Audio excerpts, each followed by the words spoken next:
The air left my lungs in a whoosh as we tumbled out of the stardust portal, gravel biting into my palms when I crashed onto the ground with Leon's heavy frame pinning me down. That damn Nemean lion shifter might as well have dropped a boulder on my chest. "Christ, watch it, you overgrown housecat," I gasped, shoving at his shoulders as he rolled us over with an apologetic grin. Silence swallowed us whole, no fib agents shouting through the trees, no magical explosions lighting up the night. Just the eerie quiet of unfamiliar territory and the pounding of my own pulse.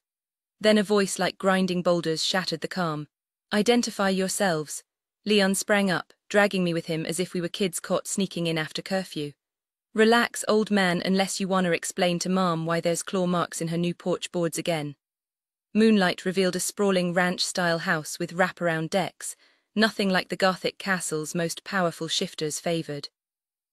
The scent of rosemary and roasted meat drifted through the screen door as Leon's father emerged, backlit by golden light that made his silhouette look 10 feet tall. "Stardust, in my territory," Reginald's growl could have curdled milk. Leon squeezed my grime-covered hand, still sticky with weeping well filth and feral vampire saliva, as he spun some half-truth about Dante's emergency escape plan. My stomach knotted. Last time I'd met his parents, I'd been playing a role. Now. Silver rings gleamed in my irises like a neon sign announcing permanent package deal. "Quit lollygagging," Reginald barked over his shoulder, already stomping inside. "Your mother made pot roast." Leon practically vibrated with excitement, tugging me toward the glowing doorway. But my boots might as well have been cemented in place. What if they took one look at my corpse-stained jeans and realized their son had brought home a broken thing instead of a mate?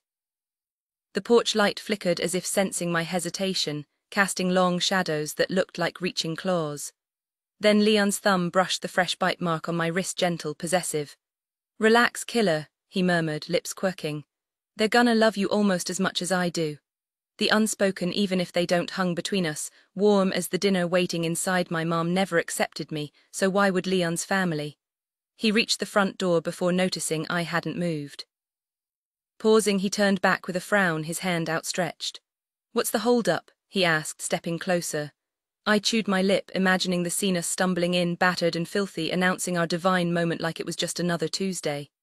"You really think we can waltz in looking like we lost a fight with a garbage truck and expect them to throw a party?" I muttered, my stomach twisting at the thought. Leon just grinned, undeterred. "Hell yeah, it'll be legendary, trust me." His confidence was infectious, even if my nerves screamed otherwise. I took his hand, letting him pull me forward. So what if they rejected me? Leon had chosen me under the stars, and that was enough. The grand hallway loomed ahead, its polished floors gleaming under the chandelier. Leon, shirtless and streaked with dirt, looked like he'd wrestled a swamp monster rider's bloody handprint still smeared across his chest.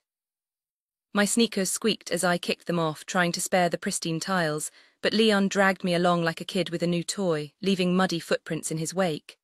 He shoved the dining room doors open with a dramatic flourish. The entire family froze mid-bite, desserts forgotten. Reginald sat at the head of the table, his 3 wives Sapphira, Marie and Letitia flanking him. Rory, Leon's brother, leaned back with a smirk. Well, well. "Looks like someone took rolling in the dirt a little too literally," he drawled, running a hand through his dark hair. Before I could muster a reply, chaos erupted. Leon's mom surged forward, cooing and fussing like he was still a cub. Letitia crushed him in a hug, mud be damned. "Sweetheart, you look like the time you raided the pantry and face-planted in a cake." Marie chuckled, as if his disheveled state was some grand achievement. Sapphira fretted over his tangled hair, fingers combing through the mess like she could magically fix it. Then Sapphira gasped, seizing Leon's face. "His eyes," she shrieked, spinning to grab mine next. Marie squealed, clutching her chest. "The silver rings, oh stars above," Letitia swayed, breathless. "This is it, the happiest day of my life." Reginald's chair scraped back, silencing the room. He prowled forward, his golden mane immaculate, his suit untouched by the grime coating us. I shrank under his gaze, feeling like roadkill dragged in by the family pet. But Leon's grip tightened, his eyes locking onto mine, steady, sure. No matter how wrecked I looked to him, I was everything. Leon pulled me in, standing tall with unmistakable pride. "Tonight was our divine moment," he declared. Reginald's eyes flickered between us, searching for confirmation, and I gave him a hesitant smile. "Oh, my boy," he burst out, his grin spreading like dawn after a storm.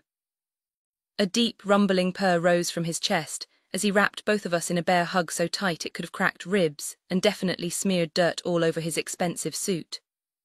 I couldn't help but laugh as Leon joined in, his own purr vibrating against me, and soon the entire room erupted with the lion's excited cheers.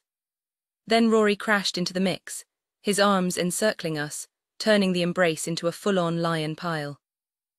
His purr rumbled through me as he buried his face in my filthy hair, completely unfazed by the mess. "Welcome to the pride, little vampire," he murmured warmly, while Reginald nuzzled my cheek.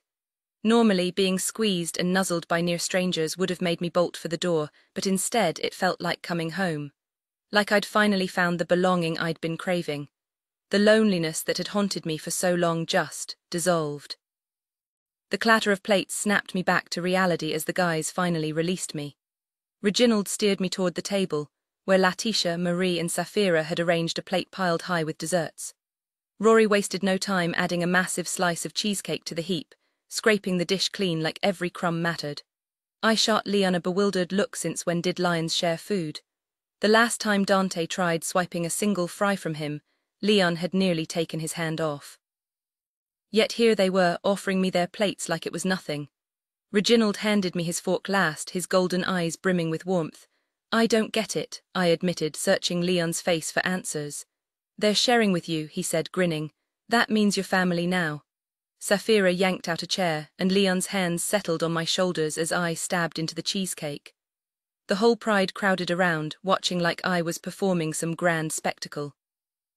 The second the first bite hit my tongue, they erupted into applause and purrs so loud it sounded like a rock slide. "I'll start the bath," Safira squeaked. "I'll grab the scrubs," Marie chimed in. "And I'll pick the best oils," Letitia added, all three bolting before I could ask why. Reginald and Rory flanked me, grinning like fools as I forced down another bite. Leon's purr vibrated through his palms and he nuzzled my neck, making me snort mid-chew. My stomach was already protesting, but there was no way I'd leave a single crumb, not when this was the first time in forever I'd felt like I truly belonged. I stabbed another piece with my fork and glanced up at Leon with raised eyebrows. "You want in on this, Leo?" I held out the bite, half expecting him to refuse since I wasn't sure about pride sharing etiquette. His answering grin erased my hesitation as he leaned in, snapping up the offering with a contented rumble that vibrated through his chest. Chuckling, I grabbed another slice and held it out. Leon's dramatic groan and blissful expression made it seem like I'd handed him the crown jewels rather than a simple dessert. Rory shook his head in amusement, running fingers through his thick hair.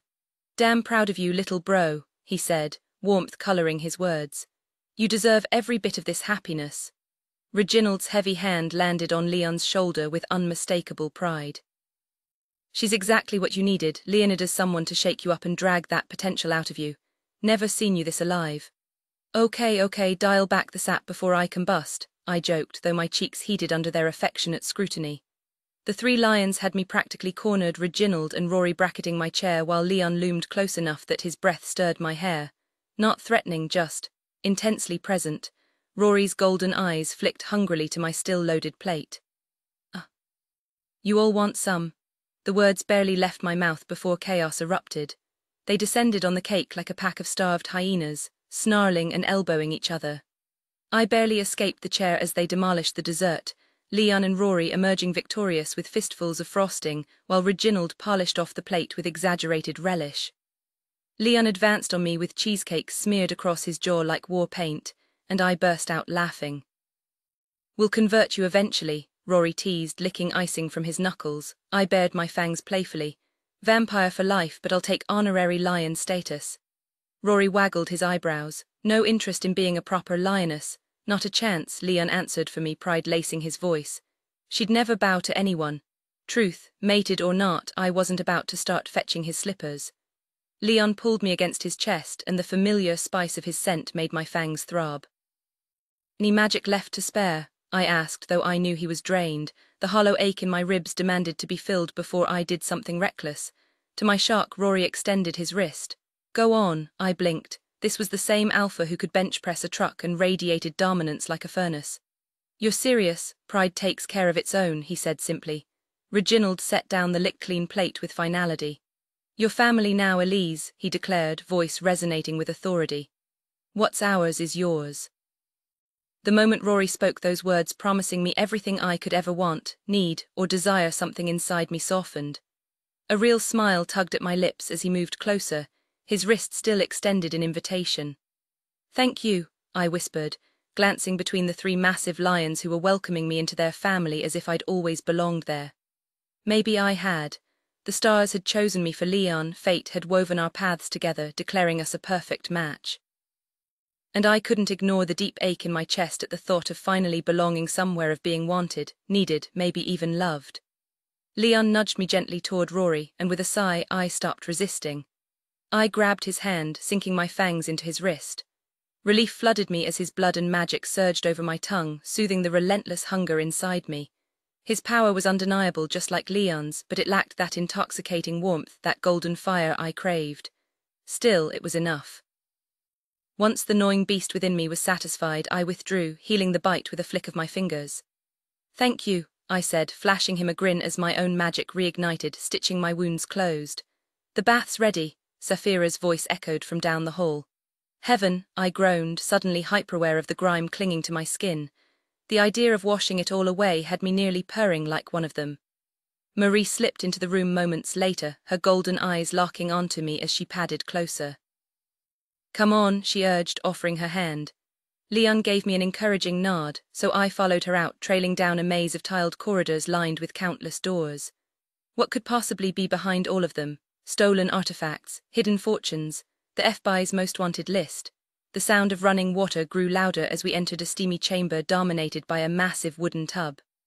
Saphira was filling it with her water magic, while Letitia sprinkled in salts and oils, the air thick with citrus and sweetness. "This is incredible," I admitted, watching them work. "Such a pretty girl," Letitia murmured, tugging my ruined shirt over my head before I could protest. I can handle those eyes," Marie cooed, peeling off my filthy socks. "Seriously, I've got this, our Leonidas did well," Saphira added proudly, yanking my pants down. In seconds they had me stripped bare. "This is officially weird," I muttered, crossing my arms over my chest. Marie just laughed. "It's tradition, sweetheart." Lionesses groom new Pride members before the claiming. "The what now?" The three of them exchanged amused glances. "When a lion and lioness unite for the first time after choosing each other," Letitia explained, as if it were the most natural thing in the world. I blinked. "So you're basically cheering on me and your son, that's a lot." Their laughter filled the room, utterly unashamed. "Let us welcome you properly," Saphira urged, her eyes gleaming. I sighed, defeated by their enthusiasm. "Fine. But I have no idea what I'm doing." "No worries, sweetheart." Marie gave me a warm smile as she gestured toward the enormous bathtub. "Just relax in there, and we'll have you looking like royalty in no time," she said.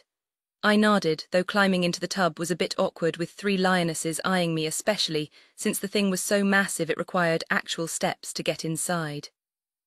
But the moment the steaming water and enchanted potions hit my skin, all my soreness melted away, and my embarrassment faded just as fast. Saphira worked her magic literally, massaging some high-end shampoo into my hair, while Marie and Letitia scrubbed every trace of battle from my hands. For over an hour, they pampered me, buffing, moisturizing, even painting my nails, until I emerged with skin smoother than satin and hair so glossy it could have given Leon's mane a run for its money. Wrapped in a plush white robe and matching slippers, I felt like a whole new person. The three of them couldn't stop admiring their handiwork, from the striking silver blue of my eyes to my freshly dyed lilac hair. I'd asked where they'd gotten the dye, but they'd dodged the question with suspiciously practiced ease.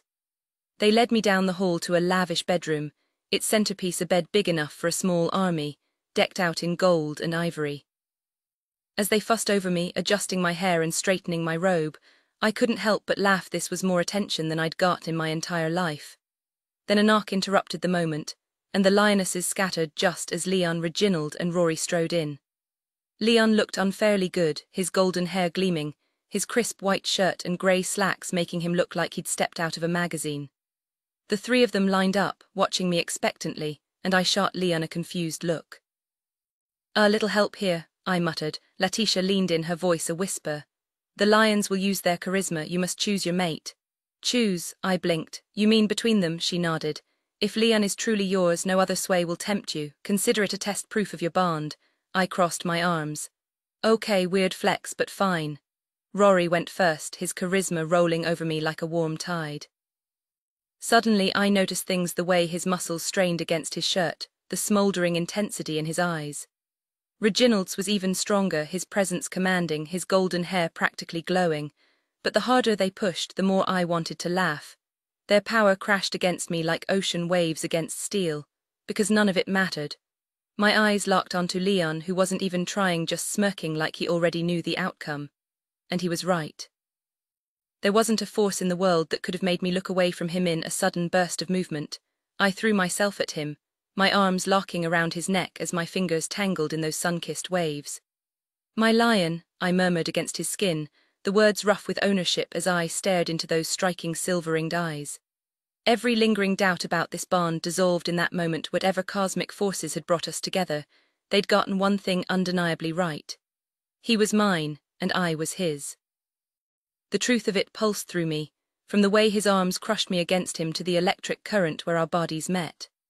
My heart hammered wildly, my very soul straining against my ribs as if desperate to fuse with his.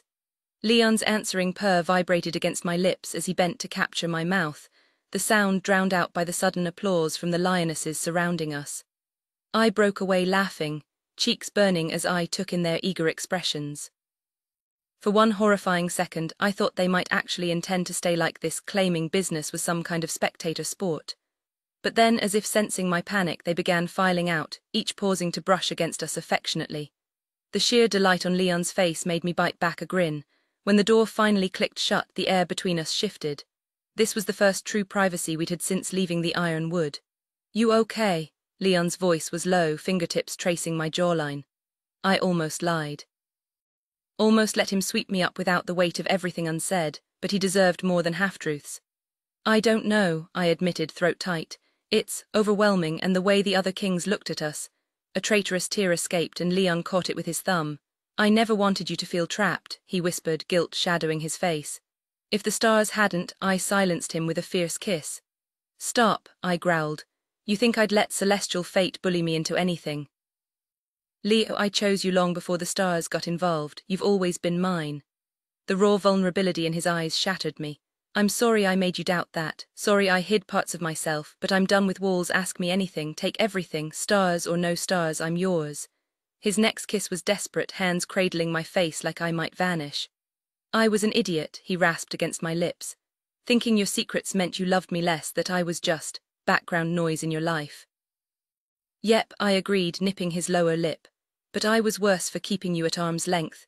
As we melted together, the world narrowed to the heat of his mouth, the rightness of his arms. Sun and moon finally aligned. His teeth grazed my neck and I arched into him. "So," I breathed, "you gonna explain this claiming ritual, or do I have to guess?" Leon chuckled darkly. "Lion custom, but you're not bound by it. We've already made our own way." I dragged my nails down his back. "What if I want to claim you in every way possible?" The growl he unleashed sent lightning down my spine. Leon's chest vibrated with a deep purr at my words. "You really mean that?" he murmured, his golden eyes locking onto mine. "Then show me what you've got," I dared, fingers tracing the line of his collar. A smirk tugged at his lips. "We fight." "Fight," I laughed, arching a brow. "Oh, absolutely, and once I've got you beneath me, you surrender completely."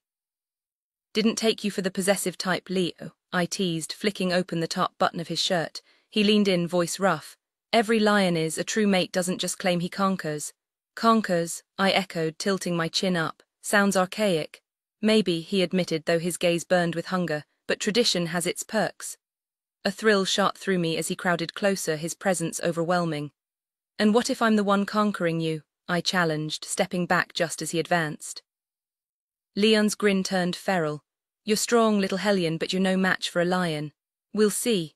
My fangs gleamed as I bared them, and his answering growl sent heat pooling low in my stomach. He shrugged off his shirt, muscles rippling under sun-kissed skin, and my breath hitched. "Running already?" he taunted. "Not a chance," I shot back, rolling my shoulders as adrenaline surged. He prowled closer. "Some mates don't need a fight, you could just yield." I barked a laugh as if that would ever happen. With a snarl, Leon lunged. I barely dodged, his fingers grazing silk as I twisted away. "This isn't hide-and-seek, Elise," he warned, stalking forward again. "No running." The way he said my name sent a shiver down my spine. I feinted left, then sprang onto his back, my fangs skimming his throat. But he was faster, his grip locked around my ankle, and suddenly I was airborne before landing sprawled across the massive bed. Why is this thing the size of a battlefield? I gasped as he pinned me beneath him. Lions need space, he rumbled, nudging my legs apart, but one mate is plenty. His fingers found the sash of my robe, tugging it loose. Cool air rushed over my skin as the fabric parted, and his groan was pure hunger. Seizing the moment, I gripped his arms and flipped us, straddling him with a triumphant grin. Leon's laughter was dark, delighted. Feisty tonight, aren't we? The robe slipped, bearing me further, and his hands shot up to reclaim control. We rolled, tangled in sheets and laughter, each grapple more heated than the last. Every time he pinned me, his growl of victory made my pulse spike, part of me aching to let him win, the other half refusing to surrender. The bed creaked as he flipped me again, his strength a match for mine. Panting, I writhed beneath him, frustration and desire warring as his body pressed me into the mattress. The game had only just begun. With a sharp push, I drove my hands against his chest, sending him stumbling backward as I twisted away. Leon let out a low snarl, his fingers snagging the edge of my robe, trying to drag me back, but I slipped free before he could pull me in. I scrambled forward on my hands and knees, desperate for space, but he was faster. His weight crashed onto me, pinning me flat against the mattress as his teeth teased the nape of my neck. "Give in," he commanded, his grip locking around my wrists while his body held me down, the heat of him pressing insistently against me. I fought for a breath, my pulse racing partly from the struggle, partly from the relentless ache between my thighs. I twisted, testing his hold, but he didn't budge. His voice was rough in my ear, stubble scraping my skin as he shifted, demanding surrender. "Say it, little monster." A shiver ran through me, torn between defiance and the undeniable need to let him win. The words tangled in my throat, but one truth escaped me. "Fine, Leo," I gasped. "You win, I'm yours." His growl was pure hunger as he freed himself, spreading my thighs with rough urgency. I arched against him, meeting his claim as he drove into me, filling me completely. Every thrust was a conquest, my body yielding, then clenching around him in desperate rhythm. He held me down, his grip possessive, his pace relentless, each movement stoking the fire between us until I was trembling, my cries muffled against the sheets. Then something shifted. His power surged, molten heat flooding my veins as our magic tangled, amplifying every sensation to unbearable heights. I gasped as pleasure tore through me, my body convulsing beneath him. Leo roared, his pace turning brutal, chasing his own release as I unraveled. By the end, I was limp, breathless, every nerve alight. And as much as I hated to admit it, being his completely, shamelessly his wasn't just surrender. It was a thrill, a surrender I craved as much as he demanded it. Leon pressed into me one final time, his body shuddering as he released himself deep inside me with a primal growl that sent shivers down my spine. The intensity of his climax left me breathless, my skin still tingling as he collapsed over me, our sweat-slicked bodies tangled in the sheets while we rode out the last waves of pleasure together. With a satisfied groan, he finally rolled away, letting me shift onto my side as I struggled to catch my breath. His fingers trailed lazily over my skin, circling my breast before teasing my nipple, his dark gaze locked onto mine. "That's my girl," he murmured, voice rough with satisfaction. "Every inch of you belongs to me now."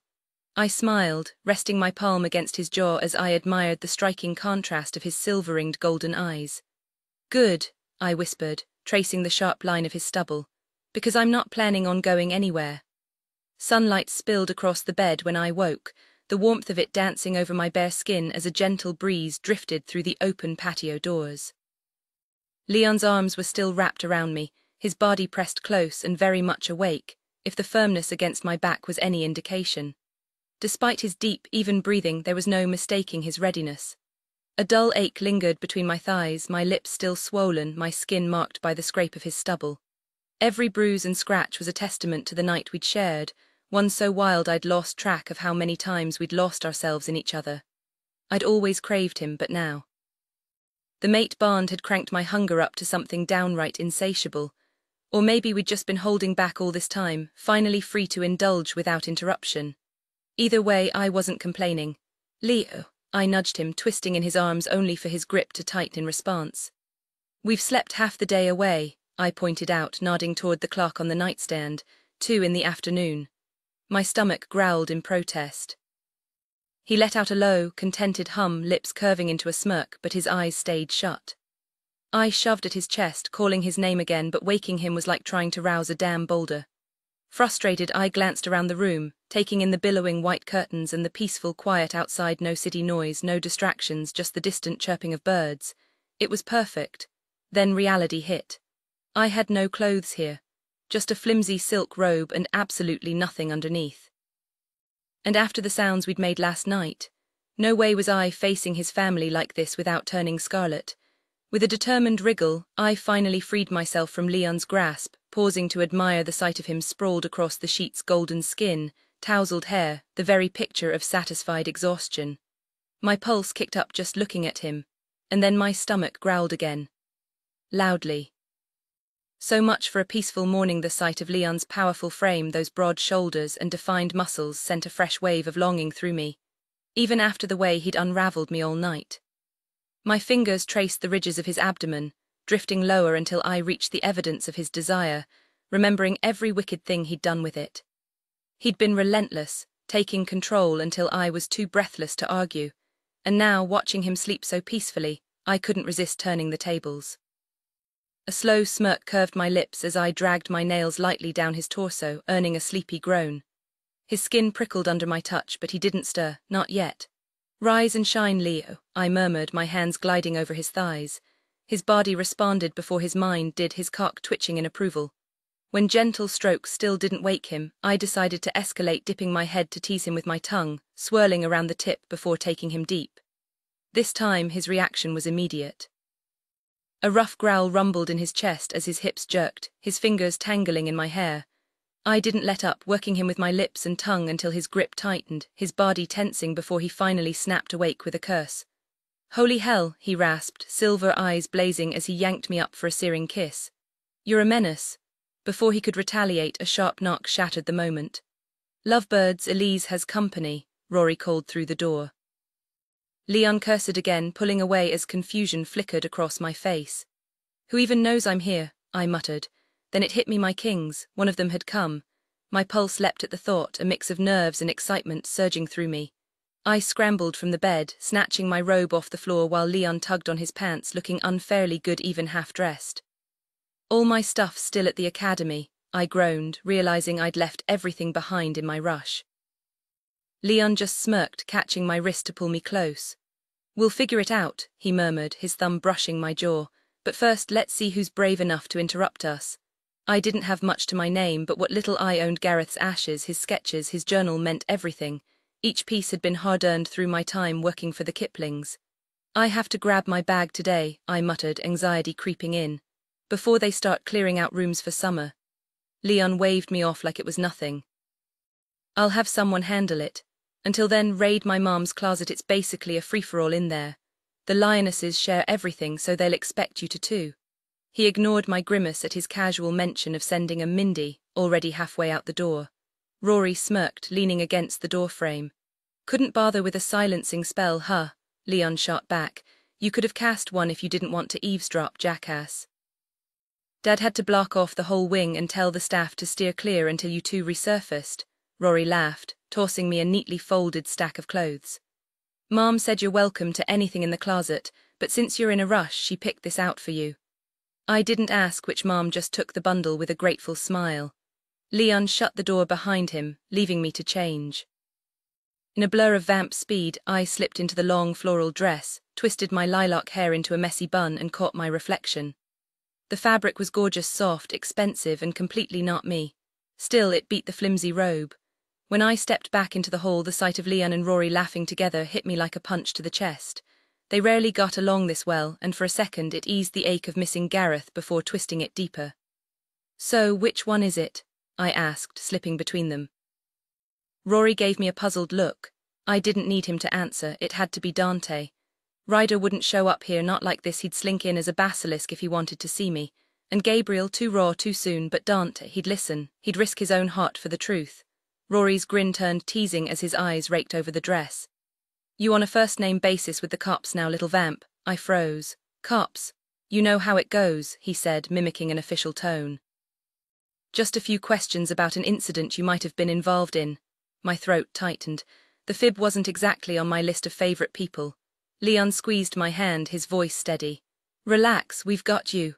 Rory nudged me. You don't have to say a word to them.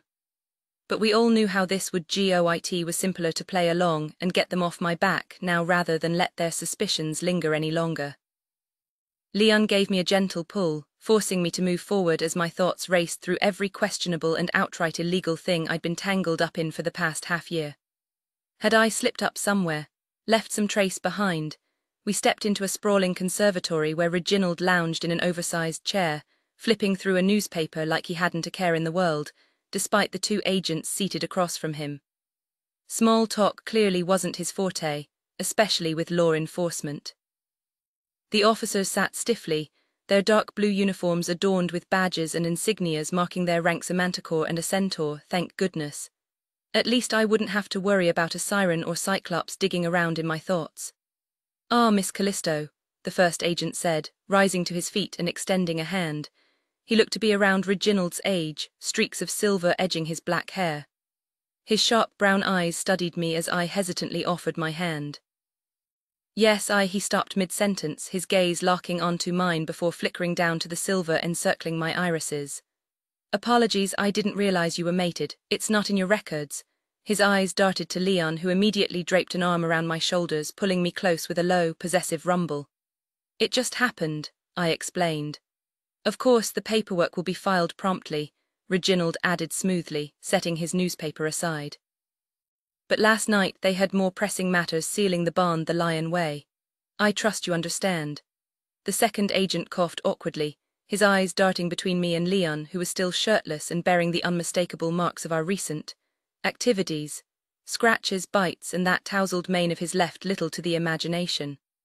Honestly, it was almost funny how flustered people got over something as natural as sex, especially when it involved someone as undeniably magnetic as Leon. Right, congratulations, the first agent muttered, visibly trying to shake off the mental images. I'm Agent Carver, this is Agent Dubeck. We just have a few questions about an incident you might have been involved in. Oh, I frowned as the second agent took my hand, his red hair and piercing blue eyes briefly catching my attention before I pulled away. Leon guided me to a couch opposite the agent's, with Rory settling protectively on the armrest beside me. It was a subtle show of solidarity, a pride thing, I guessed, but damn if it didn't feel good having these three powerful lions backing me up. We were hoping to speak with Miss Callisto privately, Carver said carefully, eyeing the men in the room. Leon's growl rumbled deep in his chest, but Reginald cut in before I could respond. She's not under arrest or suspicion. I allowed you into my home as a courtesy, but I won't have you cornering her for an interrogation, Reginald drawled, and the fib agents exchanged resigned glances as if they'd expected nothing less.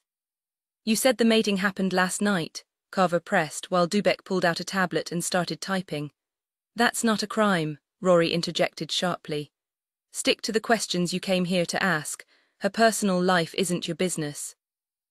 Leon gave my hand a reassuring squeeze, and when I glanced at him, I caught the faintest smirk playing at the corner of his lips. The way the lions handled the fib agents made it obvious this wasn't their first interrogation rodeo. My pulse finally steadied as I watched their relaxed reactions, though I still needed to gauge how much these agents actually knew. Right, the lead investigator continued, flipping open his notepad. We got a frantic call from one of your academy students claiming he'd been poisoned and nearly murdered. Said you helped him initially, but then got abducted by Counselor Nightshade. His voice trailed off when he saw my bewildered expression. Abducted, I repeated slowly, exchanging glances with Leon. Kid must have been tripping balls, Leon scoffed, shaking his head. That story's got more holes than Swiss cheese. Agent Dubeck cleared his throat pointedly and I fought back a wince. Eugene had clearly called them out of genuine concern, but after what went down with Nightshade, backing up his wild claims would only land us in deeper trouble. Self-defense might fly, but getting Dante and Ryder to admit they'd teamed up, not happening. Besides, we had zero evidence, just a trashed office and some suspiciously missing files. No way was I dragging the Kings into this mess. The witness seemed credible, Carver countered, eyeing me carefully. And finding all your belongings abandoned at the academy raised enough red flags to warrant this visit. Relax, I'll grab my stuff later, I said with a casual shrug. Got a little distracted after the mating ceremony. Leon's fingers traced idle circles on my shoulder as he cut in. How'd you even know to look for her here? Zodiac adjusted his tie. The student mentioned your relationship. Since we had no address for Miss Callisto, we took a shot. Just then Marie swept in with a tray of cinnamon rolls, Letitia right behind her balancing a steaming coffee carafe. No need for all this fuss, Marie chirped. Leonidas was busy claiming his mate all night. Ask any of the staff. Those two were enthusiastic. Very enthusiastic, Letitia purred, beaming at her son like he'd won a gold medal. My face burned. Sure, intimacy was natural, but having your boyfriend's moms gush about his stamina mid-interrogation. Hard pass. For star's sake, can we not? Leon groaned, rubbing his temples. Reginald just chuckled. Nothing to blush over, son. A true lion prides himself on pleasing his mate. All his mates, Sapphira added with a wink at her husband as she set out porcelain cups. Leon looked ready to combust. I swear if you don't stop, I'm jumping out the window. Sapphira ignored him, turning to me with a sly grin. You two remember your contraceptive charms, yes? My jaw dropped. Were we really having this conversation with federal agents in the room?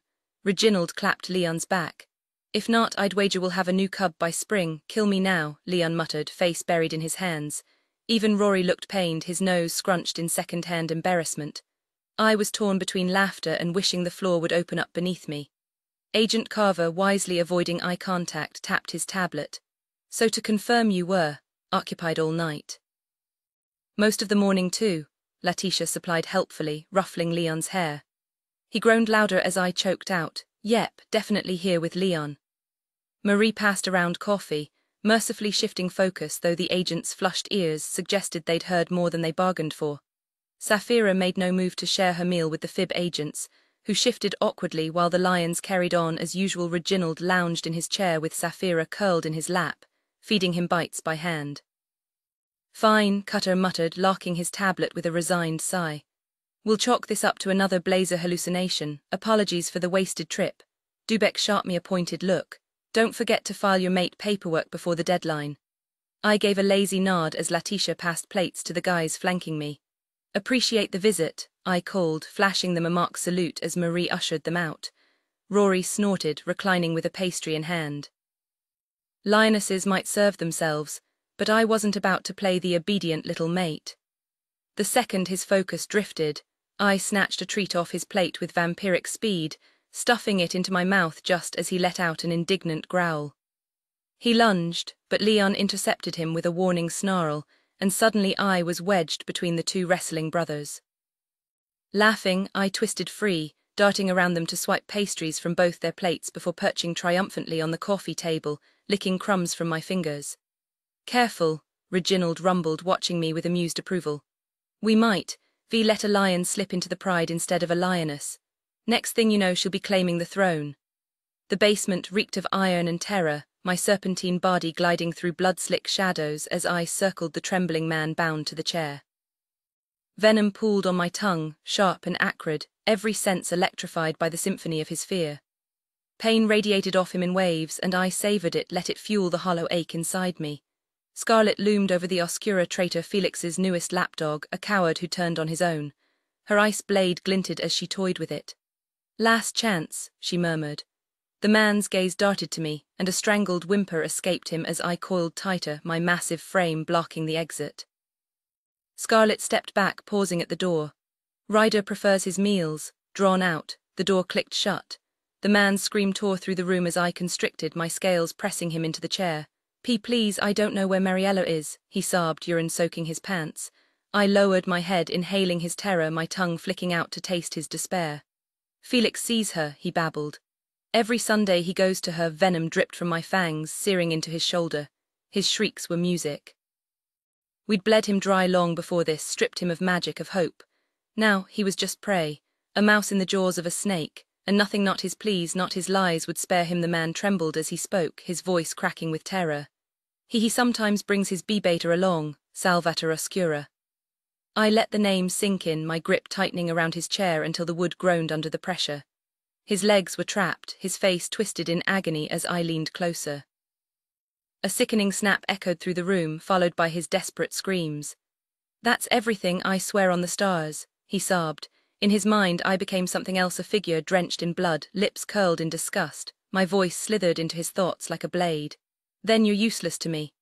The illusion shattered, and his screams turned raw as I struck, my fangs tearing through him in one brutal motion.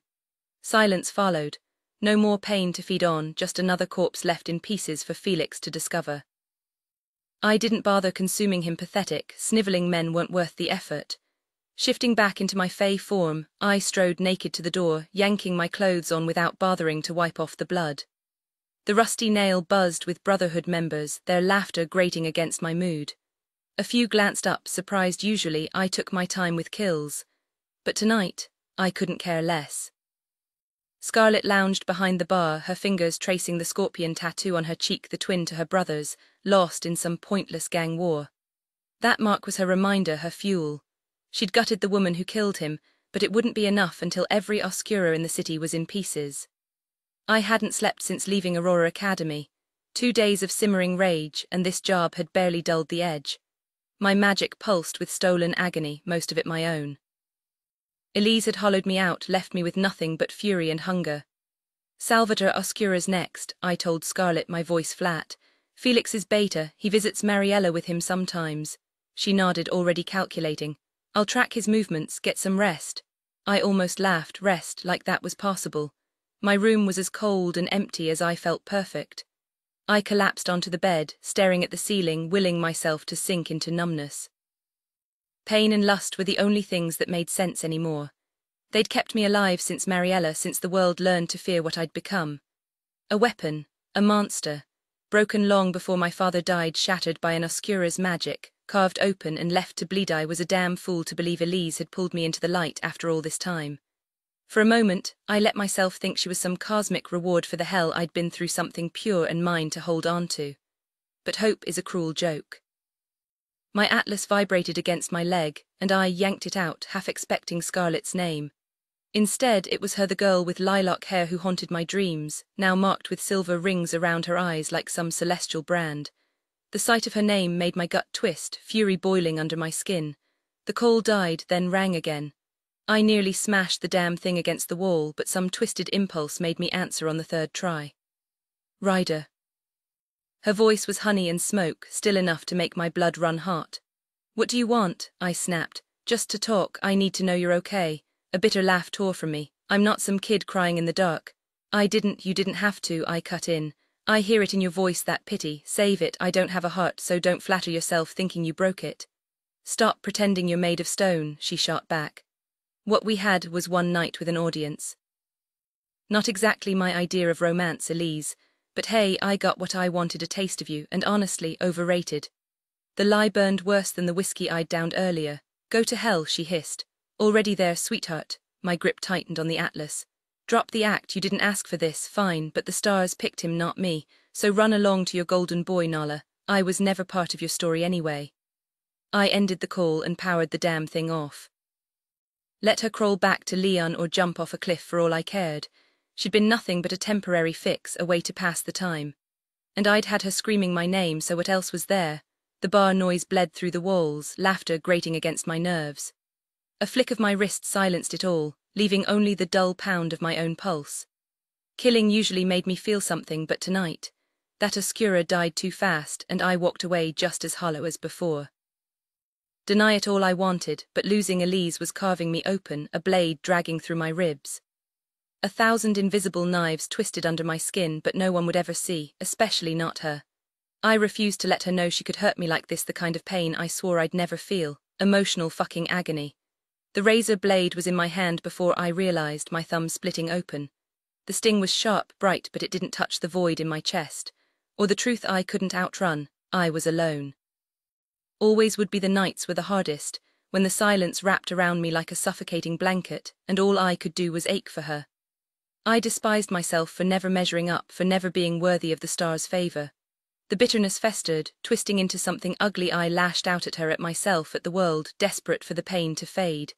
But deep down I knew it wasn't going anywhere. The universe had made its verdict clear. I wasn't meant for happiness.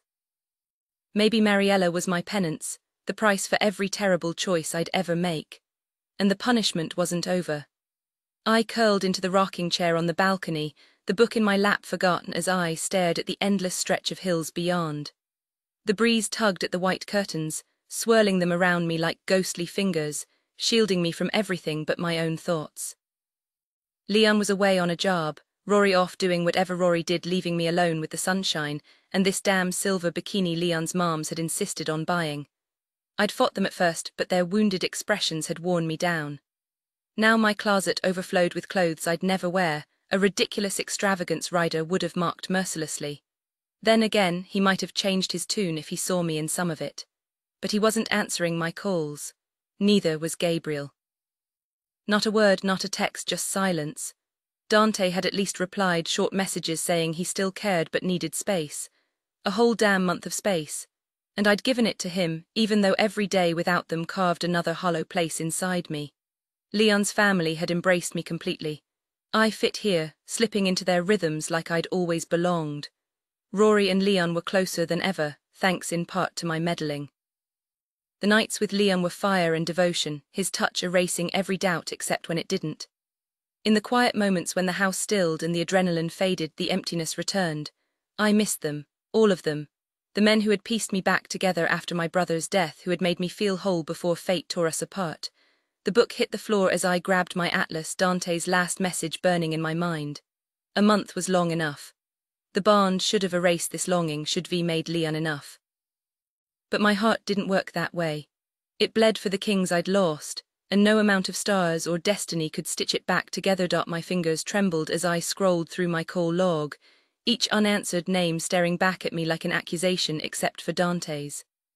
I'd respected his request for space, but the silence had become unbearable. Before I could second-guess myself, I tapped his number and held my breath as the line began to ring. That awful, endless tone always made my stomach clench, preparing me for the inevitable rejection. "Who the hell is this?" A sharp female voice snapped through the phone, catching me off guard. Not Dante. My shoulders relaxed slightly when I realized it was just a protective relative, not some new romantic interest. "I need to speak with him," I managed, my throat tight. "Rosalie Oscura," she hissed. "And trust me, you'll regret ever crossing paths with me. I don't know what kind of games you're playing, but if you hurt my alpha again, I'll make sure you regret it." Before I could defend myself, she unleashed a furious string of Italian curses, her voice dripping with venom. I barely had time to process her rage before Dante's deep voice cut through the chaos in the background. "Elise," he said, his tone rough with emotion. A door slammed, silencing Rosalie's tirade, leaving only the heavy quiet between us. "I know you needed time," I started, chewing my lip. "And I gave you a month." His laugh was dark, sending a shiver down my spine. "You think a month could erase you from my mind, Bella? A year wouldn't be enough, a lifetime wouldn't undo what you've done to me." The confession tumbled out before I could stop it. "I've missed you." Guilt twisted in my chest. This wasn't fair to him or to Leon. Dante exhaled slowly. "So tell me," he murmured, "how's your perfect match treating you?" I hesitated, but lying would only make things worse. "He's everything," I admitted. "Happier than I ever thought possible after Gareth, but, his voice was barely a whisper, like he was bracing himself. "But I still miss you, all of you, and sometimes I wish." The creak of the balcony door interrupted me. Leon's footsteps approached and my heart lurched. He always knew where to find me. This was our sanctuary, but for once I wished he'd stayed away just a little longer. "Little monster," Leon's voice was soft as he stepped through the curtains. Tears welled in my eyes, torn between guilt and longing. Dante's voice was gentle in my ear. "It's okay, Bella," he murmured, as if he could feel my turmoil through the silence. "Fate knows what she's doing, even when the truth isn't obvious to everyone else." Leon let out an exaggerated groan, tilting his head back as I kept my eyes locked on him. "Took you long enough. I was beginning to wonder if you'd ever come clean." "Come clean about what?" I shot back, but he just clicked his tongue and motioned for my phone. I handed it over without a word, watching as he glanced at the screen, his lips quirking into a smirk before he answered. "Time to settle this, brother," he said, his eyes never leaving mine as he brushed a strand of lilac hair behind my ear. I should have used my abilities to eavesdrop on Dante's response, but my pulse was hammering so hard I didn't even think of it until Leon spoke again. "Perfect. Give us an hour." He ended the call and leaned in, pressing a quick kiss to my lips. Get ready, trouble, we've got plans with a storm dragon tonight. The Oscura stronghold loomed ahead, its iron gates guarded by a pack of wolves that materialized between the vineyard rows like shadows. A silver-furred pup swaggered forward, shifting mid-stride into a furious naked girl who planted herself in front of Leon's stolen Fiat convertible. My eyes. Leon slapped his hands over his face like she'd blinded him, but Rosalie Oscura's glare was locked onto me. Damn, she's terrifying for someone so young. I've got my eye on you, bloodsucker, she snarled, jabbing a finger in my direction. If Dante isn't grinning like an idiot when you leave, you're done. Got it? Loud and clear, I replied smoothly, not about to pick a fight. That fierce protectiveness in her gaze was something I understood all too well. I'd once had someone I'd burn the world for. Amort e ritorno, she growled before shifting back, the gates creaking open to let us pass. Coast is clear, I told Leon, who peeked through his fingers before sighing in relief and driving forward. Magic prickled over my skin in waves as we neared the house, Dante's power brushing against me like a familiar touch, confirming our identities. Anyone else like Felix or the Lunar Brotherhood would have been met with far less hospitality. My stomach twisted as the sprawling white estate came into view, and Leon killed the engine. With ridiculous flair, he vaulted over the car door and jogged around to open mine, taking my hand as we climbed the steps. The front door swung open before we even reached the porch, and there he was, Dante, filling the doorway like a damn mountain, his broad shoulders barely contained by the tight black tank top he wore. Dark stubble shadowed his jaw, and his basketball shorts left little to the imagination, showcasing thighs that could crush a man's skull. Holy hell! His gaze raked over me, my turquoise sundress clinging to my sun-kissed skin, and I swore I could feel the heat of his stare like a physical touch, sending a shiver down my spine. No words could ever capture your beauty, my love, Dante murmured in that rich, intoxicating voice of his, sending a ripple of warmth through me as he spoke in his native tongue. His dark eyes flickered to where Leon's fingers were still entwined with mine, before locking onto my silver-ringed gaze. For just a heartbeat, something raw flashed in his expression, then it vanished behind that easy smile as he stepped aside to let us enter. Leon gave my hand a reassuring squeeze, flashing me a grin before launching into cheerful small talk with Dante about their summer adventures. The air filled with their playful banter as Dante swapped stories of gang skirmishes for Leon's tales of high-stakes heists. The massive house stood eerily quiet as we moved through its grand halls, no pack members in sight, no bustling family chaos. Dante must have ordered them all away. We passed beneath archways until reaching an ornate iron gate that swung open at his touch. Only the Alpha commands this passage, he explained, ushering us through before sealing it shut again. Consider this our private sanctuary. Their conversation flowed effortlessly around trivial things, carefully avoiding the unspoken tension between us, as Dante led us deeper into his personal quarters. He made half-hearted complaints about his family invading his bed at night, though the amused glint in his eyes betrayed how much he secretly enjoyed it. At the top of the staircase, we paused before hand-carved doors branded with the name Oscura and a moonlit wolf pack in full sprint. Inside, the room was dominated by a massive four-poster bed, its dark wood contrasting against cream walls adorned with murals, wolves prowling, a navy storm dragon cutting through storm clouds. Dante guided us to a hidden spiral staircase tucked in the corner, leading up to a rooftop garden shrouded in climbing roses. The moment we stepped onto the secluded terrace, he cast a silencing charm with a muttered remark about nosy pack members. My breath caught at the hidden oasis, a bubbling hot tub tucked under a pergola, wrought iron furniture arranged around a mosaic table. Dante grabbed beers from a mini fridge, pouring his into a golden goblet before passing the bottles to us. "Salute," he said, clinking his drink against ours. The crisp, citrusy beer did little to ease the weight of everything left unsaid. "This is awkward, isn't it?" I blurted, chewing my lip as I glanced between them. Leon barked a laugh. "Sweetheart, you've been nothing but trouble since day one. Why change now? Tell me about it," I groaned, tilting my face toward the sky as laughter loosened the knot in my chest.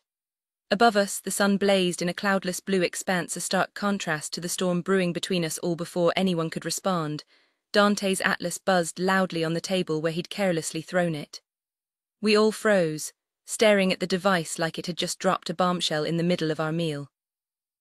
Dante let out a sharp laugh, his smirk widening as he announced, "Gotta take this one. Try not to lose it while I'm on speaker." I craned forward, catching the name Dragon Bastard flashing on the screen. Dante's grin turned downright wicked as he answered, leaving the call on speaker just in time for Lionel Acrux's furious voice to erupt into the room. "Who the hell do you think you are, you arrogant little thug? If you're playing games with me, you're signing your own death warrant." My stomach twisted. Lionel wasn't just powerful, he was ruthless. And yet Dante only laughed, deep and unbothered, like this was just another Tuesday. "Relax, amico," Dante drawled, lounging back like he was discussing the weather. "That video's not going public. It'll stay between us and Charlize naturally. But let's be clear, if anything happens to me or mine, Fidub gets a front row seat to your little extracurricular activities." Lionel's voice turned venomous.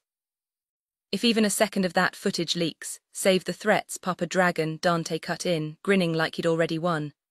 "I've seen you with that Pegasus girl, you're not fooling anyone." Leon choked beside me, shoulders shaking as he tried to smother his laughter. Dante, meanwhile, kept pushing. "Your secret's safe for now. Think of this as leverage.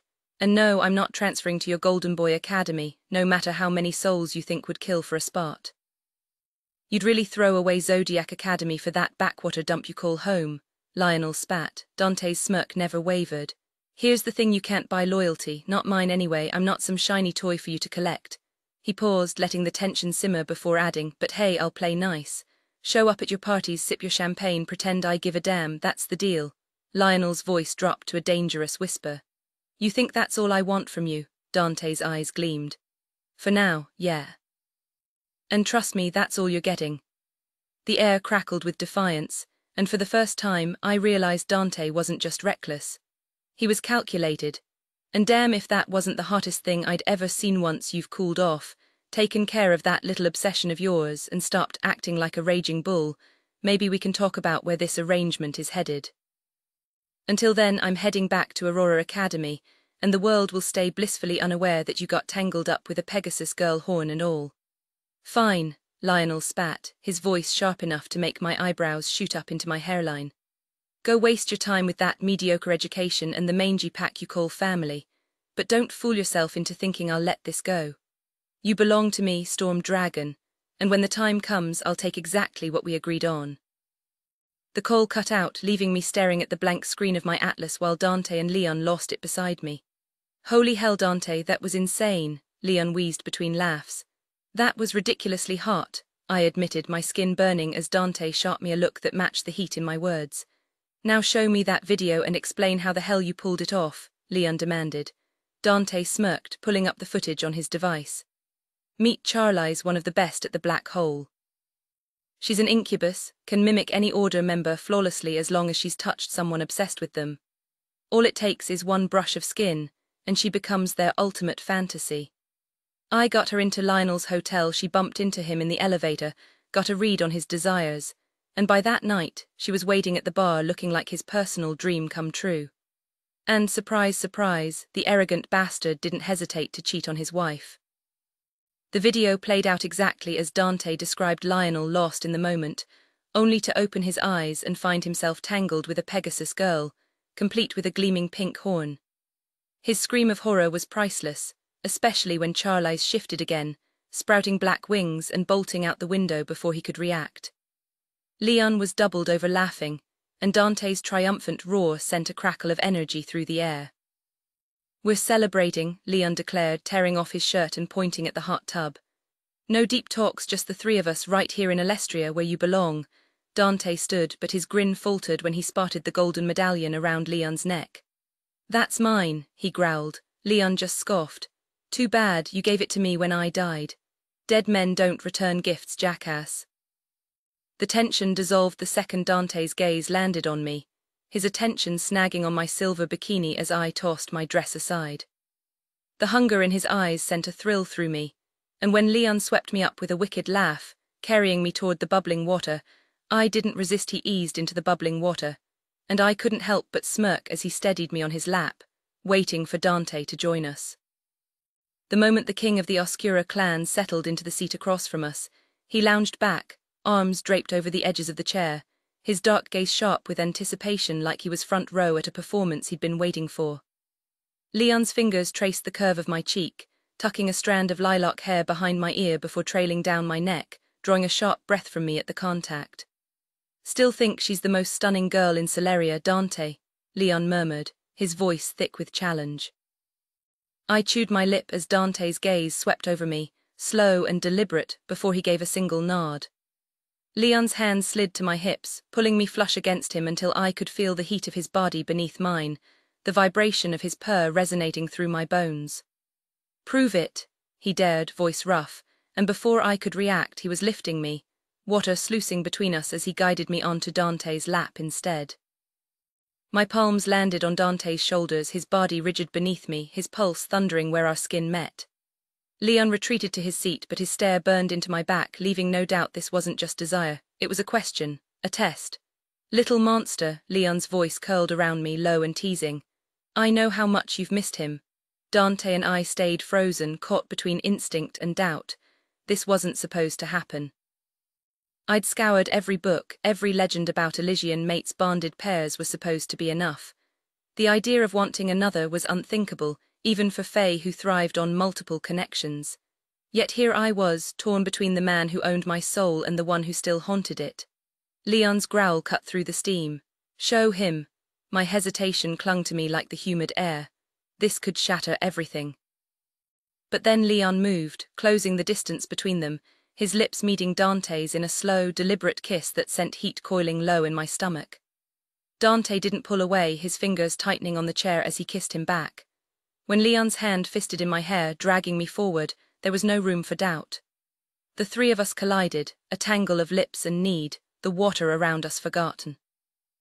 Every touch, every shared breath, was a defiance of every rule I'd ever known, and yet it felt like coming home. The heat between us was overwhelming as our mouths collided, all three of us lost in a feverish tangle of lips and tongues. My breath came in short gasps as I pressed myself against Dante, my hips rolling instinctively against his hard length, craving the friction to ease the ache building inside me. Leon's grip tightened in my hair, tilting my head just enough to deepen the kiss with Dante before pulling back, leaving my lips tingling and my pulse racing. I could feel Leon's gaze burning into me as my fingers traced Dante's chest, slipping beneath the warm water with a shiver of anticipation. "More," Leon growled from behind me, his voice rough with command, and my stomach twisted with excitement. Dante's hands finally left the chair, sliding up my sides with deliberate slowness, his thumbs brushing over my nipples until I arched into his touch with a moan. Leon's lips ghosted over my shoulder, his fingers working at the ties of my bikini bottoms before yanking them free, the sudden exposure making me gasp. "Eyes on him," he ordered, his voice dark and possessive, sending a thrill down my spine. Dante's lips hovered over mine, his breath warm. "You sure about this, Bella?" he murmured, and I answered by sealing my mouth to his again, my body trembling with need. I didn't care about rules or what anyone else thought. This was mine, and I wasn't letting go. Dante's hands guided me as he pushed his shorts aside, his cock pressing against me, teasing before I finally sank down onto him with a breathless moan. The stretch was exquisite, filling me completely, and for a moment everything else faded away. A curse slipped from Dante in Italian, rough and raw, and I tightened around him, rolling my hips in slow, deliberate circles. His grip on me was firm, his mouth hot as it moved from my lips to my jaw, the scrape of his stubble sending sparks across my skin. When his teeth grazed my nipple, I cried out, my nails digging into his shoulders as pleasure coiled tight in my core. He fucked me with deep, relentless strokes, hitting that spot inside me that made my vision blur. "You think you can handle more?" Dante rasped, his accent thick, his gaze flickering over my shoulder with a smirk. Behind me, Leon let out a low, predatory growl, and I barely had time to turn before he was closing the distance between us, the water rippling around him. The promise in his eyes sent a fresh wave of heat through me. This was far from over. Dante adjusted his position, allowing me to arch forward as his hands gripped my hips, guiding me with slow, deliberate motions that left me breathless. Leon's touch traced the curve of my backside, his fingers teasing the sensitive space between before his thumb pressed firmly, sending a shiver down my spine. "Tell me what you need," Leon murmured, his lips brushing the nape of my neck while Dante's tongue tangled with mine in a heated kiss. "I want both of you," I gasped, my voice trembling as Leon's thumb slipped inside, drawing a desperate whimper from me. Dante stilled, his cock buried deep, the unbearable tease making my pulse race. Leon's mouth trailed lower, his breath hot against my skin as his fingers dipped between my thighs, sliding alongside Dante's length. A sharp inhale escaped me as he worked me with slow, deliberate strokes, Dante cursing under his breath in Fetalian. My nails dug into Dante's shoulders, leaving faint crescents as pleasure coiled tight in my core. Just when I thought I couldn't take more, Leon withdrew only to press into a place that made my entire body jolt. A startled cry tore from my lips, but Dante swallowed it, his kiss relentless as Leon's fingers stretched me further. Then came the slow, burning pressure of Leon filling me completely, inch by inch, until the world narrowed to nothing but sensation. The stretch was overwhelming at first, but as he settled deep, a molten heat spread through me, their bodies moving in sync. The friction of them both, separated only by the thinnest barrier, sent sparks racing under my skin. I was lost in it, the sheer power of having them like this, owning them, being owned. Their rhythm started slow, almost cautious, but soon turned feverish, their thrusts driving me toward the edge. Leon's grip tightened on Dante's shoulder for balance as I twisted to catch his mouth in a messy kiss. The moment he came, his groan vibrating against my lips, I shattered right after, pleasure crashing over me in waves. Dante followed seconds later, his release igniting a fresh surge of ecstasy that left me trembling between them. Afterward, we collapsed in a tangle of limbs, breathless and spent. The weight of what had just happened settled over me. This wasn't just desire. My bond with Leon hadn't erased what I felt for the others. If anything, it had sharpened it. I hadn't come to Aurora Academy expecting any of this, but now that I had them, I wasn't letting go. Later, as Leon curled around Elise in my bed, his quiet purr rumbling against her back, I watched them with a mix of longing and frustration. The rift between us still loomed, but tonight had proven one thing: I wasn't walking away without a fight. The boundaries had been set, and I had to honor them, even though they left me feeling like absolute garbage. Perched in a plush armchair by the window, weighed down by layers of gold chains, I used them as an excuse to stay put even when Leon waved me over. Eventually, Elise drifted into sleep and Leon grew quiet, so I rose and slipped away. My chest ached as I moved down the hallway, barefoot in sweatpants, the gold around my neck and wrists dragging like anchors. Just as I reached the gate leading to the main house, Leon's voice cut through the silence. "Hey, where you headed, man?" There was a wounded edge to his words. I turned back, gripping the gate, forcing myself to meet his eyes. "I can't do this, Leon. Sharing a bed with you two, it's too much.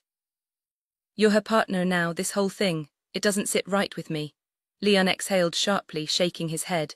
"Dante, you've always been part of us. From the beginning we were hers together, you're still hers." I clenched my jaw. "Not like this. You two have a life now, you'll always be in our lives," he insisted. I sighed, glancing toward the darkened hallway. "Come on, let's grab a drink." He followed me to the kitchen, where I pulled 2 beers from the fridge, pouring mine into a heavy goblet. We stepped onto the porch, settling onto a cushioned swing.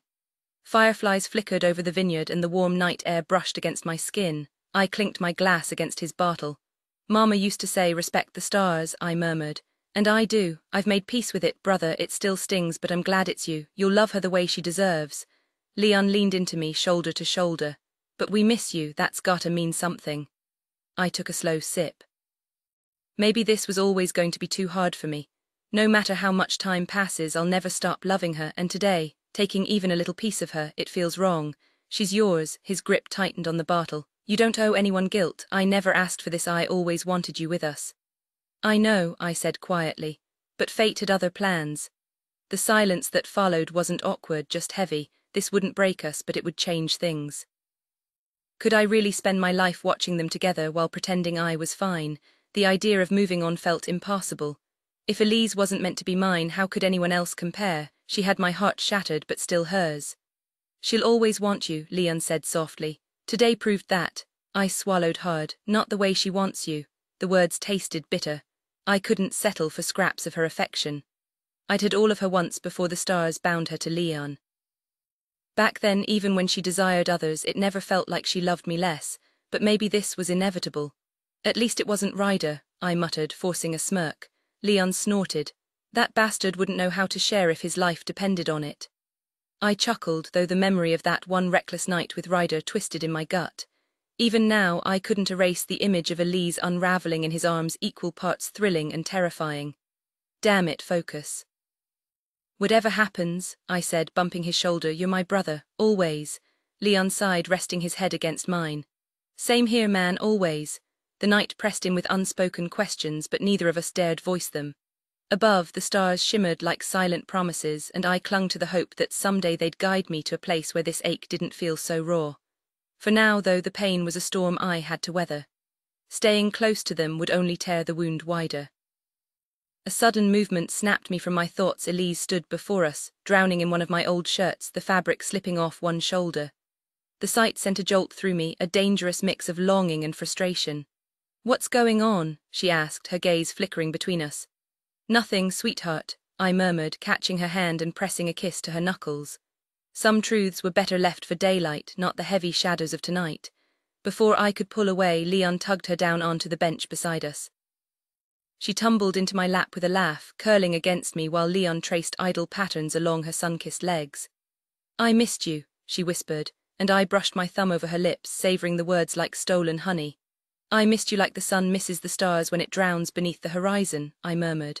She didn't ask for a translation, maybe the ache in my voice said enough. Every day since fate bound her to Leon, I'd wondered how I'd ever walk away. The phone crackled as Bill took another drag. "Kid, you've got to stop rotting in that apartment," he grumbled. I barely grunted in response, watching the sunset bleed into the skyline from my rooftop perch. The summer air clung to my skin, thick with the scent of asphalt and distant ocean salt. For once, I didn't summon my magic to cool down. I let the heat press into me, wondering what it'd be like to chase that burning sun and never look back. "You even listening?" Bill barked. "Yeah," I muttered. "Where the hell else would I be?" He exhaled hard. "Gabriel, she found her Elysian mate. Her destiny, I know what it means," I snapped, the words like ground glass. Silence hung between us before he sighed again, the sound heavy with shared grief. At least someone understood this weight, even if it wasn't his to carry. "Come out tonight," he offered. "Pink Star's got a new dancer, 4.5 stars in Zodiac weekly. I'll spring for the VIP booth." A dry chuckle escaped me. "And risk a mantacrab infestation, hard pass." "Your loss, that place is cleaner than your fridge." I stood, my body leaden. Self-imposed exile had only sharpened the torture every night. My mind replayed Elise's laughter, her whispered "I love yous" meant for Leon. The lion. The God's damned chosen one.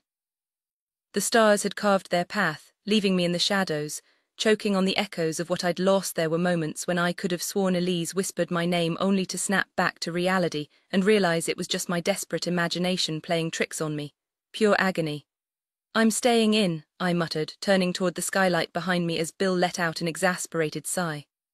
"Not this time," he shot back, voice rough. "You're drowning in this, kid, she's not yours. The stars already decided you can't rewrite fate." I froze near the open window, his words like a knife twisting deeper.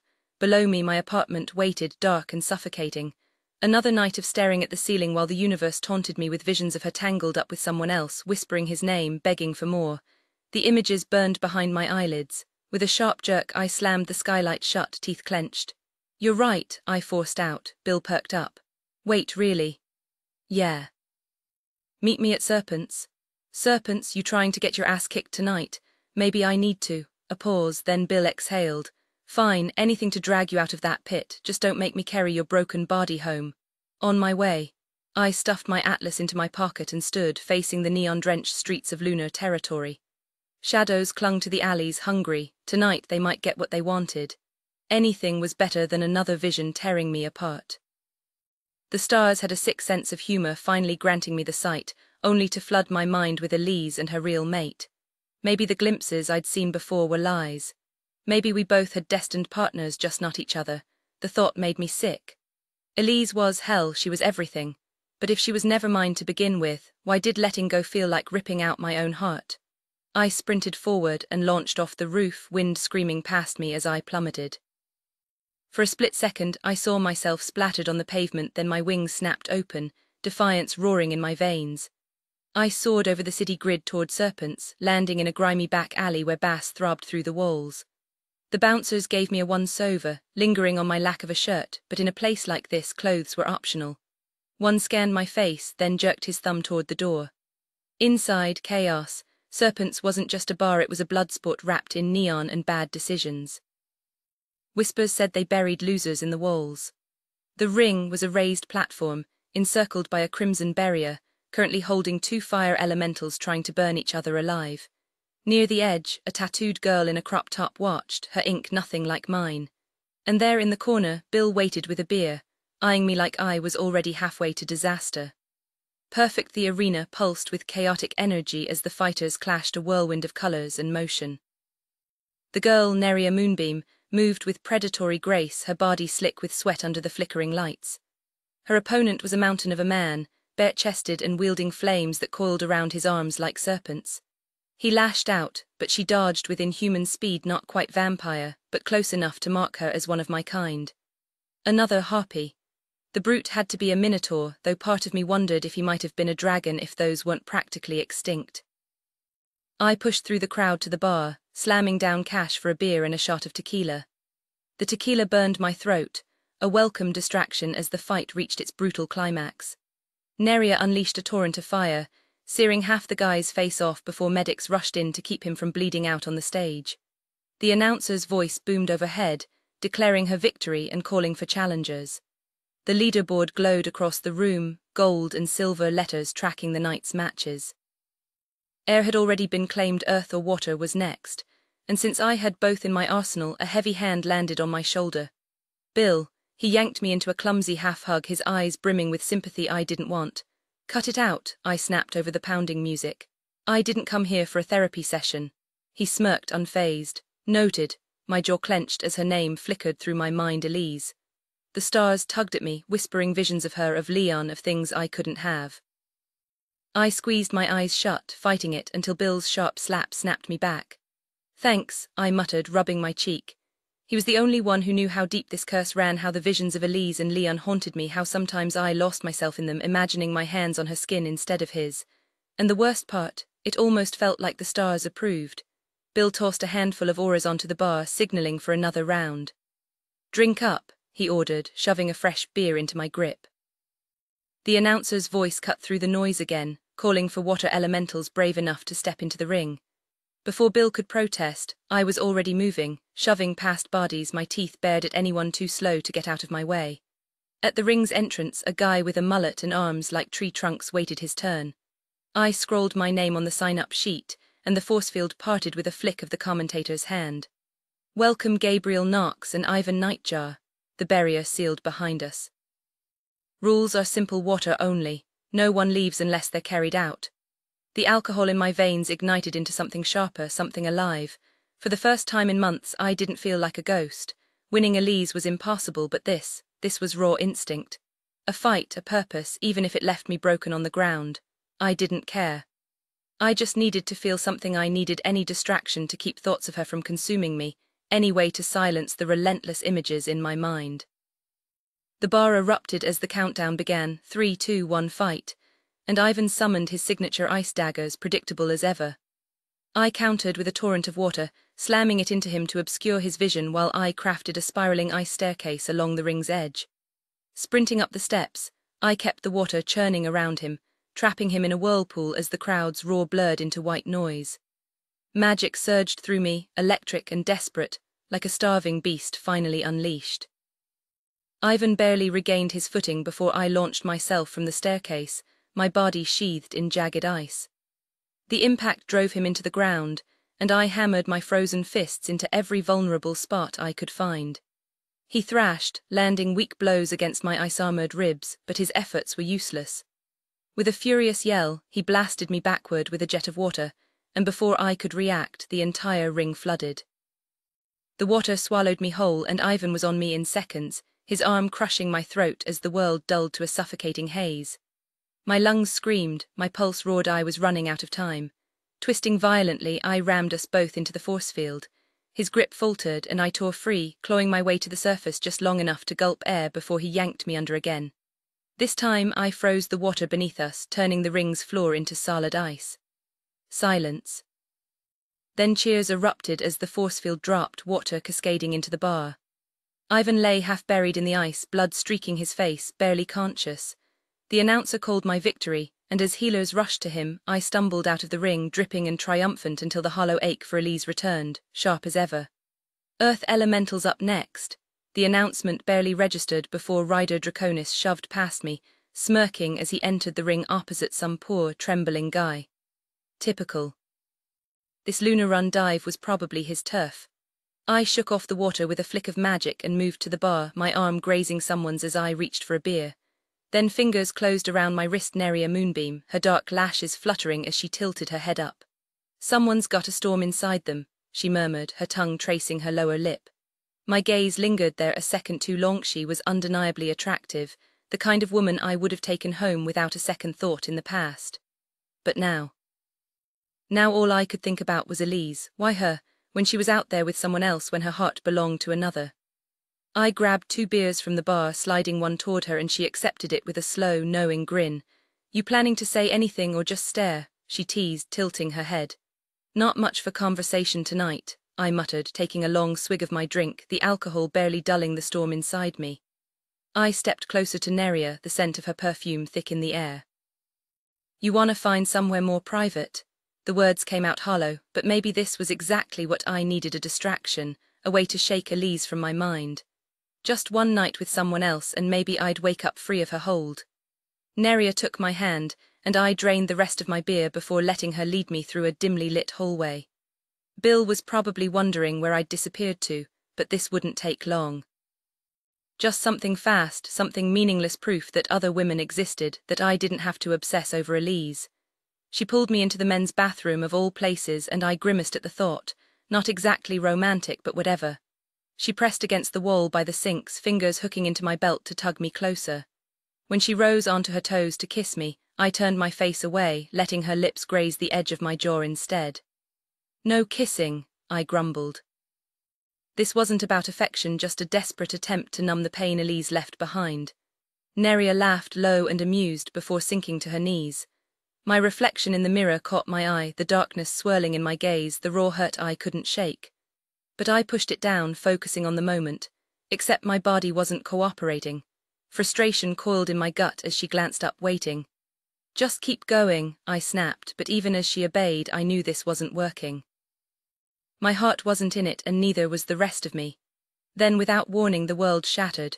A vision exploded behind my eyes, screams, blood, chaos. The air reeked of iron and magic, wolves howling beneath a stormlit sky. Figures blurred past, but one shadow loomed closer, cloaked and reeking of decay. King. The force of it sent me crashing to the floor, my skull splitting with the weight of what I'd seen. This wasn't just a glimpse, it was a warning, a nightmare about to unfold. I choked, water flooding my mouth, my limbs locked in place. A sharp kick rolled me onto my back, the vision fading as white light seared my vision. When my sight cleared, Ryder stood over me, his expression a mix of suspicion and disbelief. "What the hell, big bird?" I blinked up at him, disoriented. "What happened?"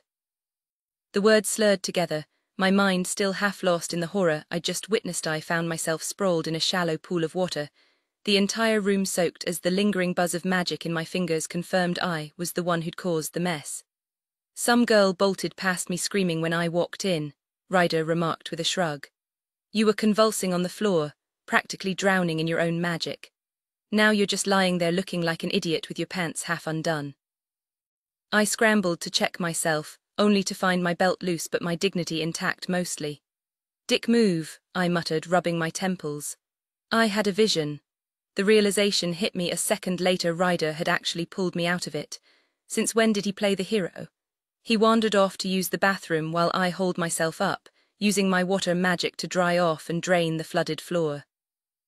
The vision had shaken me to my core, but I had no clue what it meant or how to even start deciphering it. One thing was certain, I didn't want it to become reality. Ryder finished washing his hands and I hesitated before forcing out, "Thanks," for he didn't acknowledge it, already heading for the door. I grabbed his arm and he tensed, shooting me a glare that could melt steel. I let go, jaw tight. "The fib hasn't come knocking yet." "No," he said flatly. "You." I shook my head. "Then we're clear," he muttered, but as he reached the door the words tumbled out before I could stop them. "Have you heard from her?" He froze, hand gripping the doorframe. "Yeah," he grunted. "She's called a lot, but..." I didn't need to finish. He didn't turn, but he didn't leave either, standing there like he was weighing his next words. "Far as I'm concerned, she's dead to me," he finally said, turning to pin me with those sharp green eyes. "How's your control with the sight?" The abrupt shift told me he was done talking about her. "Better," I lied. Truth was, I was struggling badly. Maybe Professor Mistis could help when classes started next week. If anyone could make sense of that horrifying vision, it was him. Ryder's expression darkened. "Could you find someone for me?" The tension in his voice was the only hint this mattered. "Name your price, blood, gold, magic, whatever you want." I scoffed. "Doesn't work like that. The site doesn't take requests. It shows me what it wants me to see, usually stuff tied to my future or people close to me. And right now, that list was painfully short." "Then how does it work?" he snapped, stepping closer like he might try to force an answer out of me. I rolled my eyes. "Unless fate decides I need to see something, I have to know you really know you to steer the visions, otherwise no dice." He looked like I'd just told him to hand over his soul. "For fuck's sake," he snarled, storming out. Alone, I turned to the mirror, half expecting, half dreading the vision to return. Blood, death, terror. No details, just a gut-churning sense of doom. With a heavy sigh, I packed my things. Tomorrow, I'd be back at Aurora Academy, and hopefully someone there could help me figure out how to stop whatever nightmare was coming. Facing Elise was inevitable, and I knew putting it off would only make it harder. If fate had decided we weren't meant to be together, then I had to find a way to move on. No more sleepless nights drowning in what-ifs. The stars had made their choice, and it wasn't me. Tough as it was, I had to handle this like a fey warrior, even if my chest ached like someone had carved out my heart. I touched down on the roof of Vega dorm, then took the fire escape down to our room, slipping through the window like a shadow. Dante stood by his bunk, towel slung low on his hips, water dripping from his dark hair. The tension between us was thick enough to choke on. Before either of us could speak, a rustling sound came from Elise's bunk, except it wasn't Elise. A tiny white rat peeked out from the sheets, followed by Eugene Dipper, wrapped up like a burrito in the blanket. A half-chewed sock dangled from his fingers before he shoved it under the pillow. Dante, oblivious, just shrugged. The rat got reassigned. Freshmen needed space. "Then where's Elise staying?" The words tumbled out before I could stop them. Dante's frown mirrored the sting in my chest. Maybe I should have been relieved, no more waiting for her to pick between us. If Dante had won, he'd never let me hear the end of it. But seeing him look just as gutted twisted something inside me. For a wild second, I almost walked over and pulled him into a bro hug. Instead, I grabbed my backpack and started shoving clothes inside. The roof sounded better than this mess. Lainey's bunk was still untouched, her sheets crisp and waiting. "What's your problem?" Dante snapped, yanking on a pair of boxers. "I need air," I muttered, slinging the pack over my shoulder. Out of habit, I almost smacked him with my wing, but at the last second I pulled back. Since when did I feel bad for Dante? Things really were dire. A knock cut through the silence. Dante swung the door open, and there she was, Elise, radiant as ever. My stomach dropped as she stepped inside, her silver-ringed eyes locking onto mine. "Gabriel," she whispered, breaking away from Dante's hug to rush toward me. I took an instinctive step forward before catching myself, running a hand through my hair like that could hide the way my pulse raced. Eugene chose that moment to start gnawing on another sock. "How was your break?" Elise asked softly, concern lacing her voice. I shrugged, throat too tight to answer. Then Leon barged in, all golden hair and muscle, slinging an arm around Elise like he owned the place. "All unpacked, little monster," he announced, grinning like this was some happy reunion. Jealousy clawed at me as he fist-bumped Dante. "You guys wanna know?" I cut in, already at the window. "Are those my damn socks?" Dante yelled as I launched myself outside. I barely made it to the roof before Elise blurred in front of me, her fingers closing around my wrist. Tears shimmered in her eyes. "Gabriel." My breath stalled. This was going to hurt. My memory had failed to capture her true radiance. She glowed like the brightest constellation in the night sky. Had she been mine, I would have forgotten the heavens entirely. "Say something," she pleaded, her voice trembling. "I can't lose you, Gabriel. This wasn't what I asked for when I wished upon the stars." I forced a smile, though my chest ached with the weight of unspoken longing. "It's a blessing," I lied, swallowing the bitterness that rose in my throat. Part of me meant it. Finding an Elysian mate was the rarest of cosmic gifts, a bond written in the stars. She deserved that kind of love, the kind that would guard her heart forever. But another part of me, the selfish part, wanted to scream at fate for tearing her away. Her tears fell, and before I could stop myself, my fingers brushed them aside. "Don't," I murmured. "You're meant for joy now." "You're pulling away," she whispered, her voice breaking. "You won't answer me, I need to know we can still be in each other's lives." The word friends made my stomach twist. I took a deliberate step back, shaking my head. "I can't, it's not about anger, it's about survival." The truth was, every second near her was torture. If I stayed, I'd crumble. She reached for me, desperation in her eyes. "Don't shut me out. It's too late." I slipped into my tent, blocking her path before my resolve could weaken. Her quiet pleas nearly shattered me. I wanted nothing more than to fold her into my arms, to pretend, just for a moment, that she was still mine. But that was a fantasy. "I need time," I said, the words hollow even to my own ears. Time wouldn't change the truth. Elise Callisto would always be the one who got away. The soft rustle of fabric told me she'd left. I sank onto my bed, staring at the walls of my new dorm, Leon's old room, ironically. The upgraded king-sized bed felt absurdly large, a stark contrast to the cramped bunks I was used to. Gratian Academy had made special accommodations once they learned about our Elysian bond. Apparently, destiny trumped campus rules. No one cared about curfews or forbidden romance when the stars themselves had ordained it. Not that it mattered. As I lay there, listening to the steady rhythm of Leon's breathing, my thoughts spiraled back to the others. Dante's lingering gaze, the unspoken hurt between us, it haunted me. Even after everything, he still looked at me like I'd chosen someone else. But how could I explain that my heart had never stopped being his? The sunrise painted streaks of gold through the curtains, but the light brought no comfort. I missed them, all of them, like phantom limbs. And the worst part, I had no right to ask them to stay. The first light of dawn painted the sky, and my thoughts immediately flew to Gabriel, how he'd stand on the rooftop at sunrise, his dark wings outstretched, his bare chest soaking in the warmth. But he'd shut me out completely, and after 2 months of unanswered calls and texts, I should have known better than to hope. Still, the rejection cut deep, like a blade twisting in my chest. Needing space, I slipped free from Leon's embrace and bolted from the room, snatching my toiletries on the way out. The girls' shower room was quiet until I nearly collided with Cindy Pooh. Her eyes zeroed in on Leon's pitbull jersey clinging to me, and her smirk was downright smug. "Guess even the universe got tired of you hopping from one powerful guy to another," she drawled. "Did you a favor before you infected the whole school." I rolled my eyes, shoving open a stall door. "Keep dreaming about Dante," I shot back. "He's into girls who leave him breathless, not ones who make him gag." Before she could retort, I slammed the stall shut, turning the water hot enough to steam away my frustration. By the time I got back to the room, a flock of Mindys had invaded, bearing breakfast like some kind of fan club. Squeezing past them, I gritted my teeth as they barely budged when I asked for privacy. Leon lounged in bed, grinning like this was the greatest show on earth while they fawned over him. Vampires valued personal space, something these girls clearly didn't grasp. Before I knew it, they'd trapped me in a chair, slapping on makeup and gushing about how lucky Leon was.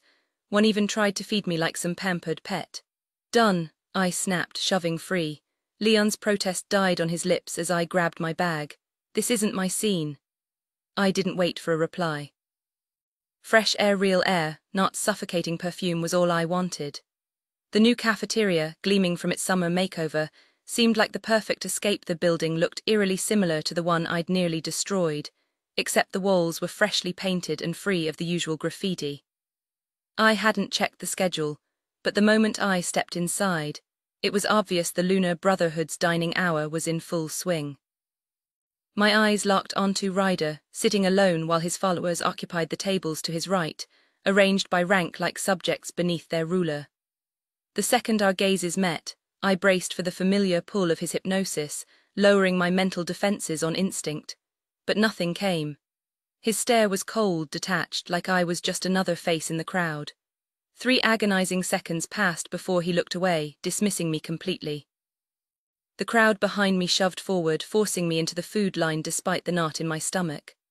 I grabbed an apple just to blend in, then took a seat at an empty table with a clear view of Ryder.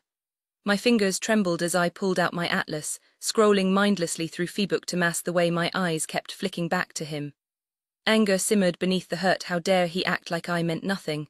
After everything, I had his mark, and he had mine, carved deep where it hurt the most. I clenched my jaw and started to stand, ready to march over and demand answers, but vines coiled around my legs, pinning me to the chair. Ryder barely glanced my way, his magic a silent warning. Just as I snarled in frustration, a voice cut through my rage. "Why so serious, gorgeous?" A guy with sun-bleached hair and a cocky grin perched on the edge of my table, blocking my view. "Who the hell are you?" I snapped, still fighting the vines. He smirked, rolling up his sleeves to show off tattooed forearms. "Ethan Shadowbrook, future second-in-command, and if you're looking for a little excitement, I'm way more fun than his broodiness over there." I scoffed but couldn't deny the charm in his confidence. With all the chaos in my love life, the last thing I needed was another complication, but the idea of him shaking up the hierarchy. That almost made me smile. "I don't need anything from anybody," I shot back, dodging any mention of whatever was or wasn't between me and Ryder. Even before everything went sideways, I'd kept my feelings for him and Dante locked down tight, terrified of what their crews would do if they found out I was tangled up with both. Ethan just smirked, swiping my apple and taking a vicious bite. "Suit yourself. But if you ever get tired of pining after Mr. Broody and want a night as my main attraction..." A sharp whistle cut him off, and Ethan stiffened, spinning to face Ryder, who stood glowering in the doorway. With a single jerk of his chin, Ryder sent him packing. Ethan tossed me a wink as he sauntered off, my apple still in hand, retreating to his spot with the Brotherhood. Ryder didn't even glance my way before storming out, but my pulse kicked up anyway.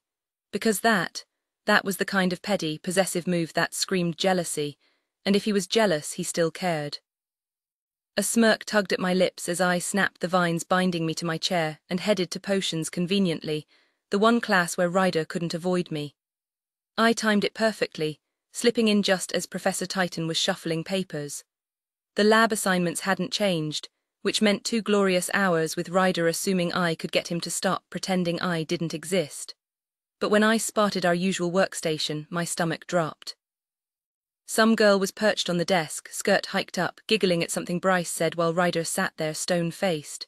Oh hell no. If Ryder wanted to cut ties, he'd have to say it to my face. Until then, that seat was mine. Bryce's eyes locked onto me, his fangs flashing in warning like he thought he could intimidate me. Please. Ryder had never pushed me away, never revoked my claim, which meant, by every unspoken rule, he was still my source. And I wasn't about to let some wannabe princess steal my spot. With a flick of my fingers, a gust of wind sent her tumbling into Bryce, both of them crashing to the floor. Ryder's head snapped up, surprise flickering in his eyes right before I vaulted over the desk and landed in his lap, my fangs sinking into his neck before he could react. His magic stuttered under my venom, his body going rigid as I drank deep, my grip on his shirt pulling him closer. He cursed, his hands sliding under my blazer, but he didn't shove me off. That was the real tell. If he wanted this over, he'd have to humiliate me in front of everyone. So the question wasn't whether he could stop me, it was whether he would. Ryder's glare burned into me as I drank deeply from him, my fingers digging into his jaw to keep him still while our bodies pressed together in a silent battle of wills. His hands slipped under my jacket, hidden from prying eyes as they locked around my waist with bruising force pulling me closer even as his body tensed with anger. The contradiction was maddening. I could taste his fury in every drop of blood, but beneath it something hotter and far more dangerous simmered. My vision blurred with unshed tears, torn between relief and frustration. Why did he have to fight this so hard? Why pretend he was unbreakable when I could feel every crack in his armor? My magic surged, and I eased my bite, letting his blood coat my lips instead of taking more. His breath hitched, that single sound carrying more meaning than any words he'd ever say. His grip turned punishing, equal parts possession and resentment as I dragged my tongue over the wound, savoring the way his body shuddered in response. For a fleeting moment, he let me stay there, my lips brushing his neck in soft, lingering kisses. Then with a rough shove, he hauled me off and dumped me back into my chair hard enough to make me wince. Figured you'd be glued to your Elysian mate by now, he spat, voice dripping with ice. Leon's laugh cut through the tension. Relax, Rydikins, he drawled from his desk where Mindy was unpacking his books like some doting assistant. We don't do the whole joined-at-the-hip thing, have your fun. He shot me a wink, and my face burned as half the class snickered. The truth was, I still didn't know where Leon stood with all of this. He seemed fine amused, even when it came to me and the others, at least when he was around. But the unspoken questions gnawed at me. Was I being greedy, broken, before the band claiming all four of them had felt right? Now the lines were blurred and the doubt was suffocating. Ryder had already shut down, leaning back with that infuriating calm, only a sharp jerk of his chin sending Bryce scurrying away. Smart move on her part. I wasn't above throwing hands if she pushed her luck. Before I could untangle the mess between us, the crackle of the interrupting saved me. Bing bong, rise and shine, my magical misfits. Principal Gratian's voice boomed through the speakers. Hope you've all been soaking up those summer rays and living your best lives, and in case you missed it, big news.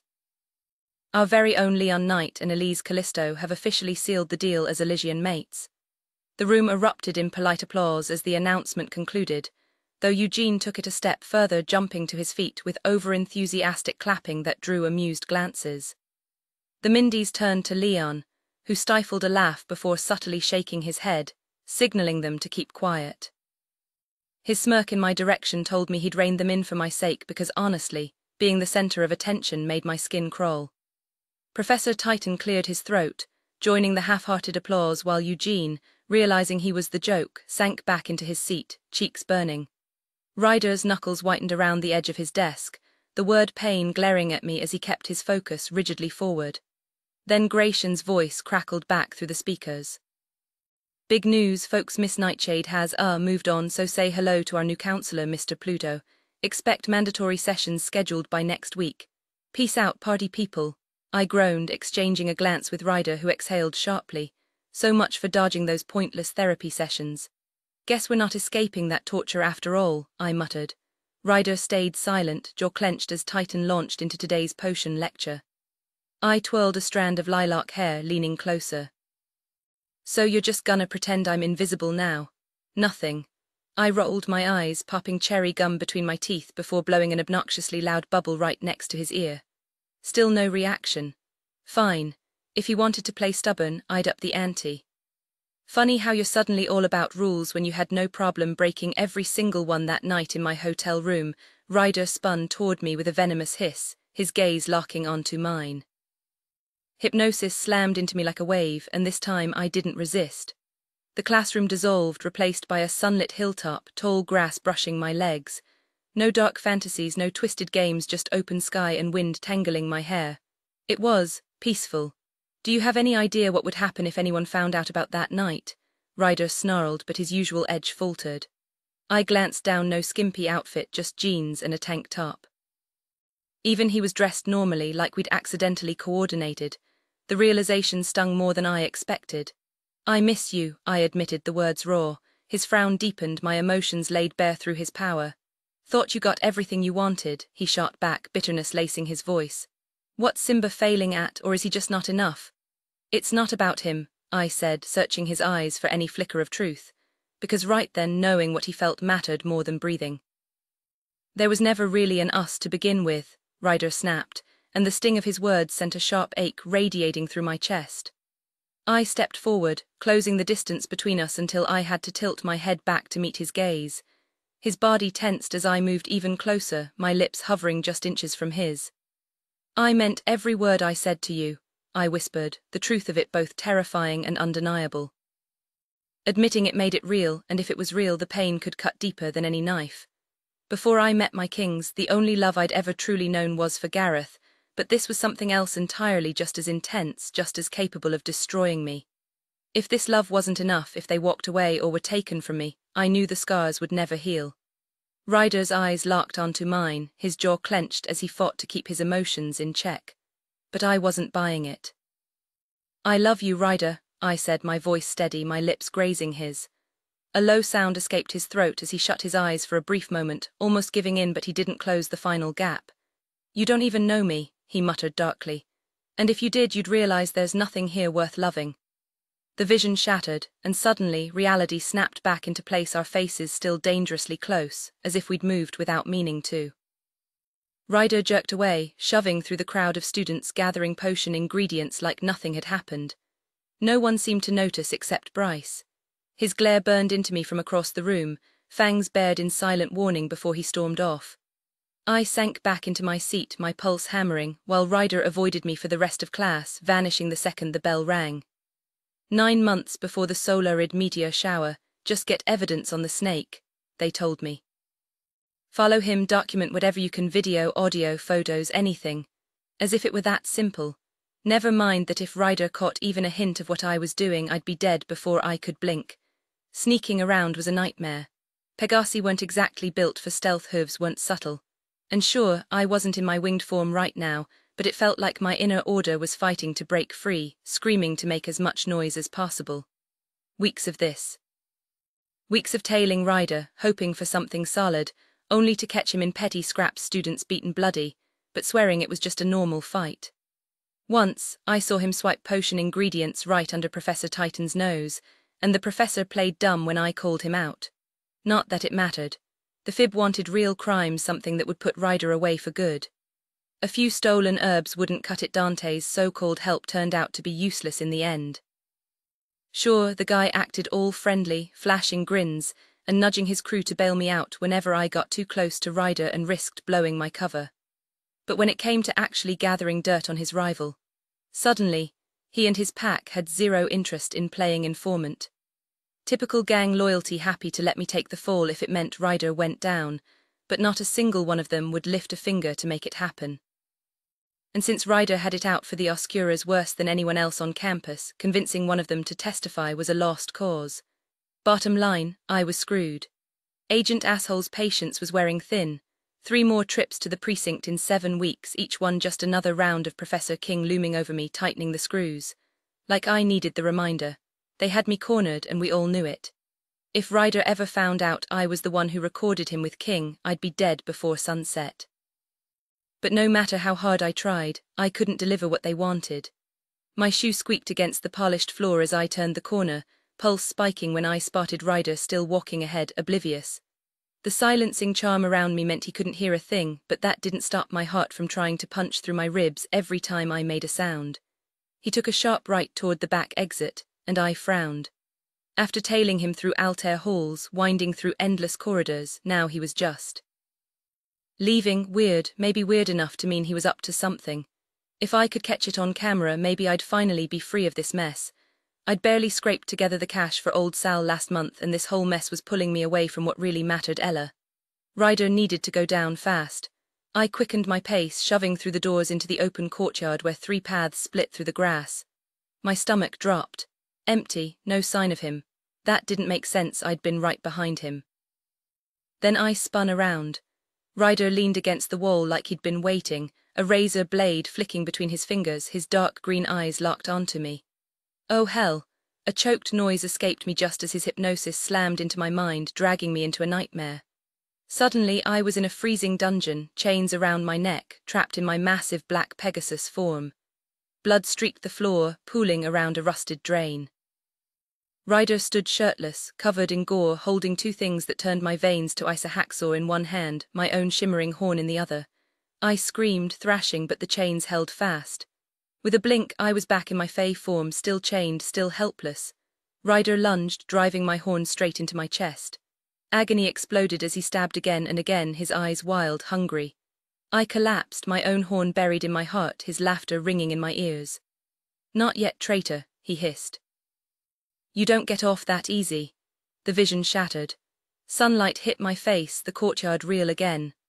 I gasped, my body trembling as Ryder's smirk burned into my memory. I fought to stay upright, but the brutal visions he'd forced into my mind left me trembling and broken.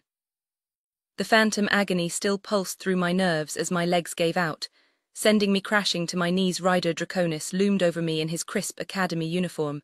Casually undoing his plum-colored tie like this was just another Tuesday. Seriously, who worries about fashion choices while threatening to murder someone? Yet here I was, hyperfixating on his damn neckwear instead of the fact that this psychopath owned my life. "Got some juicy intel today," he drawled, rolling the silk between his fingers before stuffing it in his pocket. My shoulders relaxed slightly, apparently ties weren't part of his murder attire. About some pathetic worm tailing me for blackmail footage. My throat constricted. He knew, of course he fucking knew.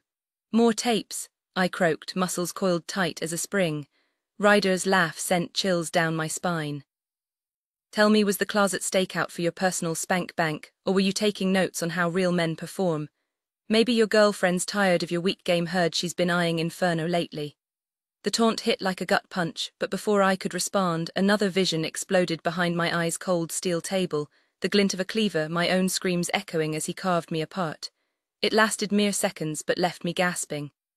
Actually, Ryder mused, tapping his chin, I should thank you. That video did me a favor, weeded out the weak links. Now the girls know exactly what I expect. Glad I could help, I muttered, then immediately wanted to kick myself. Was I seriously complimenting this monster? Here lies me, dumbest bastard alive, praising a murderer's sex tape with his dying breath. Ryder's smirk turned predatory. Speaking of, think Ella would enjoy a private screening. My blood turned to ice. He remembered her name, of course he did. How old is your sister now? He purred, watching the rage ignite in my veins. Bet she'd love meeting me. Girls always do. Every muscle locked in defiance, but my silence earned me another round of mental torture, this time drowning in frozen darkness, lungs burning as I thrashed for air. Logic said it wasn't real. My panicking body didn't care. Ryder's laugh followed me down into the abyss. Silence stretched between us before he forced my head under the water repeatedly, testing my resolve. But he'd hit a wall. I'd never betray my little sister, not even under torture. I'd take death over letting him so much as glimpse her face. Gasping for air, my vision blurring, I finally choked out, she's just a child. The lie tasted bitter, but I prayed it would be enough. As he let me go, I collapsed onto the sun-baked ground, coughing violently. Ryder's lip curled in disgust. Lucky for you, I don't have a taste for innocence, he drawled. But since Ella Temper won't be screaming my name anytime soon, I guess we're done here. Rage exploded in my chest. I lunged, driving my shoulder into his stomach with enough force to knock him backward. My fists rained down on him, each strike fueled by the sickening image of his hands on my sister. Blood splattered from his split lip, but he only laughed, dark and unhinged. On my fifth hit, he retaliated, his fist cracked against my jaw, sending me sprawling.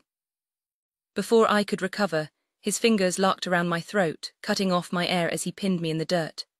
I thrashed, landing blows against his ribs hard enough to feel them give, but his grin never wavered. Pain was his fuel, and mine only made him stronger. My magic flickered uselessly, my thoughts scattering as darkness crept in until lightning split the sky beside us, throwing Ryder back. The scent of ozone filled the air as I gulped in desperate breaths. Dante stood between us now, his voice a growl. This ends now. Storm clouds gathered above as Ryder rose, brushing dirt from his clothes like this was all part of his plan. Took your guard dog long enough, he taunted, eyes glinting with malice. Almost put your boy in the ground waiting. The realization hit me like a punch. Ryder had known Dante would come. This had never been about killing me. You got your beating. Walk away, Dante said, calm but edged with steel. Ryder's gaze locked onto mine, and suddenly I was back in that blood-stained room, agony searing through every nerve. His voice slithered into my ear, low and venomous.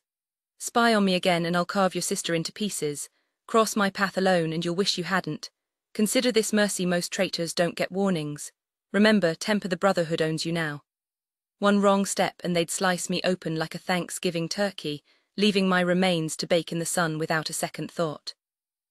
The vision faded, but the phantom pain lingered like a bad tattoo, throbbing under my skin as Ryder shoved me away. He spat at Dante's boots, classy, then strutted off like he owned the place. Looks like you've got yourself a fan club, Cavallo, Dante chuckled, clapping me on the back like I'd just won a participation trophy instead of a death warrant from the Brotherhood. My throat tightened, but all I could manage was a numb nod. Sticking to Dante like glue wasn't prideful, but pride wouldn't keep my organs inside my body. Old Sal's payment loomed, but withdrawing cash now was like painting a target on my back. A direct transfer would have to do, risky, but better than becoming another cautionary tale in the gangland gossip mill. Maybe by next month, Ryder's goldfish memory would reset, and I could slip out unnoticed. Until then, the Brotherhood could kiss my ass. The fib's leash was off, and I wasn't sticking around to play fetch. The tunnel under the lake led to arcane arts, its domed ceiling casting rippling blue shadows across the chamber. Students lounged on plush cushions, and I scanned for an empty spot, preferably next to anyone but Leon, who was practically vibrating with enthusiasm for once. Of course, fate's a jerk. The only open seat was beside him. Saved you a spot, he chirped, waving like an over-caffeinated golden retriever. Elise shot me a look from Dante's row, eyebrows raised. What fresh hell is this? Mistis cleared his throat, rings glinting as he smoothed his afro. Shirt mercifully on today, though barely buttoned, his amulets gleamed like a pirate's bounty. Claromancy any takers? Eugene piped up with a guess so wrong it hurt. Bryce's pencil bounced off his skull and Ryder lounged like a king on his DIY throne, feet propped on Eugene's seat. When silence stretched, Mistis's gaze landed on me. Damn it. Casting lots for answers, I muttered. Leon elbowed me. Knew you'd nail it. I shifted my cushion farther away. Some battles weren't worth fighting. It's like flipping a coin or rolling dice, Mistis explained with a knowing smile. While it might sound simple, we save this technique for advanced students for good reason. Any novice can toss a coin, but only Fae with true mastery over their magic can trust the outcome. It requires a deep connection. Your power must flow as naturally as your breath. He crossed to a worn oak table and lifted a velvet pouch. For the best results, use a coin made of precious metal, gold or sun steel are ideal, though silver or bronze will do. The more personal the coin, the stronger the reading. These practice coins won't mean anything to you, so I suggest finding one that holds significance before next week's lesson. Anyone already have their own? Leon and Elise raised their hands in unison, and my stomach twisted. Ah, our Elysian mates, Mistis said, beaming. A few girls sighed dreamily in Elise's direction. What have you brought, Miss Callisto? Elise's cheeks flushed as she pulled a coin from her pocket. A lion, Mistis announced, holding it up for the class to see. My chest tightened. Or, a couple of girls murmured, casting longing glances at Leon, who I stubbornly ignored. Leon gave it to me, Elise admitted. He has one with my symbol too. Out of the corner of my eye, I caught Leon digging in his pocket, but I refused to look. Logically, I knew I had no reason to resent him. He'd been chasing Elise just as long as I had, just as Dante and Ryder had. But logic didn't stop the bitterness gnawing at me. I just hated that it was him standing there and not me. Perfect, Mistis said. Is it pure gold? Solid as my Leon grinned. Confidence, sir. The class erupted in laughter, and even Mistis fought a smirk. Thank you for that vivid clarification, Mr. Knight. He returned Elise's coin and began distributing the practice ones. I buried myself in my atlas, scribbling nonsense notes to avoid conversation. Leon's gaze burned into me, and I felt him edge closer. Want to see mine? He offered. No, I snapped without looking up. Oh, he said, undeterred. Do you even have a coin? No, I ground out, stabbing at my screen. I could get you one, he whispered, leaning in. Engraved with Gabe the Magnificent and a majestic grebe. No. And stop calling me that, I hissed as Mistis handed me a gold coin. I forced a smile, but he just chuckled and moved on. What was so amusing? I rolled the cold coin between my fingers, finally abandoning my fake notes. So are we predicting each other's futures, or Leon began? No, I cut him off. Maybe it should say Gabe the Grouch, he teased, and a low growl escaped me. Listen up, Mistis called. Your partner will ask a yes or no question. Write your answer, then flip the coin heads for yes, tails for no. Keep going until the results align with your intuition. When they do, you'll know you've tapped into the gold's divine resonance. Then we'll advance. With a sigh, I turned on my cushion to face Leon, who'd already spun around eagerly, his things neatly arranged. I've got a question, he announced, grinning. Fantastic, I muttered. His golden hair spilled forward as he leaned in, eyes sparkling with mischief. Leon waved his hand, conjuring a silencing spell around us as if I'd actually spill my guts to him, like that was ever happening. Tell me, did you spend your summer pining for me? He asked, all smug amusement. I clenched my jaw, shooting him a glare that could melt steel. Do we really need to play this game? The answer's obvious. My fingers flew across my atlas, etching a bold no next to the first question. But as I did, flashes of those damn star visions flickered in my mind. Leon and Elise, not tangled up for once, just talking. Laughing. Even mentioning me, Ryder, Dante, though the words were always muffled, their names ringing louder than the rest. A stupid, traitorous part of me had wanted to be there too, stuck in the stars' grip. But missing him, please, Elise, every damn day. Leon, not a chance, I barely knew the guy. The coin spun, landing heads up. Knew it. Leon crowed, pointing like he'd cracked some grand mystery. The coin's broken, I snapped, shoving my atlas in his face to prove my real answer. He just smirked. Next question, did I cross your mind at all this summer? I scribbled yes because fine. He had then flipped the coin, heads again. Leon's grin widened as I showed him the screen. I thought about you because you stole the one person I cut myself off, teeth sinking into my tongue. Next question. Gabriel, he started, softer now, like he wanted to dig into that. I wasn't having it. Next question, he exhaled. All right, would you ever hang out with me and Elise, just the three of us? I was this close to walking away. Are all your questions just variations of me and Elise? His coin landed heads up, revealing some ridiculous furry creature. Yep, he said, flashing that infuriatingly perfect smile. His hair was too glossy, his arms too thick, his face annoyingly symmetrical. Absolute bullshit. Screw this, I muttered, pushing up to leave, but his grip snagged my sleeve, yanking me back down. Next one's not about us, swear, he said, all faux innocence. I yanked free but stayed, scribbling no before flipping the coin. Tails. Leon's pout was almost comical as my answer matched.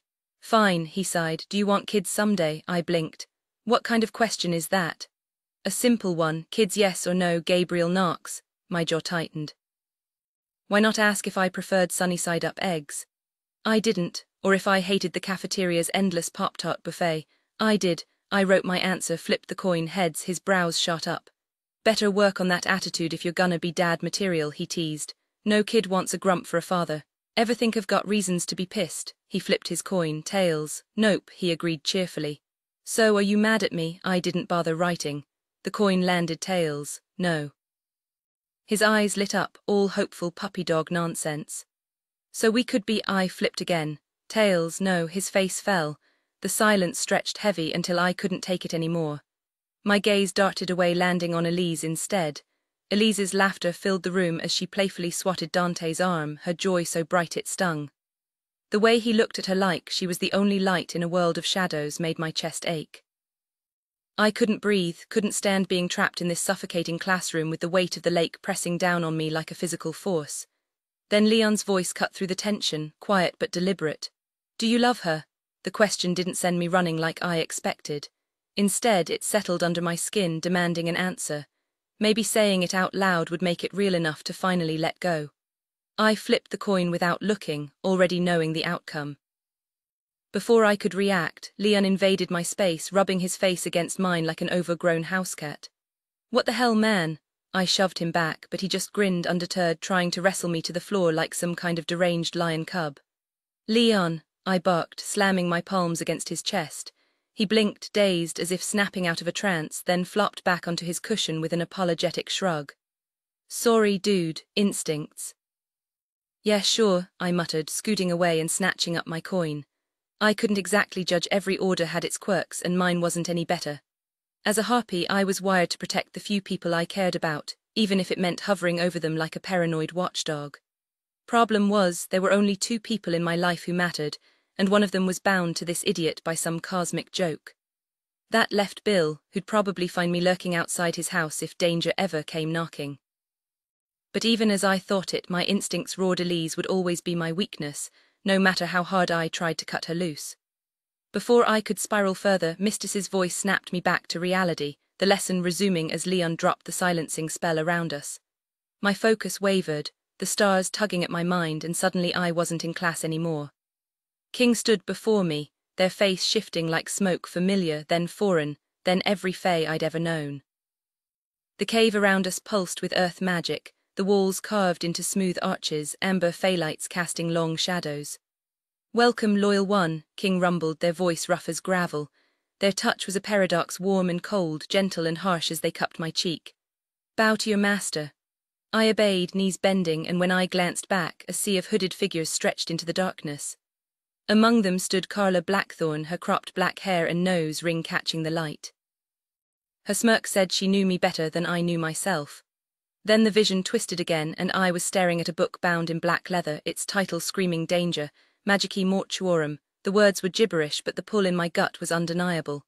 I had to find it. Whatever was written inside, it held the key to everything, and if I failed, we were all doomed. The vision dissolved abruptly as Leon snapped his fingers in front of my face. Earth to Gabriel, you checked out hard. Vision stuff again. His voice dropped to a conspiratorial whisper. Come on, you know you can talk to me. I clenched my jaw, the images still flashing behind my eyelids. Leon wouldn't understand the half of it.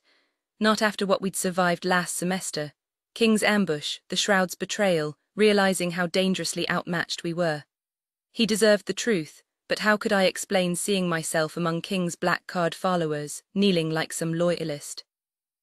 My pulse hammered as I pretended to focus on the divination coin, its lukewarm responses doing nothing to calm the storm in my head. Leon's skeptical side-eye burned into me, but for once he didn't press. When the bell rang, I hung back, desperate for Mistis's counsel.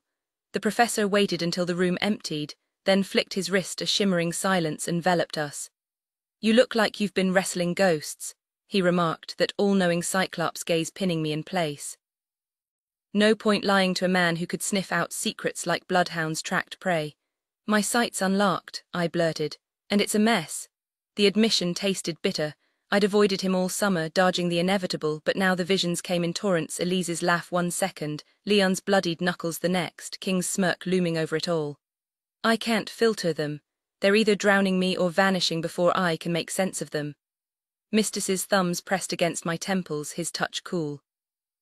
"Your aura's like a thundercloud," he murmured. "Emotions steer the sight, Gabriel. Right now yours are a hurricane." He withdrew, sighing. "And Miss Callisto's at the eye of it, isn't she?" My stomach lurched. Of course he'd noticed, probably smelled the heartache on me like cheap cologne. "This isn't about her," I muttered, but the lie withered under his raised eyebrow. "Denial feeds the chaos," he chided. "Visions of her will haunt you until you face what you're avoiding." I opened my mouth to argue, but he cut me off with a sharp gesture. "Don't share the details. Visions are possibilities, not prophecies. The moment you speak them, you risk bending their path." His warning hung in the air, heavier than the silent spell. "The stars show you crossroads, not destinations. Remember that." The weight of his words settled over me, colder than any vision.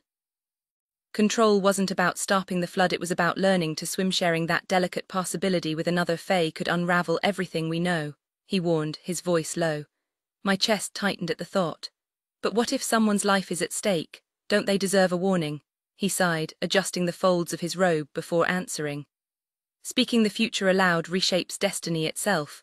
Their choices shift, sometimes steering them clear of danger, other times hurling them straight into it. The stars whisper one truth above all: impending doom can't be erased, only redirected. As a seer you must decide, will you merely watch fate unfold or dance with it?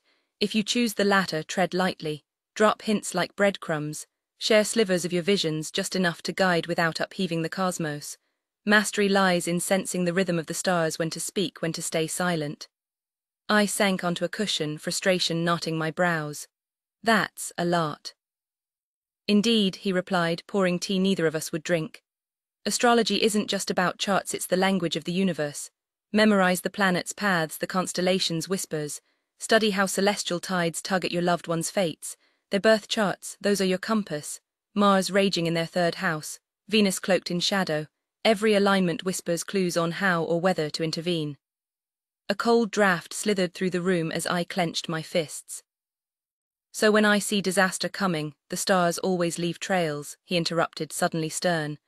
"They're not your foes, Gabriel. Every joy, every wound you've endured, none were accidents. You judge their intent through the lens of your past, blind to the unwritten chapters ahead." "Unwritten?" Mistis leaned in, his breath smelling of burnt sage. "The future isn't a single thread, it's a tapestry of maybes. The stars nudge you toward your truest self, even when it stings.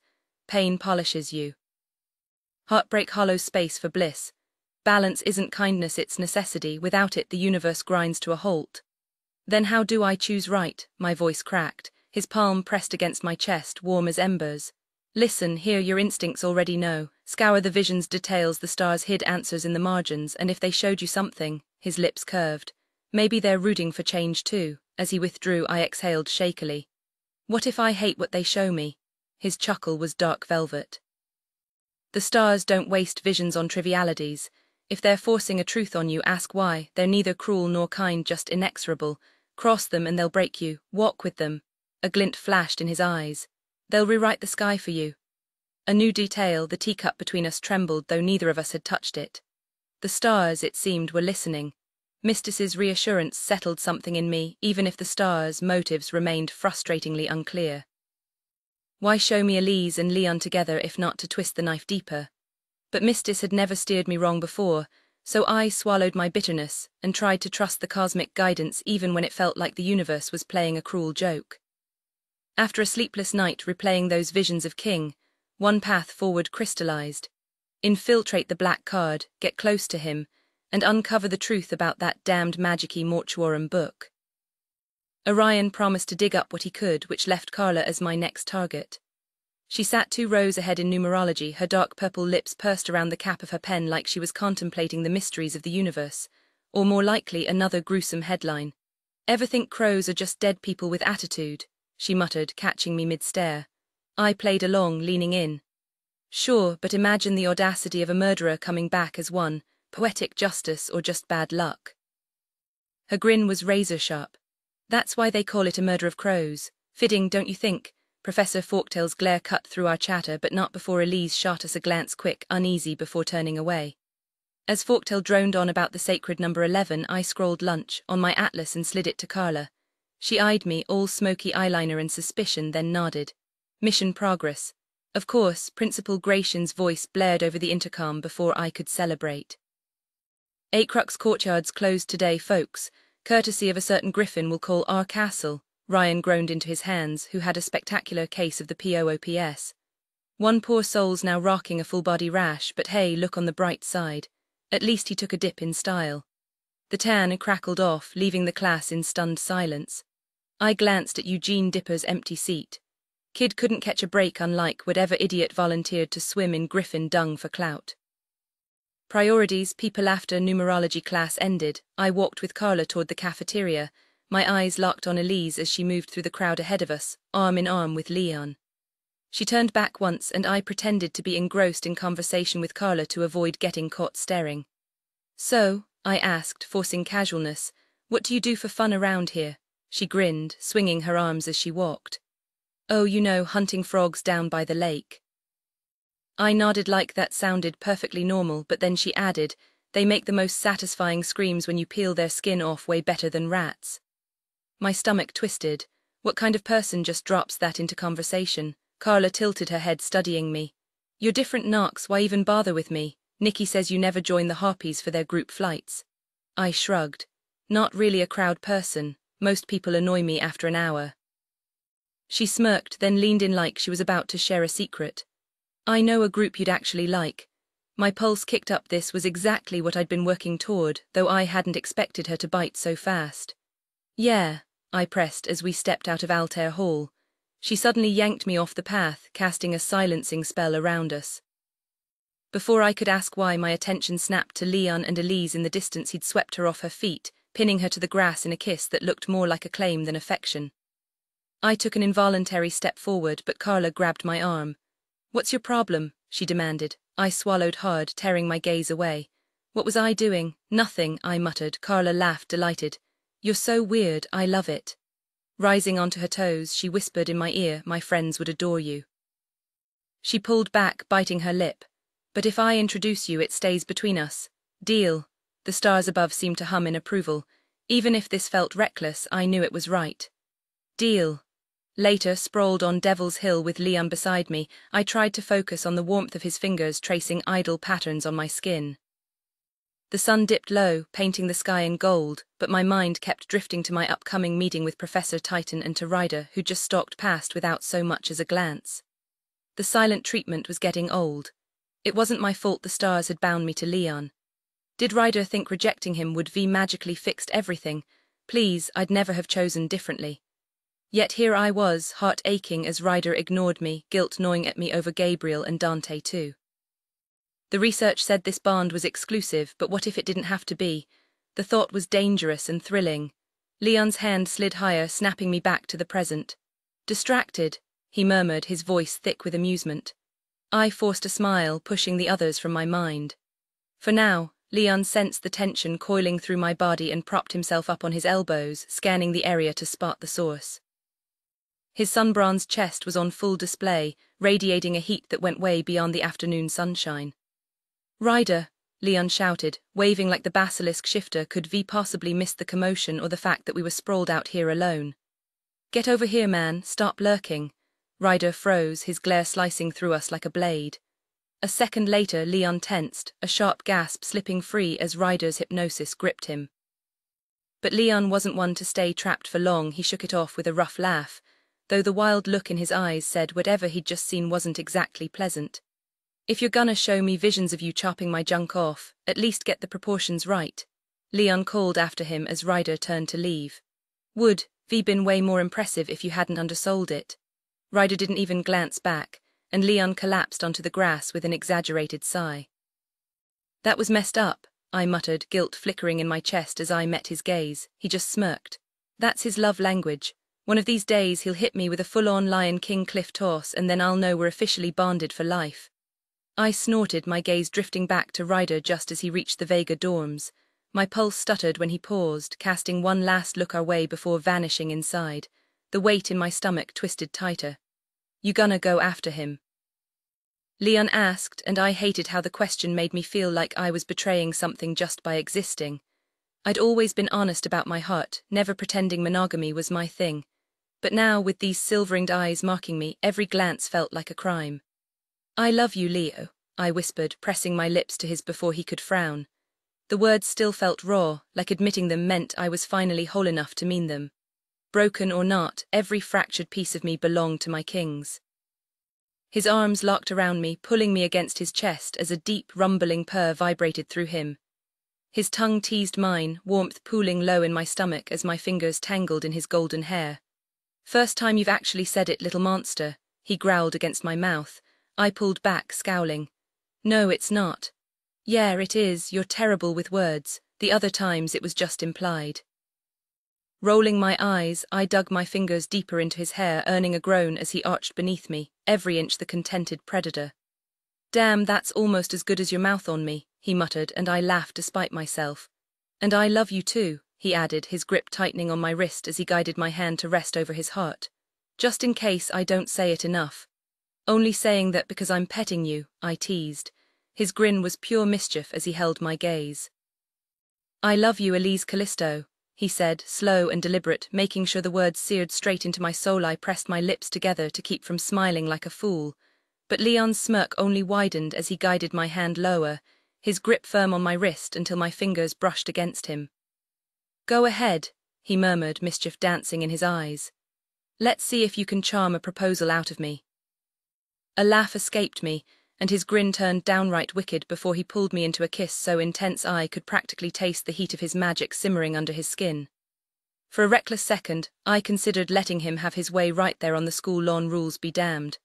How had I gotten this lucky? Leon was everything, and somehow, against all odds, he'd chosen me. Even with the scars I carried, the broken pieces I still wrestled with, he made me feel whole. Just as I was about to drag him somewhere more private, my atlas buzzed with an alert.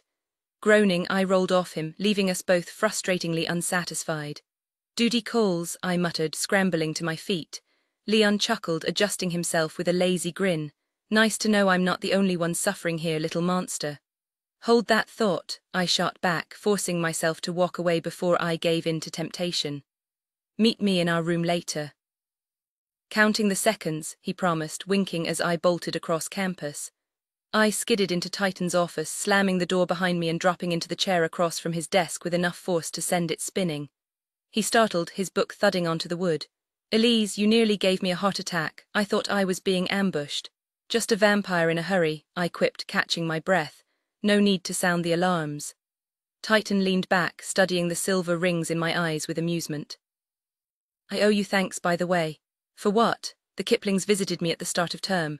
Thanks to your non-decision between the gang leaders, I made a killing on the betting pool. I snorted. What if I'd picked both? Who wins then? He burst out laughing like the idea was absurd, and I bit my tongue to keep from mentioning that night in the hotel when absurd had felt anything but. So, he said, still grinning, aside from the obvious, how was your summer? Rumor has it you moved in with Leon's pride. Enjoying lion life, I rolled my eyes. Of course the whole school knew. Between Leon's loose lips and the Mindy's gossip mill, my business was practically public record. It was good, I admitted, popping a piece of gum into my mouth. Better than good, really, but some things were best kept between me and the lion who made my world brighter. Their home was like night and day compared to where I came from, luxurious beyond belief, filled with warmth and stocked with more food than I'd ever seen in one fridge. Leon's family treated me like one of their own, and for the first time in forever I didn't have to glance over my shoulder, waiting for some debt collector to show up. It was surreal, honestly, how easily they folded me into their lives.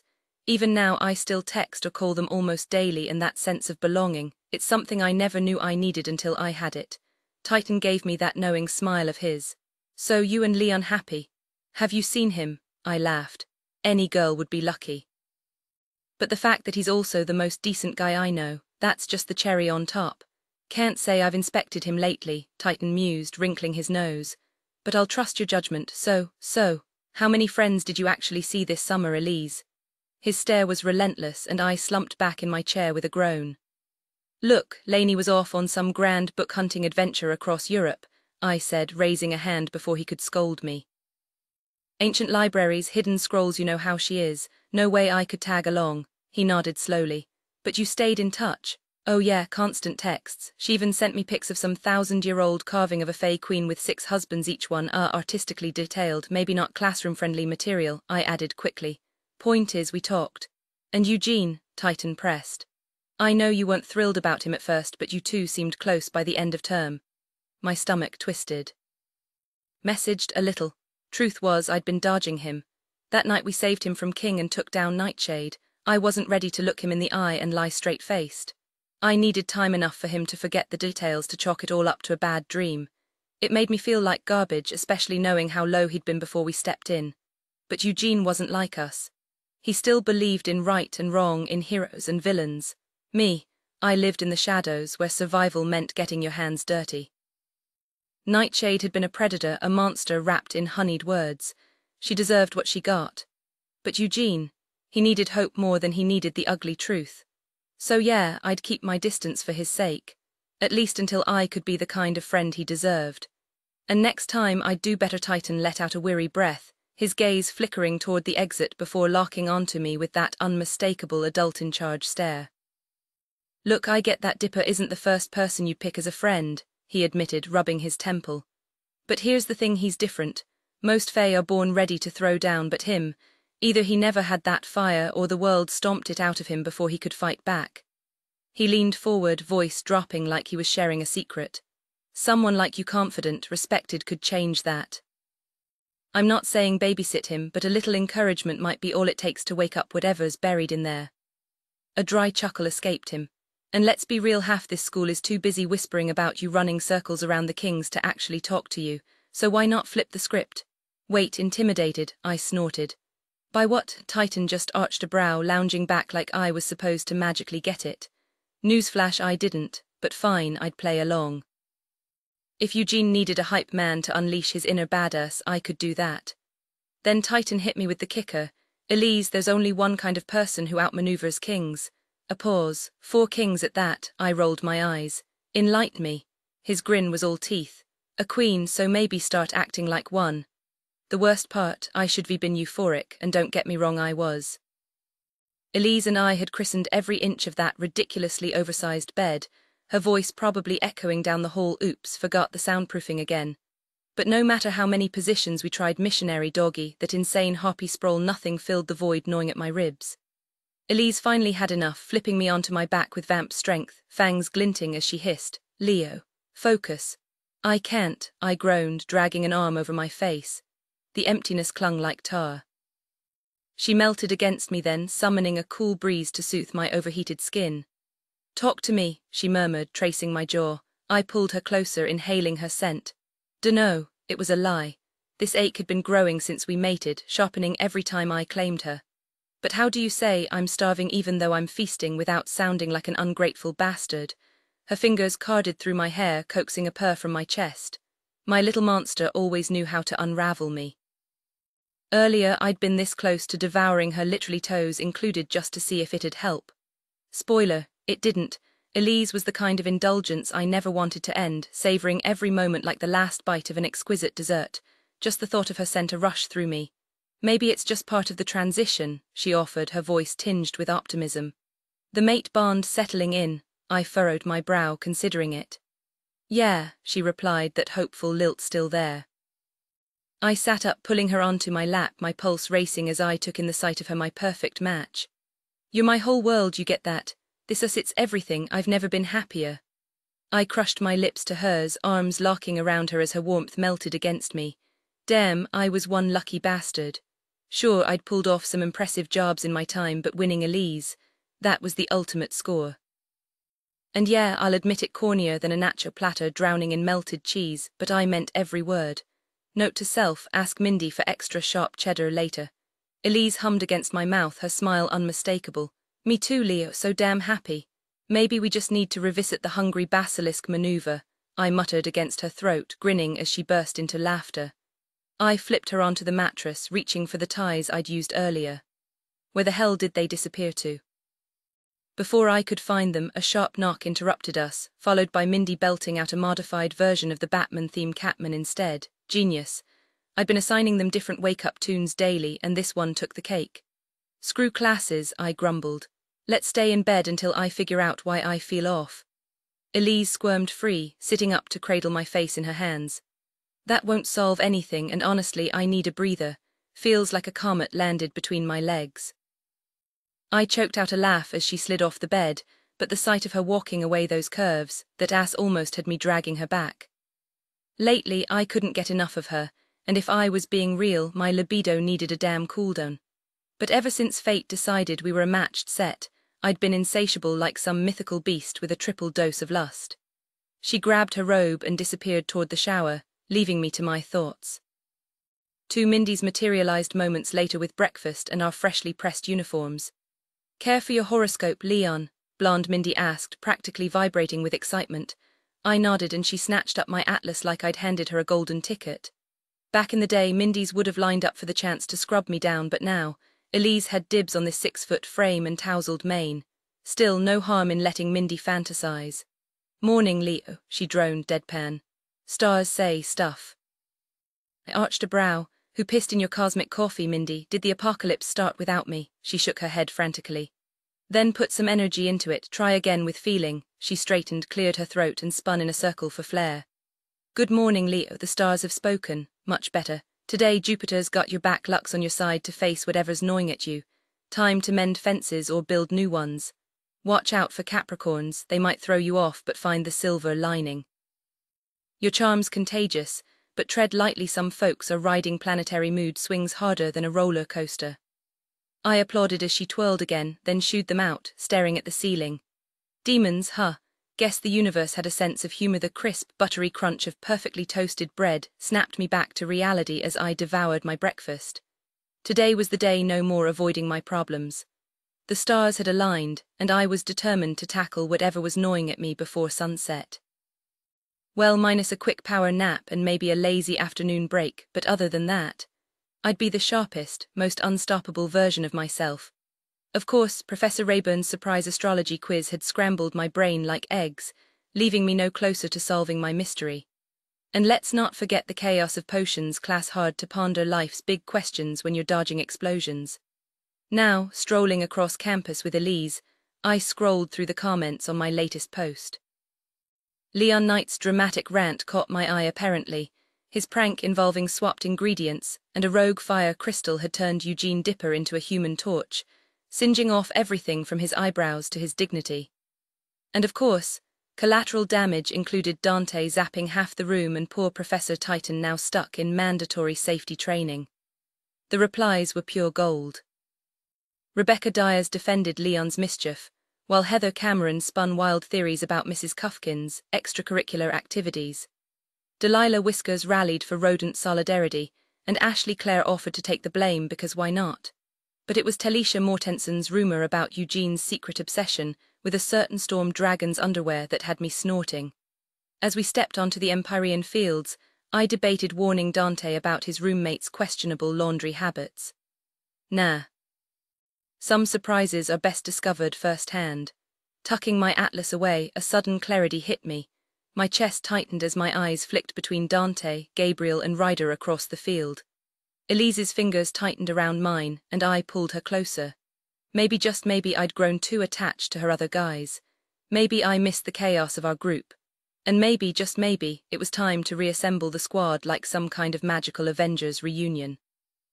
The thought sent a jolt of excitement through me, stomach fluttering like a caffeinated pixie. Mars started pairing everyone up, and as we approached, his gaze locked onto us. Game on. Callisto, you're with Galaxa today. Knight, stick close to Draconis. I gave Elise's hand a quick squeeze before she dashed off toward Cindy Lou, that competitive glint in her eye making me grin. Meanwhile, I made my way over to Ryder, my mood lifting despite the tension. Even though the stars had tied me to Elise, my lion instincts hadn't faded. If anything, they'd grown stronger, pushing me to form my own pride. And weirdly enough, Ryder, Dante and Gabriel seemed to fit right into that need. Elise clearly cared about them, but I couldn't tell how much the celestial bond had shifted things for her. Our night with Dante proved she still wanted him, but was it the same intensity as what we had? The thought of an imbalance gnawed at me, especially with Dante.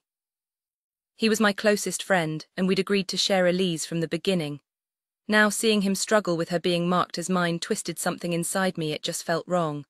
"Hey," I greeted Ryder with a smirk, earning the usual scowl in return. My instincts screamed at me to pull him into a hug, but I wasn't in the mood for a concussion today. Still, the temptation was there.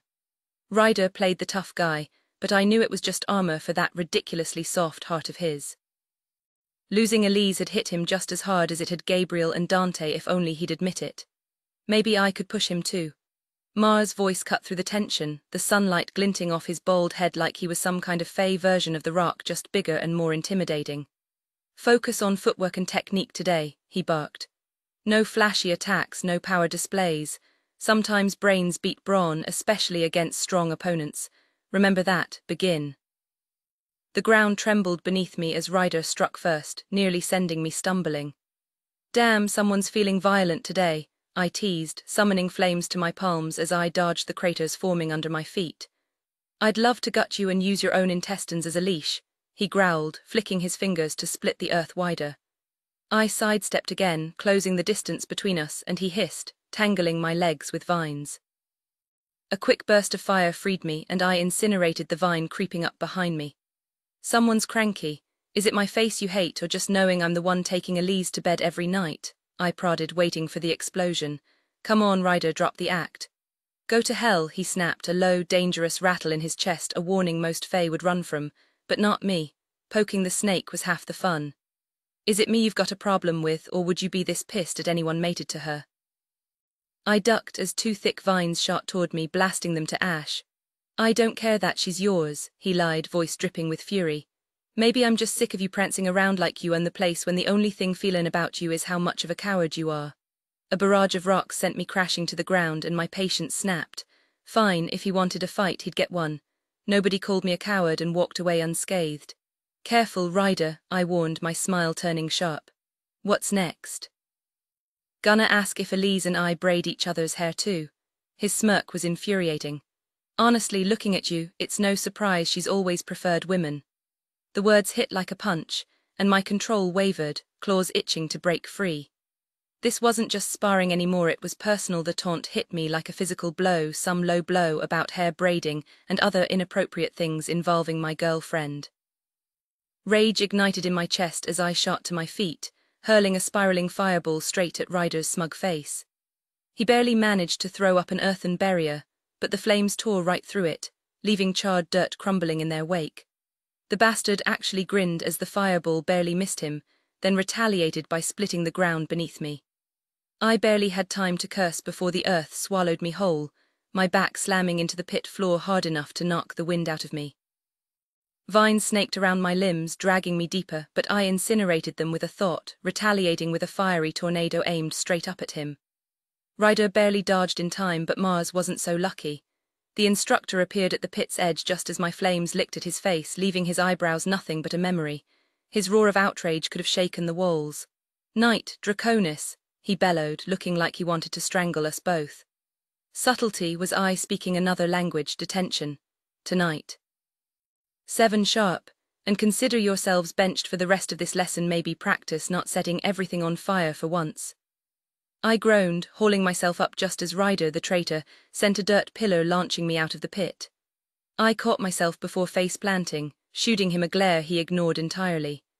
Elise caught my eye from across the field, concern etched on her face. I flashed her a grin, silently promising I was fine, then watched as she schooled Cindy Lou with effortless grace, dodging fireballs and slapping her with air whips like it was nothing. That dragon-worshipping nuisance deserved every bit of it. Ryder, meanwhile, had planted himself on the ground, his gaze lingering on Elise a little too long. Yeah, he'd pissed me off, but I wasn't giving up on him yet. One day we'd be laughing over stupid jokes at a sleepover, and he'd realize I was the best damn friend he never knew he needed. If fate hadn't already penciled that in, I'd grab a Sharpie and write it in the stars myself. Come 7 o'clock, I was leaning outside Mars's office when Ryder rounded the corner wearing nearly the same damn outfit as me. His face twisted in disgust. "You've got to be kidding me," he muttered, looking ready to bolt just to avoid the coincidence. Mars swung the door open before he could, his eyebrows miraculously restored, probably thanks to some overpriced potion from Titan's stash. "Follow me," he snapped, still radiating disapproval. We trailed him across campus, past Acrux courtyard, skirting the library's shadowed path. "When are pitbull tryouts, sir?" I asked, mostly to break the silence. Mars glanced back, considering. "Soon. Most freshmen are mediocre, but there's one Ethan Shadowbrook. Lunar. Took out 4 guys with 1 water strike in elementals. Kid wasn't even trying, too busy flirting." I almost suggested Dante, then bit my tongue. No way would he play with a Lunar, no matter how skilled. Some rivalries ran too deep. Mars found himself in a tough spot. His role demanded he push the team to their peak, yet Shadowbrook wasn't some mediocre hanger-on content with cheering from the sidelines. No, this guy had ambition written all over him, climbing the ranks with ruthless efficiency. Lately, Ryder had been giving him more attention than anyone else in their circle, second only to Bryce. That alone signaled trouble for Dante. Honestly, the sheer energy some Fae poured into their grudges baffled me. Exhausting, really. I could have used a nap just contemplating the pettiness. "Look, if we don't land solid water players soon, this season's a lost cause," I muttered, frustration simmering. The memory of Zodiac Academy wiping the floor with us still stung. My mistakes had cost everyone their shot. The guilt gnawed at me. At this point, I'd welcome a Lunar if it meant redemption. But Dante, never. We reached the dead shed, a creaky wooden eyesore with a padlock dangling from its door. Inside, it was a graveyard for school supplies and forgotten junk. Mars unlocked it, motioning us in with a smirk. The moment I crossed the threshold, magic prickled over my skin. The door slammed shut behind us and Mars' voice echoed from outside. 24 hours unless you cooperate. PowerShare to unlock the box inside. Fail and it blows your escape to hell. Enjoy." His footsteps faded, leaving us in stunned silence. Ryder lunged first, slamming his magic against the door. The barrier absorbed it, sending a shockwave of light skittering across the walls. Dusty shelves loomed in the dim light, cobwebs clinging to forgotten equipment. At the back sat an ancient, sarcophagus-like crate, probably where the school dumped its regrets. "That bastard," Ryder snarled, kicking a bucket. It ricocheted off the barrier and smacked him square in the chest. He shot me a venomous glare before stomping off to sulk by a supply rack. I rolled my eyes. "Cool the drama, snake boy, let's just PowerShare and bail." I strode to the ornate wooden box at the room's center, extending a hand. He refused, jaw tight. "We did it to save Elise before." "What's the hang-up now?" I pressed. "Because that was different," he snapped. "Ah, so you do care about her." I dropped cross-legged to the floor, grinning as he bristled. His grunt was as good as a confession. "She cares about you too, idiot," I added. "No one's stopping you from seeing her." He exhaled sharply. "Got what I wanted, she's yours now." A low growl rumbled in my chest, my lion stirring. "Say that again and I'll rip your throat out." For a long moment he just stared. Then, grudgingly, "She's not nothing." His voice was quiet, eyes fixed on the wall like it held answers. The shed felt smaller suddenly, the air thick with everything unspoken. My pulse kicked up as I met his glare. "You don't mean that," I said, the words slipping out before I could stop them. "I've missed you, man." His expression twisted into something between disbelief and disgust. "The hell did you just say?" "Just keeping it real," I shrugged, watching his jaw tighten. "Miss me?" he scoffed, voice flat. "We weren't friends, hell, we weren't even co-workers. You're like some stray that keeps showing up on my doorstep that I have to shoo away." "Come on, you know it's more than that," I shot back, grinning when he clicked his tongue in irritation. "We bled together for Elise. That bonds people whether you like it or not. And don't even pretend you weren't wrecked when I bit it that one time. I've got the photo evidence." I pulled up the shot on my atlas, the one where he'd left a messy handprint on my chest like some dramatic farewell. I'd captioned it "Bros before foes" because, let's be honest, denial was his whole personality. "Face it, you're stuck with me, partner." His glare could have melted steel. "I don't do partners," he snarled, swatting the device away. "I work alone." "Nobody works alone," I countered, and he shot to his feet like a feral cat. "Shut up," he ground out, jabbing a finger at me. "Can't." Chaddy's my middle name, and since we're trapped here for a full day, guess who's your new podcast host? I flopped back against the wall, stretching. Episodes include nap time with Nate and philosophizing while you suffer. He dragged a hand down his face. I will pay you to stop talking. Or, I sing-songed, you could just transfer your magic to me now, Rider Pie, just a little sip, like a juice box. The choked laugh he tried to smother was gold. Gotcha. Underneath all that brooding, he was just a guy who needed someone to annoy him into feeling something, and lucky for him, I excelled at that. Fine, he snapped, thrusting out his hand like it pained him, but only so I never have to hear your voice again. I laced our fingers together, ignoring his immediate recoil. Or, sweetheart, it'll be over before you know it, I teased. His pupils slit like a pissed-off cobra. That your pick-up line with Elise too, he sneered. I barked a laugh-wrong reaction, judging by his scowl. Magic prickled under my skin, but his defenses were locked down tighter than Fort Knox. If he didn't ease up, we'd be stuck in this freezing dump forever, and no way was I spending the night on concrete when I could be tangled up with Elise in our warm bed. Ryder, I sighed, dropping the act, you're making this harder than it needs to be. His stubborn silence said everything, so I went for the gut punch. Listen, I get it.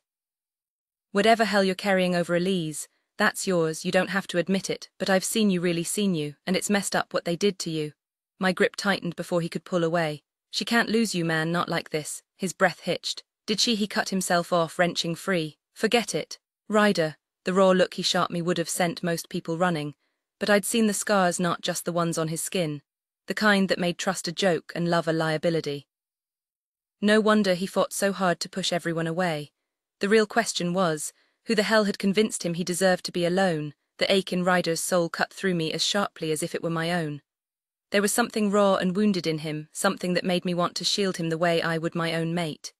If Elise still wants you the way she once did, then I want her to have you, I confessed, the words heavy on my tongue.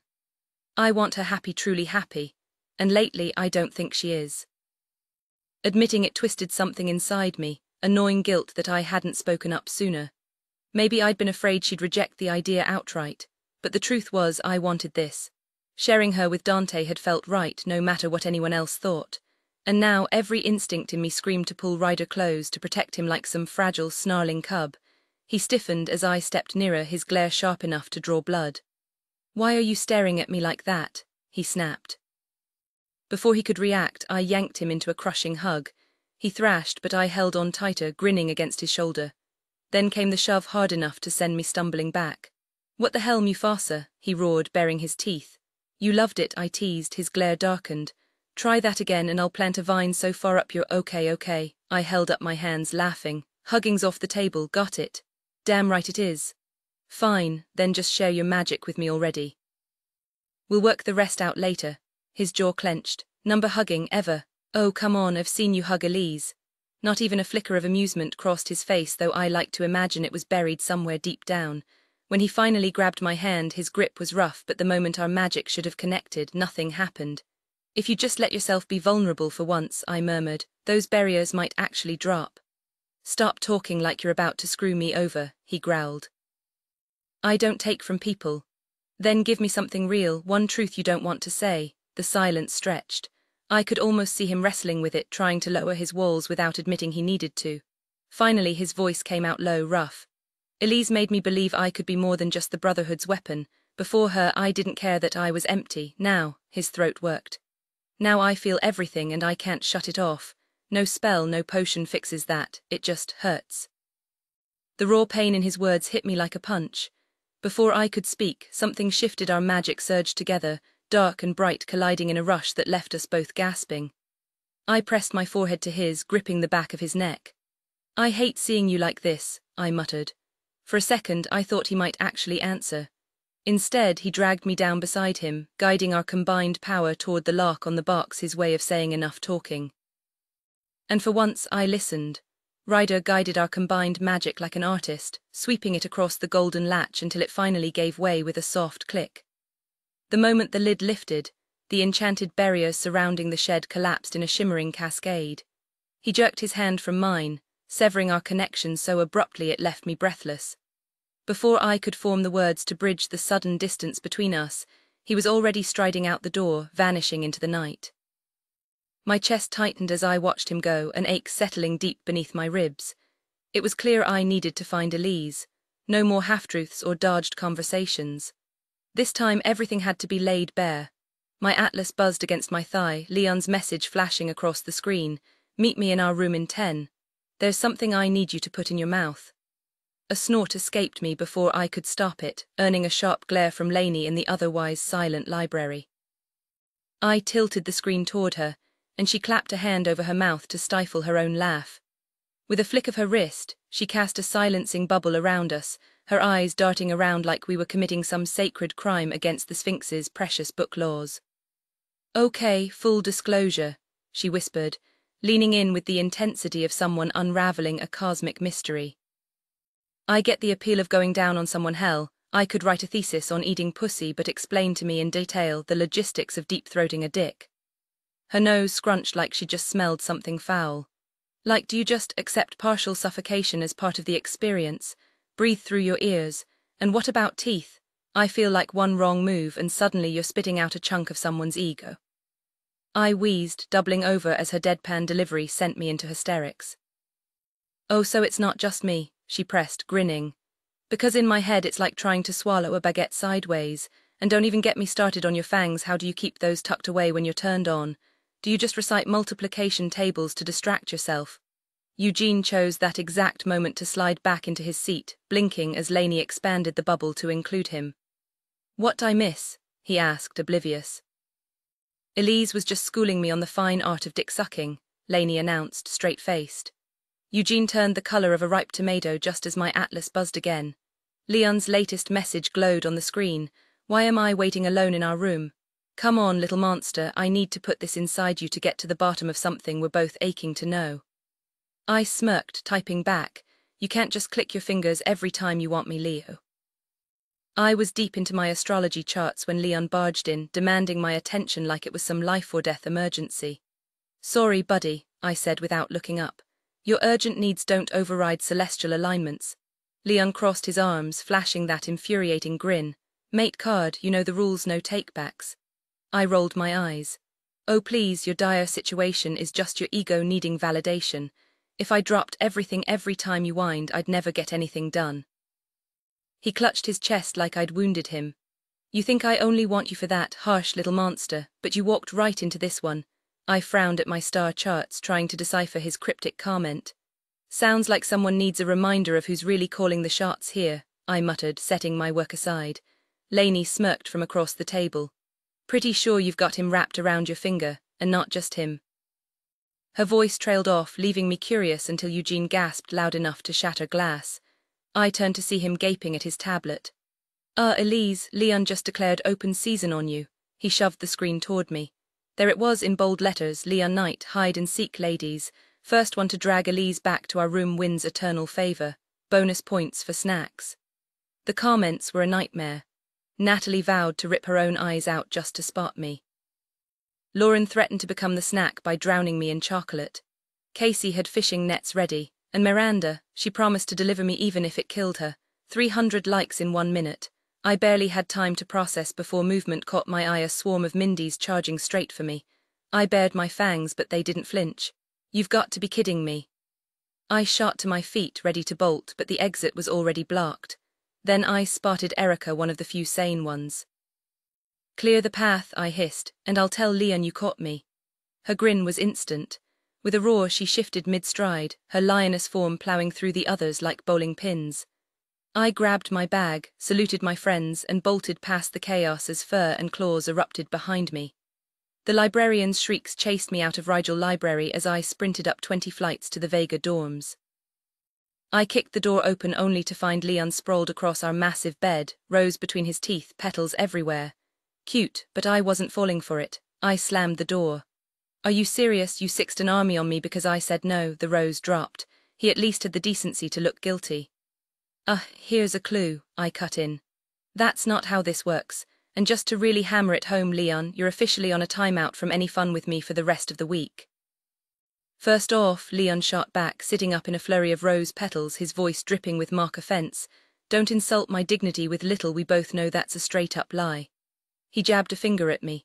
Second, I asked nicely and you shut me down. What was I supposed to do, take it lying down? How about respecting my answer for once? I snapped, throwing my hands up before spinning away as he hit me with that wounded puppy act. Not today. I yanked off my uniform, shooting him a glare when he dared to shift like he might follow. With an exaggerated sigh, he collapsed back onto the bed. I said it was important, he grumbled. And you still brushed me off. Newsflash, Leon, your libido isn't my emergency, I shot back, shoving my clothes into the hamper, not even sparing the underwear. His gaze lingered, hungry, and I flashed him a smirk as I stole his sweatpants and a ridiculously oversized shirt. Tying my hair into a messy knot, I crossed my arms, my best try me glare locked in place.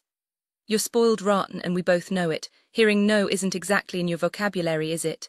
Need a hand digging that hole deeper? I arched a brow, he huffed, shaking his head. For the record, I didn't call you in here just for that. My eyes flicked to the rose petals smothering the sheets.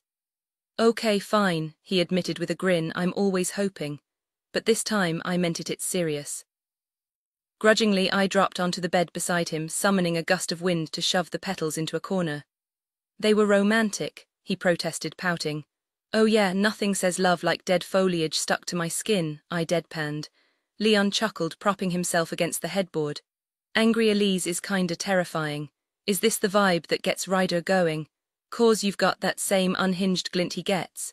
Bet the two of you going at it could ignite the whole block. My stomach twisted, part thrill, part guilt. Leon groaned, thumping his head against the wall. This is why I wanted to talk, we've got issues. Multiple actually, but they're all tangled up in one messy knot. He dragged a hand through his hair. Or maybe they're separate, hell if I know, but ignoring it isn't working. Leo, I murmured, my pulse spiking. Problems, that didn't sound good, but he didn't seem angry, just restless. Then, whiplash fast, he grabbed a small vial from the nightstand. Take this with me, an honesty potion. No sugarcoating, no half-truths. We know what Elysian mates should be, but since when do we play by the rules? We both drank the potion, forcing the truth out into the open. Once the words were spoken, we'd finally know where we stood and maybe, just maybe, we could figure out how to move forward together. I hesitated, twisting my fingers in my lap. Leon, what if I say something that upsets you? Or something you don't want to hear?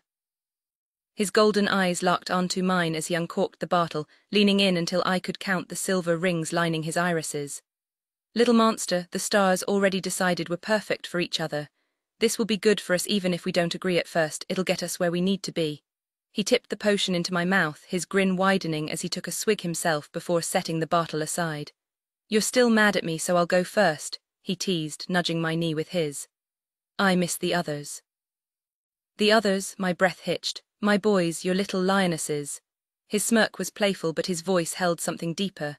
I miss seeing you laugh with them, and I want to know, how do you feel about trying to get back to how things were before the whole mate situation? My stomach flipped. You mean, you want us all together again? Damn right I do. He stretched lazily, like this was the most natural conversation in the world.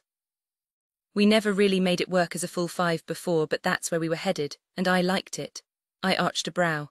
You liked knowing I was with 3 other guys when you weren't around. Leon's laugh was low, unapologetic.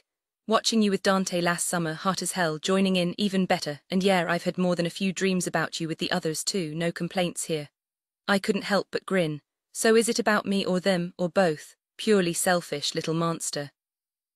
I'm all about you, but if you're the syrup, then the rest of us are the pancakes. And trust me, sticky sounds real good right now. I burst out laughing, but the sound caught in my throat when he caught my hand, pressing a kiss to my wrist that sent heat racing up my arm. So, he murmured, 4 pancakes too much for you. The potion burned the truth out of me before I could think. Yes, my face flamed as Leon growled in approval. But a whole stack at once, that's a lot, 2 maybe, 4, I'd drown. His next kiss landed higher, his teeth grazing my skin. We'll work up to it, he promised, and the hunger in his voice left no doubt he wanted that, all of us tangled together. Now for the hard part, he said, sobering slightly. Feelings. I bit my lip, suddenly desperate to stall. You first, how do you really feel about them? Dante's like a brother, closer than my actual brother most days. His answer came fast, effortless. I love him, I love seeing him happy. And since he's not actually my brother, sharing you with him doesn't weird me out, at all. When the 3 of us are together, it just clicks like how my parents fit perfectly, even if their love isn't romantic. Growing up in a pride, I've seen how love stretches beyond the usual boundaries, and I can picture that with Dante. It's not just about you and him, it's about the bond we could share too. What about Ryder? I asked, hesitant. Leon let out a short laugh. Honestly, I love messing with him. He pretends to hate it, but I think he secretly enjoys my company. And yeah, I like him mostly because he's good for you. Plus, he's accidentally hilarious. Do I love him? Not yet, but what you two have is real and I want something real with him too. Now Gabriel, total ass. I couldn't help but laugh and Leon flashed a grin. You really don't like him? There's not much to like, he admitted with a shrug. But it's not like I hate him either, he's just locked up tight. Honestly, I feel bad for the guy. He's lonelier than any of us and I think he needs a pride more than he'd ever admit. I want to like him for you, yeah, but for him too. Nobody should have to go through life without friends. His words hit me hard, the fact that he'd thought this through, that he cared enough to say it with such certainty, it meant everything. If you were a lion you'd be leading the pride, he said, nudging me. And that makes me your first lioness. But I'm not a lion, I argued. And the others aren't either, their orders don't work like this. Vampires, monogamous, Elysian mates, supposed to be exclusive, this isn't normal. Since when do we care about normal? Leon shot back. If it makes us happy, that's all that matters. Besides, your half-Pegasus herds don't pair off forever. Dante's got wolf blood there partly half the time, and Gabriel, he'll come around. Worst case, we build him a grumpy nest on the roof where he can sulk in peace. A grumpy nest. I groaned, collapsing onto the bed. Leon pulled me close, his arm tight around me. Exactly, you can go up there and annoy him whenever he's brooding over some vision. He'll snap out of it. The real problem is figuring out how to move Dante and Ryder in without their gangs murdering us in our sleep. He said it so seriously I had to groan again at the absurdity. In my head it's simple, I sighed. I want all of you, you all want me, done, but reality's a nightmare. Let's just focus on getting everyone on board first, Leon said, his voice softer now.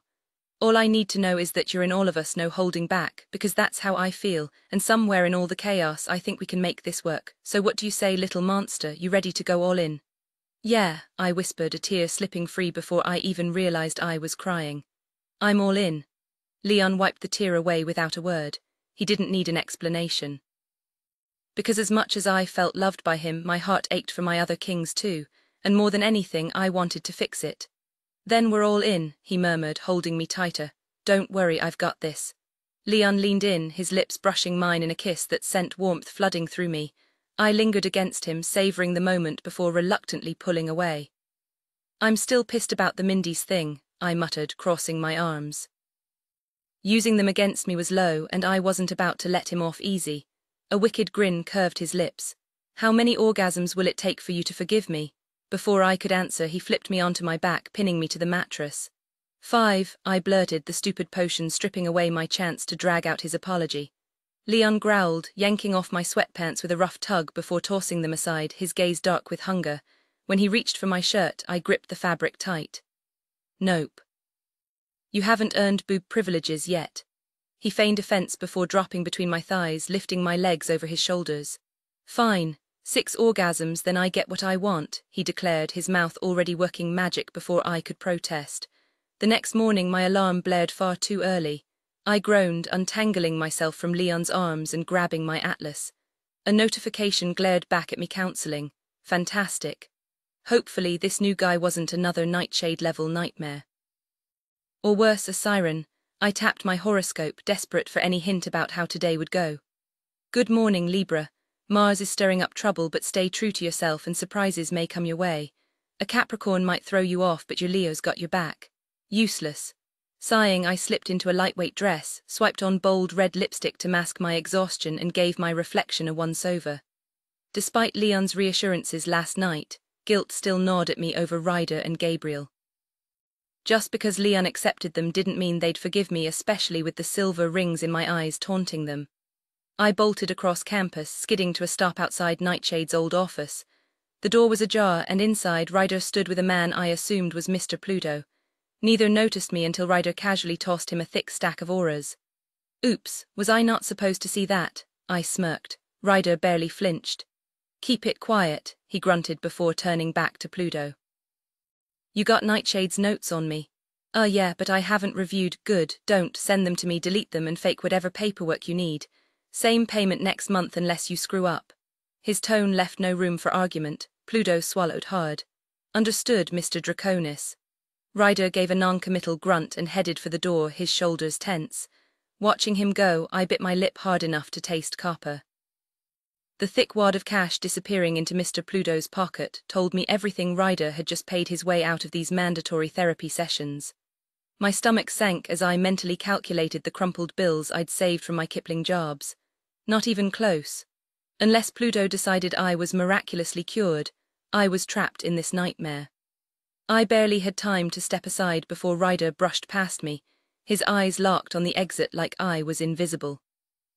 The sharp ache in my chest surprised me until his gaze flicked to mine, dark with something like recognition, before he vanished into the hall. "Miss Callisto," Mr. Pluto greeted, extending a hand. His grip was warm, but the second his skin touched mine, I felt the invasive pull of his siren abilities, probing for emotions I wasn't willing to share. I jerked back with a curse. "You're a damn emotion thief," I snapped. He smiled like it was a compliment. "Standard practice in my order." "So you'll just rifle through my head whenever you feel like it?" My pulse roared, but I forced a smirk. After Nightshade's mind games last year, the last thing I needed was another psychic intruder. Before Pluto could defend himself, Ryder's voice cut through the room. "Here." He stood in the doorway, tossing another roll of cash at Pluto with a flick of his wrist. "She's done too." My breath caught. I lunged after him, snatching the money back and shoving it against Ryder's chest. "I don't take charity." His mouth twitched amusement or annoyance, I couldn't tell. "Then earn it," he said, fingers closing around the bills. "Do a job for me or pay me back later, unless your pride's too thick to swallow even that." The challenge hung between us. After a beat, I nodded. Ryder huffed almost a laugh and threw the money back to Pluto. "Same deal. Forward Nightshade's files, then burn them. If I catch you snooping, the Brotherhood will mail your remains home in a shoebox." He was gone before I could react, leaving me with a dozen unspoken words clogging my throat. "Tell me about the job," I called after him. "You'll know when I do," floated back, careless as ever. Alone in the hall, I couldn't help smiling. Ryder didn't lift a finger for anyone unless it suited him, which meant he wanted me free. No ulterior motive, just concern. And now that I'd seen that crack in his armor, I wasn't letting go. 9 months before the Solarid meteor shower. Dante had a favor to collect. And I had a feeling he wouldn't wait long to cash in. His gaze burned into me from across the cafeteria as I half-heartedly joined my friend's conversation, forcing a laugh when the group erupted even though I hadn't caught Harvey's joke. My attention snapped to Dante when he jerked his chin, pulling me from my daze. Without thinking, I leaned over and pressed a quick kiss to Cindy Lou's lips. "Be right back," I murmured, lingering just a second longer to breathe in her familiar vanilla perfume before disentangling myself. Dante was already striding toward the exit by the time I reached his usual table, forcing me to jog after him across campus. The bastard moved like the wind. One moment he was ahead of me, the next he'd vanished near the dead shed. Before I could curse, an invisible force yanked me off my feet, my startled yelp dying in my throat as Dante deposited me beside him on the damn roof. A shimmering silence enveloped us as he jerked his chin toward the ground below. "Take a look, Cavallo." Lorenzo sprawled in the grass with a handful of blazers, giggling like a maniac before suddenly biting into the dirt like it was a 5-star meal. My stomach twisted.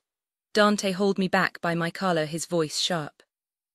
"If he keeps this up, he'll never be welcome back home. How often is he doing this?" I swallowed hard. "Killblaze has him by the throat. If I cut him off cold turkey, he'd lose it or worse." The rumors weren't pretty. Blazers who quit too fast didn't survive the withdrawal. Dante's smirk was anything but comforting as electricity sparked around him. "Then we'll wean him off. You'll be his only supplier. Don't look at me like that," he added when I recoiled. "The Kiplings will handle the supply, diluted with ambergrass. We taper the dose, break the addiction. Simple." "Simple," my voice cracked. "I'm not a damn pharmacist." A jolt of static zapped my neck. "You're his lifeline. Think of it as community service." His arm locked around my shoulders like a vice. "I saved your ass from Ryder, now I'm asking you to save his." The weight of his words settled over me. No choice, no escape, just debt. Dante's expression darkened. "The clan can't know. But I'll make it worth your while." He ruffled my hair, the gesture almost brotherly. "Consider yourself Lorenzo's guardian angel, a very illegal, very reluctant one." There were moments when I almost believed Dante and I could have been real friends in some other life, one where I wasn't drowning in debt to old Sal or plotting to disappear with Ella before this city swallowed us whole. Maybe I'd feel a pang of regret leaving him behind, but then reality kicked in. I was just another pawn for the Oscura clan dealing their poison to stay afloat. The only thing I'd miss about this life, nothing, the constant paranoia, the sleepless nights, I'd burn it all without a second thought. Ella and I would finally be free, no more chains, no more shadows. Right now, though, tangled up with Cindy Lou in my bunk, the world outside didn't exist. A thin sheet shielded us from prying eyes, though it did nothing to muffle Amy's irritated grumbling from the bunk above. Whatever. I tightened my arms around Cindy, savoring the rare calm she brought. For a little while the weight on my shoulders lifted and I could just breathe. Her fingers traced lazy patterns on my chest, her dark hair spilling over me like ink, the sweet mix of shea butter and honey clinging to her skin. "You're not thinking of pledging to the Oscuras, are you?" she murmured, her lips brushing my neck. I barely managed a reply before her hand slid under the sheets, her grip sending my thoughts scattering. "No, why?" "You practically salute whenever Dante walks by," I scoffed. "Hard not to when he's the one holding the leash." Cindy's laugh was warm against my ear. Scary fey warlord, ever imagine being in his place, a dragon who could snap someone in half?" My brain short-circuited as her fingers worked. How about a game?" she purred, nipping at my jaw. "You play the big bad dragon and I'll be the naughty centaur who needs discipline."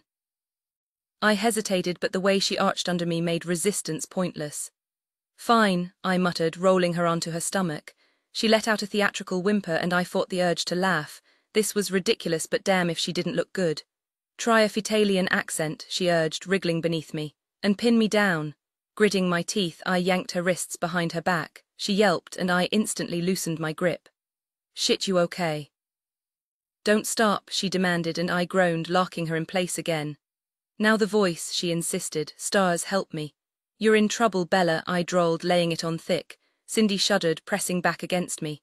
"Oh no, Alpha Dragon, whatever will you do to me?" I choked back a laugh. My big weapon," she bit her lip. "Tell me more." I was terrible at this. But as she ground against me, I decided who cared. If this was the price for keeping the nightmares at bay, I'd play along. For now she moaned breathlessly, her voice muffled into the pillow. "It's huge," she gasped between ragged breaths, "so thick and scaly, oh God, like a dragon."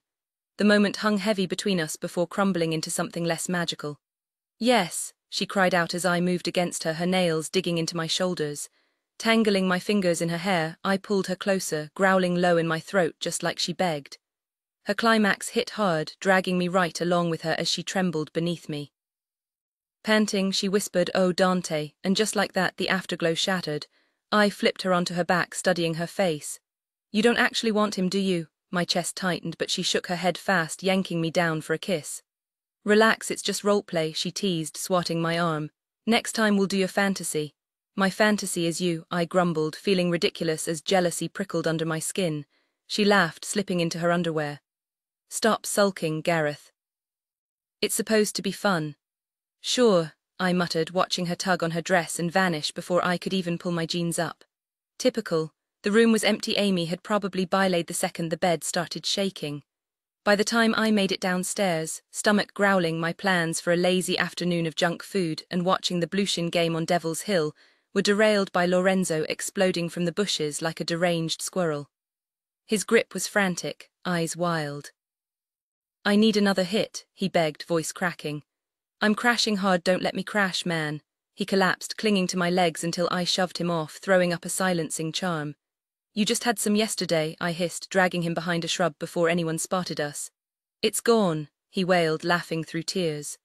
"Stolen by rainbow pixies or some crap, everything's grey now, Gareth, grey." He lunged, licking glitter off my shoulder like a starved man. "You're full of it, you are, Killblaze." I pushed him back and he sprawled in the grass, kicking like a kid mid-tantrum. "Who are you seeing today?" I demanded. "Them," he shrieked. "And the man with the power." "What power?" Lorenzo just rolled, howling at the sky like the answer was written in the clouds. "The magic of voodoo," he muttered, his eyes wild and unfocused. "Voodoo?" I raised an eyebrow, skeptical. "You do," he cackled like a man possessed, yanking up handfuls of grass before holding them triumphantly toward the sky. "I ended them, ah." He attempted to shove the blades back into the dirt, and I dragged a hand through my hair, exhaling sharply. "Look, why don't you come back to my place? We can relax, catch the Blueshin game or something." It wasn't exactly my idea of a perfect afternoon, but maybe if Lorenzo settled down he'd snap out of whatever this was. "No, I gotta go. The black card doesn't tolerate tardiness," he said abruptly, his expression shifting to panic. The black card. I frowned, half convinced he was just spouting nonsense again, but the way he nodded dead serious sent a chill down my spine. "Lost my family, so I found a new one. They don't say much, but they let me sit with them. It's nice," he kept nodding, and my stomach twisted. "You actually joined them." The card was nothing but a shady cult, the last place Lorenzo needed to be if he wanted to stay out of trouble. "Yeah, had to do things, strange things, but now they're my people. Feels good to belong." A thin line of drool escaped his lips, and that was all the confirmation I needed. This couldn't wait. I pulled out my atlas, praying Dante wouldn't mind the interruption, but I was out of options. Cold turkey clearly wasn't working. The call connected after a few rings. "Cavallo, Lorenzo's in bad shape," I said, rattling off our location before hanging up. Just then, Lorenzo let out a delighted gasp, scooping up a toad from under a bush and without hesitation licking it. The poor amphibian blinked rapidly, looking downright insulted, but didn't flee. "Lorenzo, that's probably toxic," I warned. "Nah, it's lucky, lick a toad, problems vanish." Mid-laugh he choked, collapsing onto his back as his body convulsed. Damn it. I dropped to my knees, pressing my palms to his throat, channeling healing energy into him, urging his own magic to fight the poison. Just as his color returned, heavy footsteps pounded behind me. Dante arrived, hauling us both up. "Cousin." Lorenzo flung himself at Dante, clinging like a koala. To my surprise, Dante didn't immediately shove him off, just sighed and ruffled his hair before gently pushing him back. "Go walk it off," he ordered. Lorenzo whimpered but obeyed, shuffling away like a scolded puppy. Dante turned to me, his grip firm on my shoulder. "What happened?" Killblaze withdrawals wrecking him, and he claims he's part of the black card now. "Dal Stell," Dante muttered, pinching the bridge of his nose. "Maybe he needs professional help. A therapist, or he's already seeing Nightshade twice a week. It's not enough," Dante snapped. "He needs a guardian. I need you to watch him closer, Cavallo." "Me, I'm trying." "I know, amico mio, but I need more. Join the black card." "No." The word left my mouth before he finished. That cult was bad news, people disappearing all over the city, whispers linking them to it. No way was I getting involved. 1,000 a month, Dante countered. "Just keep him safe." "That's all. I'll talk to the Kiplings maybe. We tapered him off too fast." His voice trailed off, worry etched into his features. 1,000. Combined with what I got from Gabriel Knox, that was enough. Enough to finally get Ella out of Alestria, enough to stop dreading the end of every month when rent came due.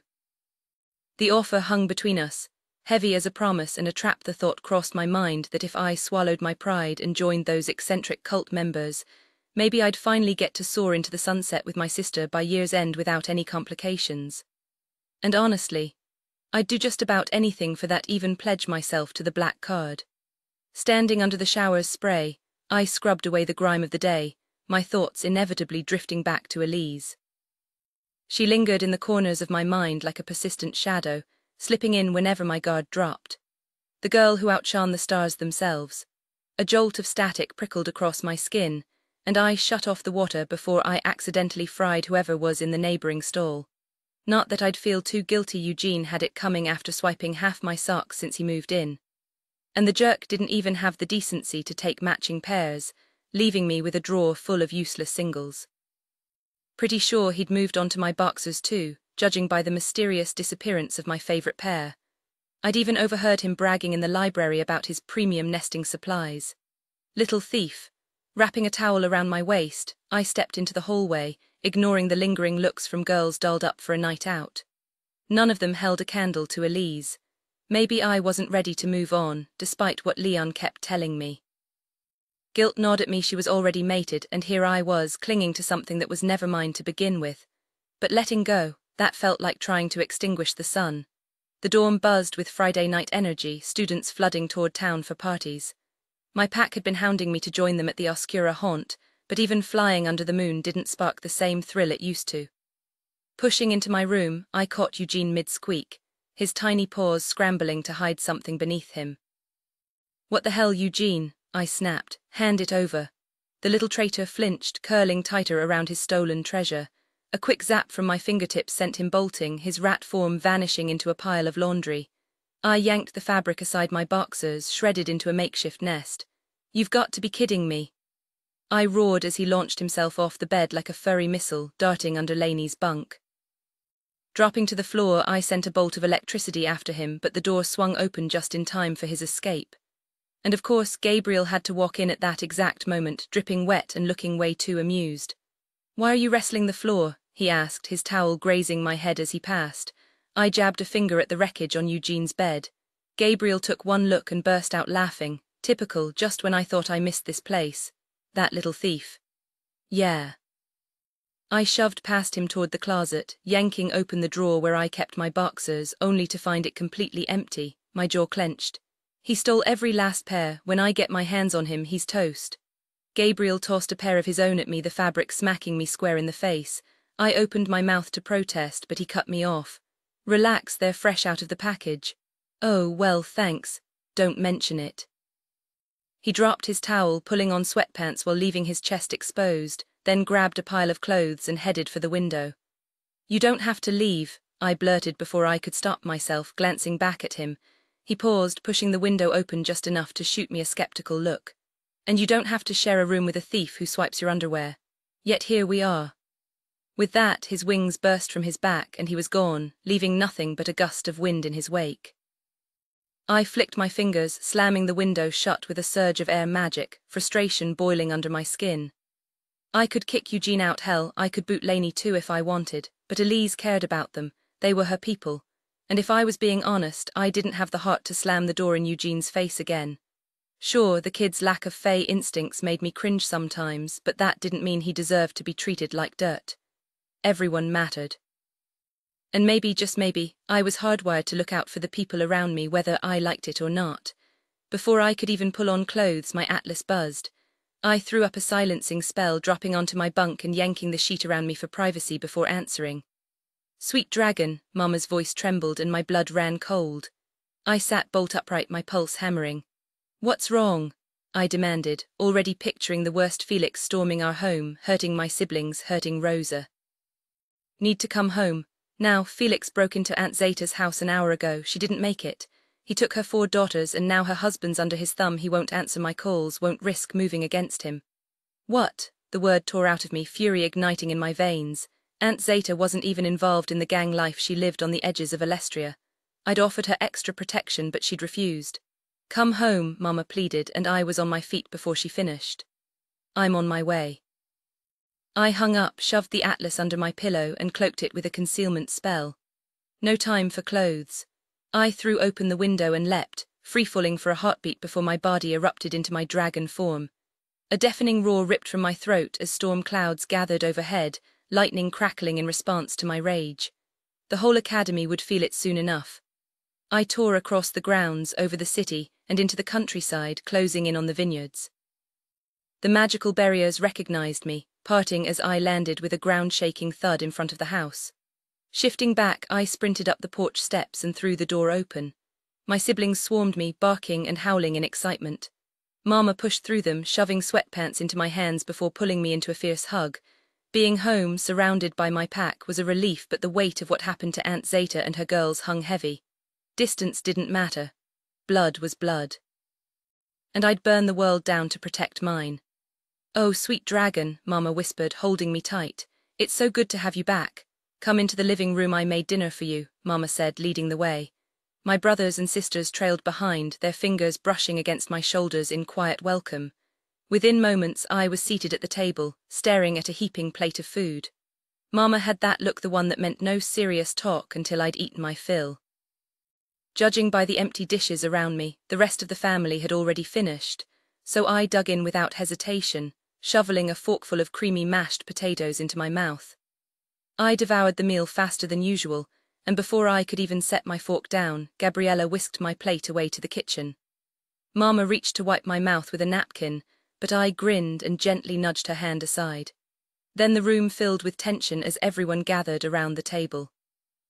Rosa pushed through the crowd, her face pale, and I knew the moment had come. Their eyes locked onto me, searching for comfort I wasn't sure I could give. Anger simmered under my skin, sharp and restless, and I could feel static prickling in the air around me. "Tell me everything, Mama," I demanded. Her jaw tightened as she met my gaze, fury burning in her eyes. Felix broke through Zeta's magical defenses with dark spells. Her death was merciless, and he left a message. Her hands trembled as she pulled something from her pocket, her atlas, and handed it to me. The video played, and my stomach twisted. The living room was a nightmare, walls smeared with blood, furniture shredded as if by wild beasts. Above the wreckage, a swirling mass of darkness spelled out a chilling threat.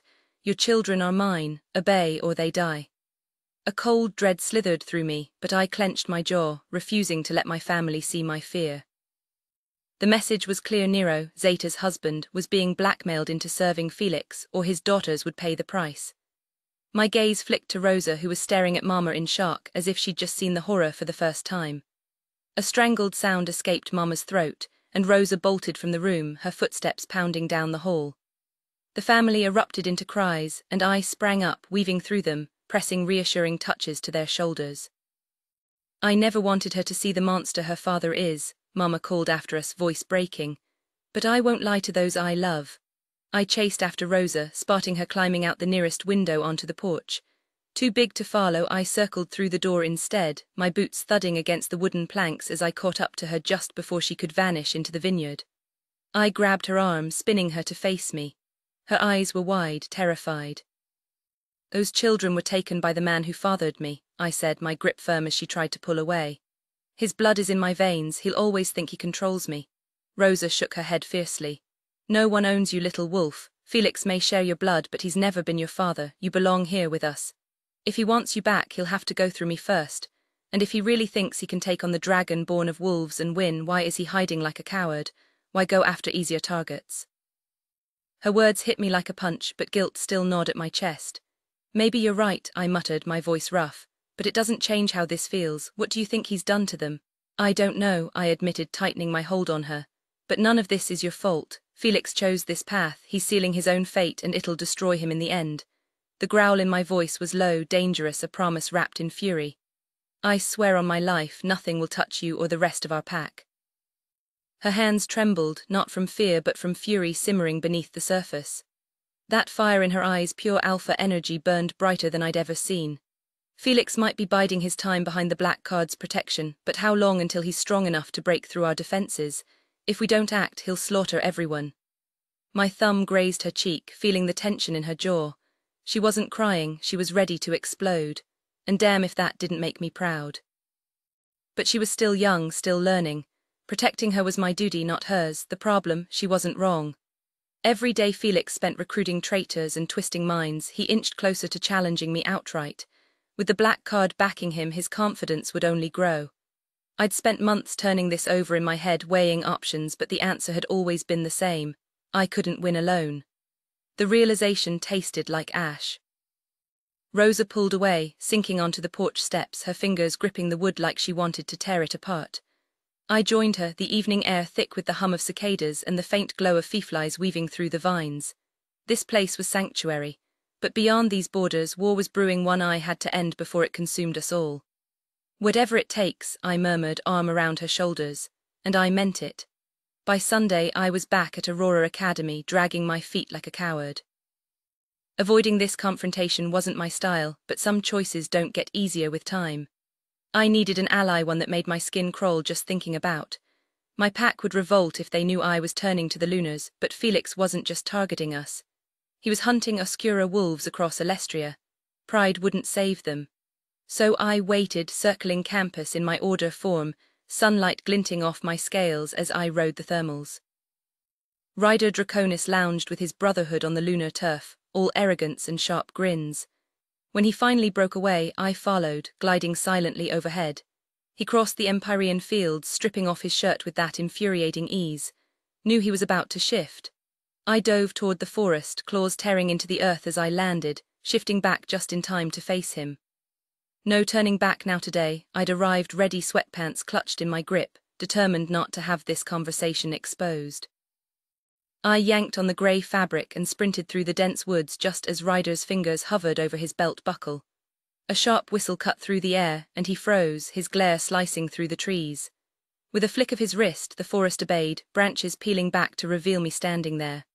"We need to talk," I said, cutting off whatever snarky remark he'd been about to throw. The king of the Lunar Brotherhood wasn't easily caught off guard, but the shark flashing in his eyes told me I'd succeeded. His hands twitched, vines slithering across the dirt like living weapons, but I shoved mine into my pockets a silent truce. He dragged his tongue over his teeth, the metal stud clicking against enamel. "Talk," he grunted, scratching at the rough stubble along his jaw. "Yeah, you know that thing where words come out of your mouth instead of threats, Stranzo," I shot back, my skin prickling at the proximity. Ryder was chaos incarnate, unpredictable and lethal, which was exactly why he was the only one worth facing. The trees groaned as he released his hold, their trunks sealing shut behind him until the path vanished, plunging us into near darkness. Shadows clung thick enough to choke on, and for a heartbeat I considered summoning a Phaelite, but showing fear, that'd be an invitation for an attack. So I stayed still, exposed, as he brushed past me, leading us deeper into the woods. Every step was a gamble. I half expected him to spin around and strike, but he didn't. We stopped on a moss-carpeted hill between the lunar pit and the Oscura haunt, boulders jutting like ancient sentinels. Ryder leaned against one, a razor blade dancing between his fingers. "Speak," he ordered, and my throat burned with a suppressed growl. Swallowing my pride was harder than swallowing glass, but I forced myself to stay calm. His brow furrowed when I didn't snap back. "What's wrong?" "Is this about Elise?" The raw ache in his voice matched the one twisting in my chest, and I shook my head, refusing to linger on her name. Clearing my throat, I pushed forward. "This is about Felix. He's gaining power, has the black card now." Ryder's disinterested shrug made my teeth grind. Doubt crept in. Teaming up with him was insanity, but Felix was his problem too. Then again, Ryder could just let us tear each other apart and mop up the survivor. But then I remembered the black hole. Me broken and bleeding, magic drained. One spell from him would have ended it. Yet he'd walked away. That had to mean something. Even if neither of us wanted to admit it, the confusion lingered, but it also created an unspoken connection between us. Something, whether it was Elise or his choice to target Felix instead, had stopped him that day. A quiet, secret part of me whispered to trust him, no matter how much I fought against it. My instincts had never failed me, yet I'd wrestled with this choice until I had no choice but to listen. Ryder had pursued Felix before, and my uncle was still his enemy. Maybe history would repeat itself. "I need your help." The words burned my throat, but I forced them out for my mother, for Rosa, for my siblings, for everyone I loved. Ryder studied me, then let out a sharp, humorless laugh. My hands left my pockets, curling into fists. "No," he said flatly. "That's it." I snapped, the air crackling with tension.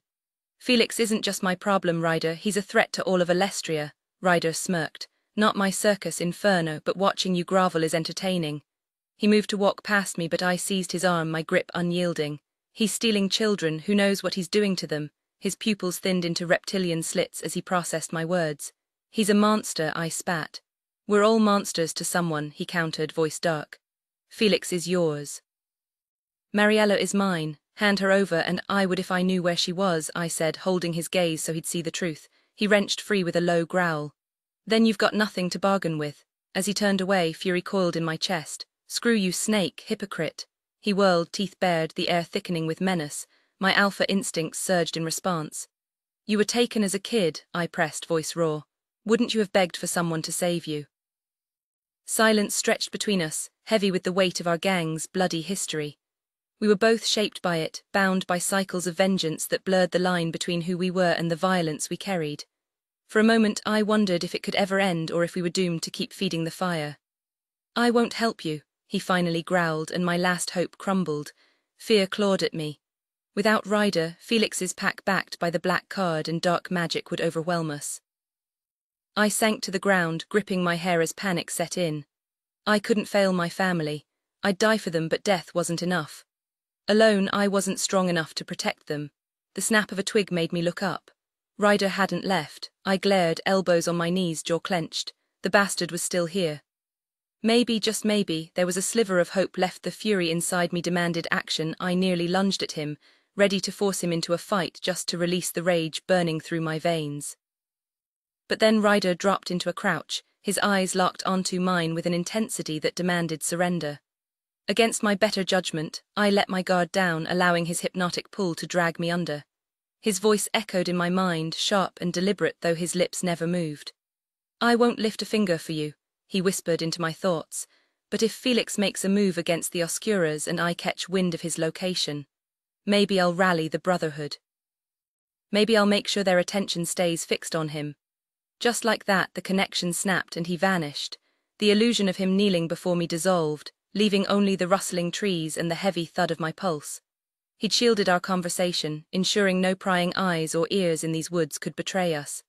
For the first time in forever, hope flickered to life, a fragile truce between our factions, unspoken but real. I wasn't about to waste time questioning his motives. If the Lunars were secretly on our side, Felix wouldn't see the knife in his back until it was too late. Talking strategy with Leon had been one thing, but executing it, that was a whole other beast. Dante was stretched thin, juggling his family, hunting Felix and fending off the Brotherhood's opportunistic strikes against his weakened clan. The news painted Felix as a monster, his atrocities splashed across every headline, and I thanked the stars I was safe behind Aurora Academy's wards. Magic fortified these walls, making it a fortress even Felix couldn't breach despite his obsession with spilling Dante's blood. Only students and faculty could pass through, their magical signatures pre-approved. Meanwhile, Alestria's streets ran crimson, casualties piling up on both sides. Felix's mysterious backer, the so-called king, was fueling his rise, and the chaos was spreading faster than anyone could contain. Every time Dante left campus, I wore holes in the floor, pacing, my stomach in knots until he returned. The boathouse remained empty, no matter how many times I checked. I understood he had a war to win, but guards, I needed this to end. I needed my storm dragon back in one piece, and then there was Gabriel. I'd promised him space, but now I needed answers. He'd become a ghost, slipping through my fingers like smoke. Class was the only place I ever saw him, no chance encounters in the cafeteria, no lingering near Devil's Hill or the library. Even his rooftop hideout was deserted whenever I went looking. Too convenient. He was dodging me, using his sight like a damn invisibility cloak. And the rumors, they stung like salt in a wound, whispers about him and Carla Blackthorne, a girl tied to the black card. Something was off, and if he didn't stop avoiding me, I'd corner him mid-lecture and make him listen. I had truths to spill, and he'd damn well hear them. After that, the choice was his, but I wouldn't walk away until I'd laid everything on the table. Ryder had been the last piece of this twisted puzzle, and somehow, the most frustrating of them all, Ryder was stubborn as hell, clinging to that tough guy act like his life depended on it. Those knuckle tattoos might as well have been a neon sign screaming, "No feelings allowed." Peeling back even one layer of that armor was going to take serious effort. Sure, he wasn't dodging me as aggressively as Gabriel, but between his sudden bromance with Ethan and whatever Brotherhood power plays they were scheming, catching him alone was impossible. Sure, I'd toyed with the idea of cornering him in his room at midnight, but ambushing a guy who'd rather punch a wall than admit he cared. Bad strategy. Words wouldn't crack him, actions would, and I had just the plan to drag the truth out of him. The wind whipped through my hair as I sprinted past Lake Tempest, the crisp air hinting at autumn's approach. Bonfires flickered on the beach, their glow mixing with the roar of the crowd. I blew past the lookouts, dodged through a sea of half-drunk spectators, and finally skidded to a stop beside Ethan Shadowbrook, leaning against a boulder jutting into the water. He spun toward me with a snarl, an ice dagger materializing in his palm before he pressed it to my stomach. My outfit, lilac leggings and a sports bra, wasn't just for show. The color would make the bloodstains pop, and yeah, maybe I wanted to remind Ryder exactly what he was ignoring. My combat boots, practical, perfect for kicking ass if it came to that. Ethan's blade sent a shiver down my spine, but I just smirked and swiped the beer from his other hand. "Guess Ryder's already claimed this one," I said, nodding toward the fight ring where Ryder was pounding some guy's face into the gravel. "Could have killed you, love," Ethan murmured, though his grin said he wasn't all that sorry. "Funny," I shot back, eyes still locked on Ryder's relentless fists. "You should worry more about how fast I could have ended you if I wanted." Ethan's dagger melted away and he leaned in, boxing me against the rock with his body. "Feisty, I like it." I rolled my eyes. "I'm here to fight." Not flirt. The guy was a walking hormone, leaving a trail of drama and broken hearts across campus. Even the Oscura wolves were steering clear, not wanting to risk their necks over his charm. Shadowbrook chuckled, his gaze dragging over me. No magic in the ring, and the boss, he's in a mood tonight. No one else is dumb enough to step up after Marv. I glanced back just as Ryder's fist sent teeth flying. Blood splattered, but he showed no sign of stopping. Guess that's my cue, I said, cracking my knuckles. You think I need magic to handle a lunatic like you? I flashed my fangs, and his answering laugh was all sharp edges. Fine, play hero. I'll leave a trail for your mate to find what's left of you, or maybe I'll patch you up myself if you're willing to pay the price. His grin turned wicked, but I just barked a laugh and shoved him like he was some overconfident kid. He arched a brow, then flicked his fingers toward the stone overhead, carving my name into the lineup with a spark of magic. Ryder's head whipped around, maybe catching my laughter, maybe just done dismantling the guy beneath him. His glare locked onto me, cold enough to freeze hell over. I tossed him a smirk, but he answered with a look that could have curdled milk. No, he spat, shifting his fury to Ethan like this was all his doing. Credit where it's due, Ethan didn't flinch, even as his gaze went hazy, trapped in whatever nightmare Ryder was feeding him. Judging by Ryder's expression, it wasn't a pleasant one. I'm done, Ryder snapped, turning like he expected that to be the end of it. Not a chance. I lunged, pebbles skittering under my boots as I cut him off, tilting my head up with a grin. What's wrong, tough guy? Scared a pint-sized fae might embarrass you in front of your fan club. The crowd erupted in jeers, but I kept my eyes on him. Watch your mouth, he growled, sidestepping like I was just an inconvenience, so I slapped him hard. The crack of it echoed, his head jerking sideways, and damn if it didn't feel satisfying. Stars chose Leon for me, but Ryder had been acting like I'd personally wronged him for weeks. Silent treatment, icy glares like I was the one who'd betrayed him. Well, screw that. What the hell's your problem? He snarled, the crowd holding its breath until someone shrieked, "End her," and the rest roared approval. Come on, I goaded, voice low enough that only he'd hear. You're pissed, so do something about it, or are you too worried your little fanbase will see you lose? His jaw twitched. Funny, I added, for a guy who claims not to care, you're real protective of your reputation. Last warning, Elise, he hissed. I punched him instead. Blood bloomed on his lip and he lunged, but I was already gone, darting behind him to kick him square in the ass. He staggered, and I barely dodged his next grab, but he predicted it, fingers closing around my throat like a vice. The crowd's cheers faded to white noise as my pulse hammered, equal parts fury and thrill. Game on, our gazes locked as he bared his teeth in a snarl, his pupils narrowing into reptilian slits while waves of hypnotic energy crashed against my mental barriers. I reinforced my defenses, refusing to let him dictate the terms. He'd blown his chance for an easy resolution, now he'd face me on my terms, consequences be damned. My fist connected with his elbow, forcing him to loosen his grip on my throat, but before I could slip free, his other arm snaked around my waist. I thrashed, driving my elbow into his ribs and stomping on his feet with my heavy boots, but he barely flinched, his fingers digging deeper as he held firm. Quit struggling, Elise. You're outmatched, he hissed, his breath hot against my ear. Fury surged through me. How dare he assume I'd surrender so easily? The longer we fought, the more the bloodlust coiled around me, my fangs throbbing, skin buzzing with the need to sink into him. I snapped my head back, the sickening crunch of cartilage confirming I'd shattered his nose. His grip faltered just enough for me to wrench free, darting across the makeshift arena as the crowd jeered, my vision swimming from the impact. I circled him like a predator, then lunged, leaping onto his back with my thighs clamping around his waist, my arms locking around his shoulders as I aimed for his exposed neck. But Ryder was faster, his hand shot out, gripping my leg and yanking me off with brutal force. I hit the ground hard, the jagged pebbles biting into my back as the crowd roared.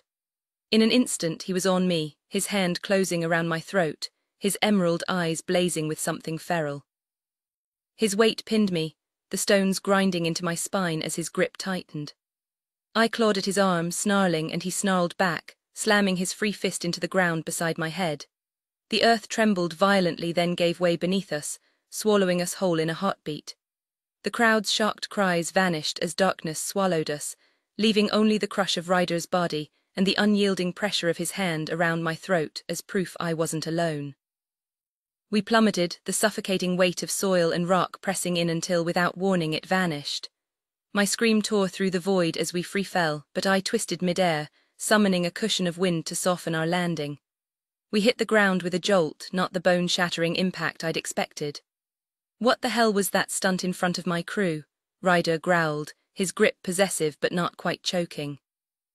You left me no choice, I shot back, licking the blood dripping from his broken nose off my lips, my body arching involuntarily beneath him. If you're pissed, blame yourself. He barked a laugh, warm droplets splattering my face. For fuck's sake, stop that, he muttered. Then light this place up, jackass, I retorted, ignoring him. And let me bite you if you want me to stop salivating. My energy's drained and you're not helping. Stop trying to distract me. I'm not. I'm just parched, I lied, squirming under him because after months of silence, he deserved a little torment of his own. I'd foolishly assumed I had the upper hand, but Ryder saw right through me, of course he did. He knew I was just as desperate for him as he was for me, and he didn't hesitate to call me on it. With a low growl, he pressed his hips between my thighs, leaving no doubt about how badly he wanted me. My legs locked around his waist as I arched against him, craving the friction, a soft moan escaping when the studs on his belt grazed me through the thin fabric of my clothes. So close, but still not close enough. Desperate to see him, I summoned a flickering phalite, its amber glow illuminating the hidden passage beneath the beach, the same one we always took to reach the submerged arcane arts classroom. Ryder's brow furrowed as I glanced around, but when our eyes met again, his gaze turned sharp. Why won't you just let me go? His voice cracked on the last word, raw and unsteady. Trying to forget you would be like trying to stop breathing, I whispered, my defiance fading as I traced the line of his jaw. His eyes fluttered shut, and for a moment he leaned into my touch before his grip on my throat tightened then loosened. Just as he started to pull away, I shoved him hard, flipping us with my supernatural strength until his back hit the stone floor and I was on top. Running from me is a bad idea, I warned, my voice dark. My instincts don't take kindly to prey that fleas. A smirk tugged at his lips as his hands settled on my thighs. Beneath me, his chest and face were streaked with blood, most of it from his earlier kills, but enough was his own to make my stomach twist. I reached for his side, healing magic pulsing in my palm, but he caught my wrist before I could mend a single wound. Don't, he rasped. I'd rather feel this pain than the kind you left me with. His words hit like a blade, and for a heartbeat my own grief surged so violently I could barely breathe. The stars gave me power, I said, steady despite the storm inside me, but sometimes I wonder if it was just another kind of punishment, especially if it cost me you. Ryder exhaled sharply, his voice rough. What do you want me to say? I can't pretend it didn't happen. Every time I look at you, it's right there in your eyes, taunting me. Being with you always felt like a game. Now I know I lost before it even started. It was never a game, I snapped, the truth burning in my chest. I'd never compared them, never ranked them. My love wasn't a contest, it was as vast and varied as the men who held it. Ryder's jaw clenched, and before I could say more he tilted his head, baring his throat. Bite me, he demanded. If I can't figure this out, at least let me feel something real tonight. My chest ached, and the look in his eyes told me he felt it too. Arguing was pointless, he'd heard me. He just needed time. Emotions weren't his strong suit, and pushing him now would only make him shut down. So instead, I leaned down slowly, my lilac hair curtaining our faces as my lips hovered just above his. I meant what I said, I breathed, the words nearly lost beneath the hammering of our hearts. I love you. My mouth brushed the corner of his, and I felt the shudder that ran through him as he fought not to turn into the kiss. I trailed lower, my lips skimming his stubbled jaw before settling over the pulse in his neck. Ryder's hands slid to my hips, holding me there, and the wild rhythm of his heartbeat told me everything his words couldn't with careful precision. I let my fangs sink into his skin, relishing the rich taste of his blood as it flooded my mouth. His magic pulsed through me like liquid shadow, intoxicating and powerful, while his hands guided my hips in a rhythm that left me breathless by the time I pulled away. Our eyes locked, the hunger in his gaze unmistakable. Ryder lifted his hand, brushing the word lust inked across his knuckles against my cheek before pressing a single finger to my chest, marking me with an invisible cross. I returned the gesture, tracing the tattoo I'd given him with a lingering touch before forcing myself to vanish into the night. The sharp sound of pain he made told me he understood exactly how much it cost me to walk away, but if there was one thing I knew about Ryder Draconis, it was that no one dictated his choices. If he ever chose to return, though, I wouldn't make the same mistake twice. 7 months before the Solarid meteor shower. 2 months trapped in this godforsaken cult, and I was unraveling. What I'd thought would be quick cash to settle Ella's debts had turned into a nightmare I couldn't wake up from. Lorenzo had introduced me to his so-called friends, and though they barely spoke, their interest in me was obvious from the start. Within weeks, I was initiated, and that's when everything went to hell. The card master, king whoever the hell they really were behind that mask, had sunk their hooks into me fast. Some kind of dark magic slithered through my veins, silencing me whenever I tried to speak about the rituals to outsiders. Worse, the things I used to love, pitbull matches, nights out with Leon, felt hollow now. Even when I forced myself to go, exhaustion dragged me down, my thoughts always circling back to the black card. The only part of me still untouched was my need to protect Ella. 3 times I'd tried to tell Dante I was done. 3 times the words turned to ash in my mouth, doubt creeping in like poison. The only clarity I had came in the quiet hours of the night, sketching furiously in my journal. I couldn't write the truth, but my drawings told it. Hidden doors, the weight of this magic, the dread coiling in my chest. It took me too long to realize who I was really drawing for, Ella. A trail of breadcrumbs. In case I couldn't find my way back, I needed to find a way to show her the truth, even if the words were trapped inside me, impossible to speak aloud. We'd never kept things from each other, not until I started lying about old Sal's warnings. The guilt gnawed at me, but I had no choice. If she even suspected what I was doing to erase the debt looming over her, she'd throw herself into danger without hesitation. She'd sacrifice everything, her dreams, her future, her chance to be more than just another version of our mother. That was the last thing I wanted for her, for both of us. We deserved to escape this town, its twisted secrets, the gangs, the suffocating expectations that tried to shape us before we even had a say. The black card might have its claws in me, but I wasn't about to let them keep me forever. I had a plan: clear Mom's debt, grab Ella and run until my legs gave out, until Alestria was nothing but a bad memory fading behind us.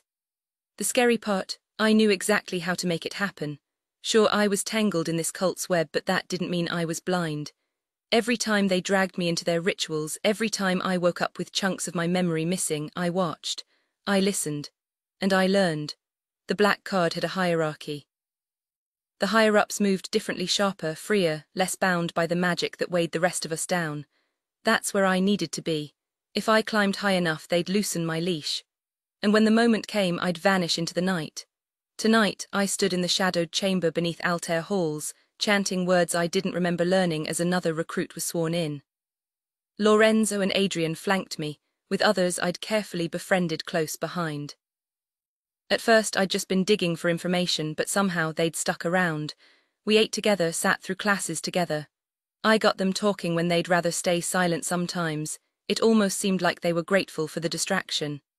Maybe they felt it too, the pull of the lives they'd left behind, the struggle to hold on to them. Leon wasn't having it, though. These days he barely looked at me, lips pressed tight whenever I didn't joke with him like I used to. He'd muttered more than once that I'd changed since falling in with my new friends. It stung, knowing I couldn't explain. Cindy Lou was worse. She scowled at my quiet moments, sulked when I didn't laugh at her jokes. Every time I tried to reach her, all she wanted was to lose herself in rough hands and whispered names that weren't mine. It ached, but I didn't have the heart to call her out, not when I was the one pulling away. I just had to believe that someday I'd make her understand. And that this game she played didn't mean she was wishing for someone else. The chanting faded into silence as the members of the black card dispersed through the chamber, offering their congratulations to the newest initiate. My small circle remained clustered around me, their eyes locked on my every move. Just as I started to step forward, a heavy hand clamped down on my shoulder, sending a searing heat through my skin. I turned to see the card master, our so-called king, looming over me. His form flickered beneath layers of concealment magic, making it impossible to pin down his true appearance. "A word, Gareth," he rasped in a voice that sounded ancient, then suddenly stretched upward, towering over me as he guided me toward a side chamber. My followers parted without protest, murmuring reverently as if he were some kind of deity. The moment we crossed the threshold, the king flicked his wrist, and the stone archway sealed shut behind us with a shudder of earth magic. My pulse hammered, but I kept my expression neutral, bracing myself. Had he discovered my snooping?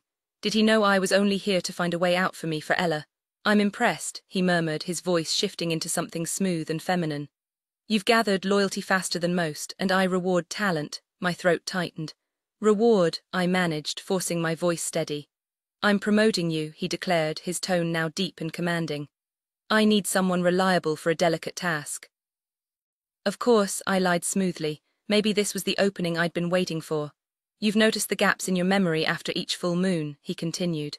That's no accident. My rituals require discretion, but you've earned the truth. He leaned in, his presence suffocating. Alestria is rotting under gang rule forgotten by the council, but I can change that with your help. A flicker of genuine hope stirred in my chest, if he really could bring order to this lawless corner of the kingdom. I've always wanted that, I admitted. Good. His grip on my shoulder tightened, and for a moment my thoughts cleared, somehow lighter yet more trapped than ever. Each month you'll retrieve someone for me, convince them it's for the greater good, make them want to come. I swallowed hard. I don't. Patience, he interrupted, his voice a velvet whisper. Understanding will come. Do we have an agreement? Yes, I answered instantly. Not because I trusted him, but because this was my chance to dig deeper, to find leverage, to save Ella. The vision dissolved as I jolted awake, its dark tendrils still coiled in my mind. The moment had arrived. Today, the black card would extend their invitation, and after coming this far, backing out wasn't an option. My goal was clear. Infiltrate their ranks, uncover King's secrets, and deliver them to Elise for justice. That singular purpose drowned out everything else, even the unanswered questions about my past. Instead of pressing Bill for details about my origins, I had him scour the city for any whispers of dark artifacts or black card activity. But every lead fizzled out, leaving me more convinced that joining them was my only path forward. There was just one glaring issue. The stars had warned me. Becoming one of them meant surrendering to King's dark coercion, losing my free will and fading into the cult's hollow ranks. The visions were relentless, me standing on a stone altar, surrounded by chanting figures, my mind swallowed by shadows as their power twisted my thoughts. By the end, I'd be just another puppet parroting words fed by that eerie, genderless voice, King's voice. No way in hell was I signing up for that without a fight. Between cozying up to Carla and scouring every library in town, I spent my evenings training with Mistis, sharpening the sight. Progress was slow but steady. I could now sense subtle clues in my visions, even summon them intentionally, though it left me drained. Meanwhile, Orion hunted through forbidden tomes for any trace of the magic-y mortuorum, but so far nothing.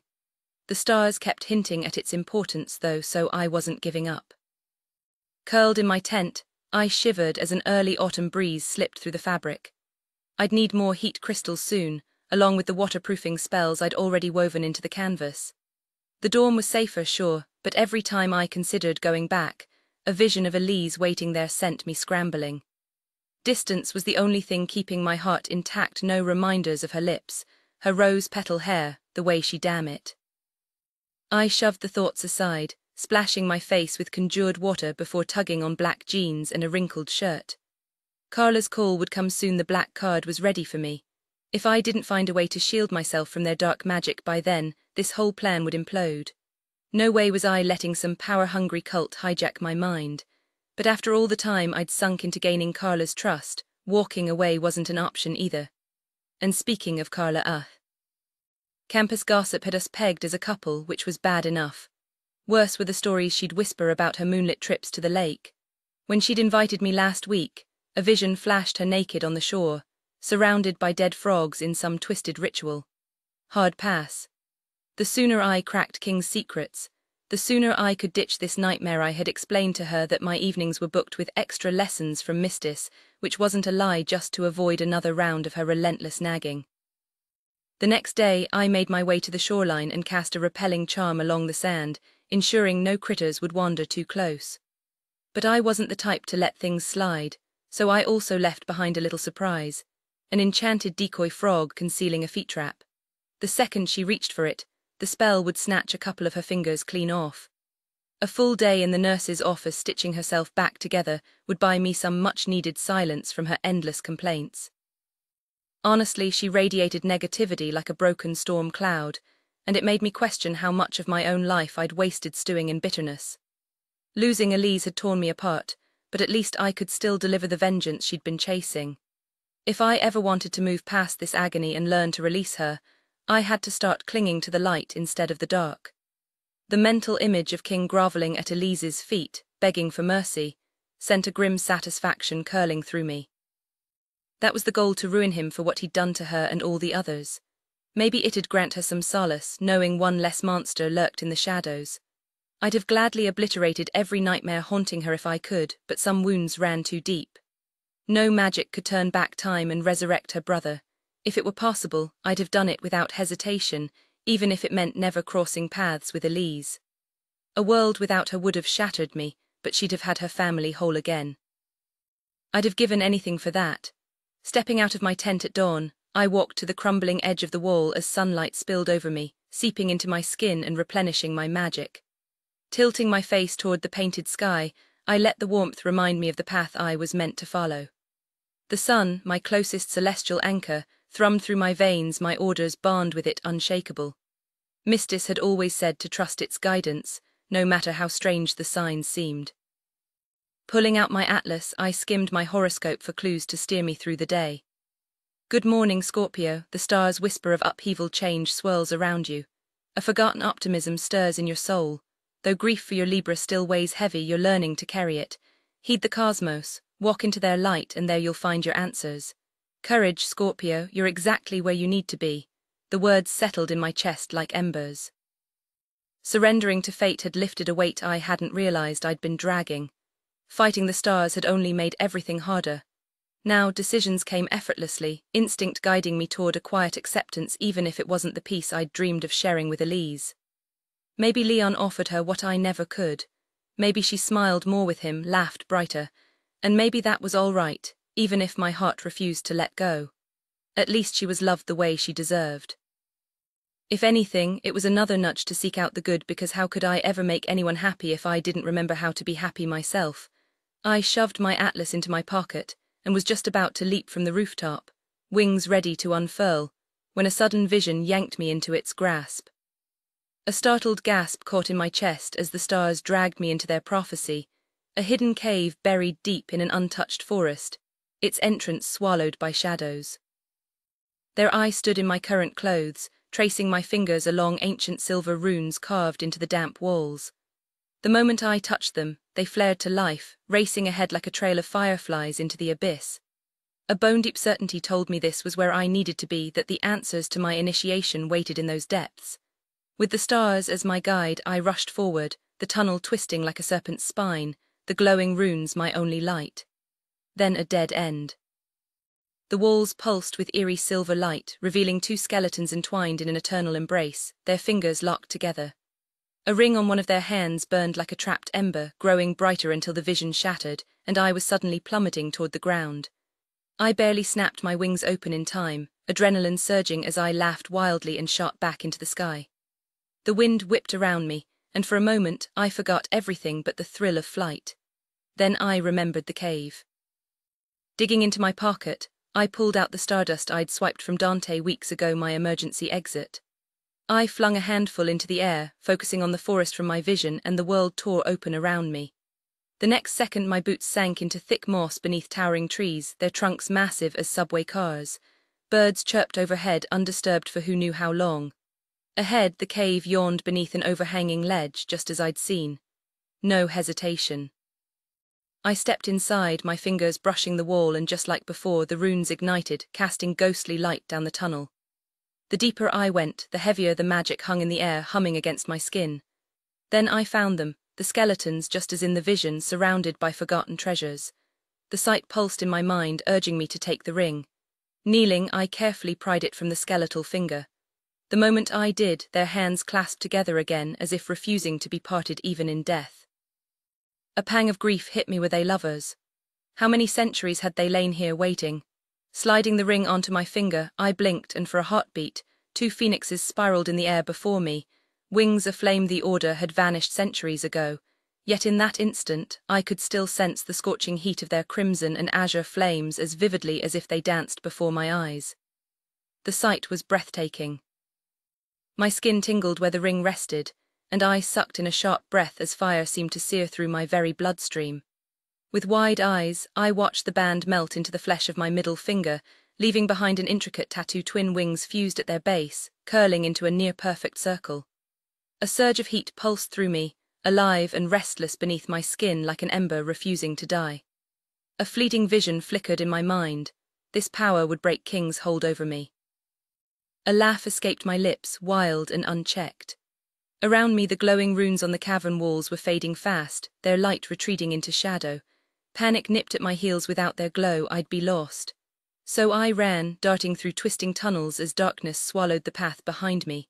The ground sloped upward, and finally daylight beckoned ahead. I burst into the forest, gulping down fresh air like a drowning man. My fingers closed around the pouch of stardust in my pocket, its magic humming in tune with the ancient trees around me. This place thrummed with power, and somehow I knew the energy I'd claimed here would be the key to facing King. The stars had answered when I needed them most.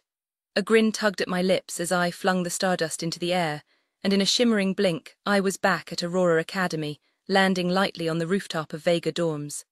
But the stars weren't done with me. As I left them behind, a whisper curled into my ear, soft yet unmistakable. 2 flames, 1 anchor.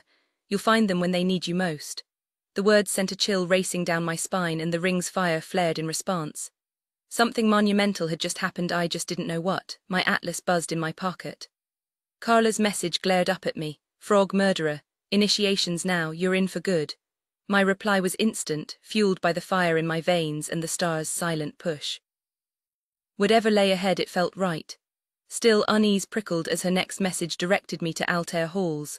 I soared across campus, landing at the entrance with a quick tug of my shirt and a flick of my wings vanishing into my back. Inside, Carla lounged on the grand staircase, dressed head to toe in black, her expression sour enough to curdle milk. Hey, I said, crossing my arms. She stood, dragging her feet as she approached. Is the sun still out? She muttered. Yeah, I replied. She groaned. Ugh. I loathe sunlight. Fantastic. So where's this initiation happening? I asked, eager to skip the small talk, especially the kind that inevitably veered into frog dissection. Her smile turned sharp, and the glint in her eyes set my nerves on edge as she grabbed my hand, lacing her fingers through mine. Without a word, she yanked me up the stairs, her grip unrelenting as she hauled me down a dim corridor and up another flight. The halls were eerily silent, the air thick with something unspoken. Then she stopped beside a shadowed stretch of wall. With a flick of her wrist, earth magic conjured a wicked wooden dagger in her palm. My stomach twisted as she sliced her thumb and smeared blood across the stone. A hidden symbol flared to life, a twisting labyrinth etched in crimson. The wall groaned open, revealing a passage. Hurry, Carla hissed, shoving me forward. The door sealed behind us with a final thud, plunging us into a steep, winding stairwell. My pulse roared in my ears as I followed her down, each step deeper into the unknown. The fiery energy from the ring pulsed through my veins like liquid lightning, sharp and alive. I clung to that heat, drawing strength from it as I steadied myself for what came next. The stars had shown me this moment, now it was time to trust them. Don't fail me now, you glittering jerks. A low, rhythmic chant swelled around me as we reached the final steps, and my breath caught at the sight of the black card members' rows of shadowy figures in hooded robes, their faces hidden. Carla tossed one over her shoulders, flashing me a grin that didn't reach her eyes before nodding toward the stone altar at the center. I schooled my face into blank obedience as I wove through the crowd, their voices rising as they parted for me. The altar loomed ahead, cold and unyielding. Swallowing hard, I climbed onto it and turned to face the sea of fanatics. They looked like something out of a nightmare, arms raised, voices chanting in eerie unison. Act natural. Play the part. A flicker of this morning's vision raced through my mind, my body writhing under their spell, power surging through me. But right now, all I felt was the invasive press of their magic, slithering under my skin only to dissolve in the ring's searing heat. I threw my head back, mimicking the convulsions I'd seen in the vision, gasping for effect. The chanting grew deafening, but beneath the theatrics my gaze darted across the crowd until I spotted him. A shifting, shadowed figure lurking just beyond the robed figures, eyes locked on me. King, my stomach twisted. This was the monster who'd slaughtered Faye, who'd driven Elise to the edge. The one I'd sworn to destroy. He moved like smoke through the crowd, and I dropped to my knees, faking a shudder. They can't know. Not yet. King drifted closer, his face morphing into that of a grizzled man, his voice a blade against my nerves. I know you, he hissed. You stood against me. I was wrong, I choked out, pouring every ounce of desperation into my voice. I thought I was helping a friend, but she's gone. The black card, this is where I belong now. His piercing blue eyes bored into me as he tested my words with a wave of dark coercion. The magic crashed over me, icy and suffocating, but the ring's fire roared to life, incinerating it before it could take hold. Thank God, I forced a nod, playing the obedient convert. The call reached me, I rasped, echoing the script from my vision. And the black card answered, the crowd chanted back. King's lips curled as he thrust a robe into my hands. Prove your loyalty, he murmured. I slipped it on, pulling the hood low. I'll walk the path the card master deals, I vowed, my pulse hammering. Until my card is cut. The room echoed the creed, and as the words settled, the gravity of my deception coiled tight in my chest. This is only the beginning. King stepped back with a nod, and I exhaled hard as the black card members closed in to help me off the altar. My pulse hammered as I melted into their ranks, just another face in the crowd, but with a secret burning beneath my skin. I was one of them now, a wolf in sheep's clothing, and King, he had no idea he was my target. For days I waited for some grand invitation, maybe a secret handshake, a backroom meeting, anything but radio silence. So I played my part, leaning into the whole new recruit act, which meant doubling down on my loner routine at Aurora Academy. Newbies were expected to ghost their old lives, but jokes on them, I didn't have friends to ditch. The thought twisted something in my chest. Years of looking over my shoulder, convinced my past would catch up, had left me with exactly zero connections.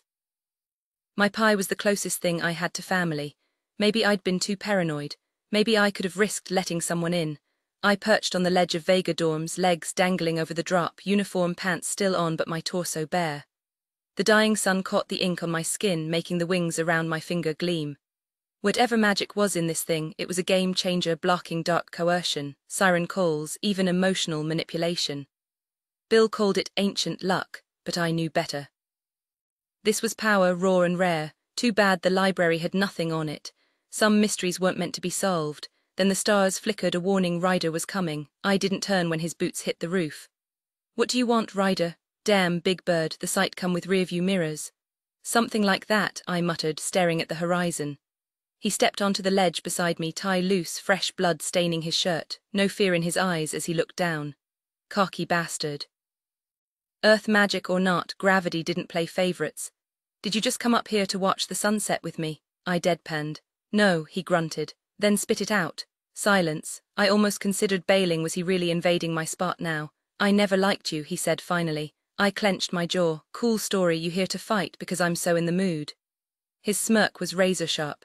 Maybe he was stupid enough to challenge the strongest fae in Aurora, or maybe he just liked living dangerously. Either way, bring it on. Ryder might have been after my rooftop spot, and sure, he'd put up a decent fight, but I wasn't about to let him win. This was my territory. He dropped down next to me, his hands gripping his knees like he was holding back something explosive.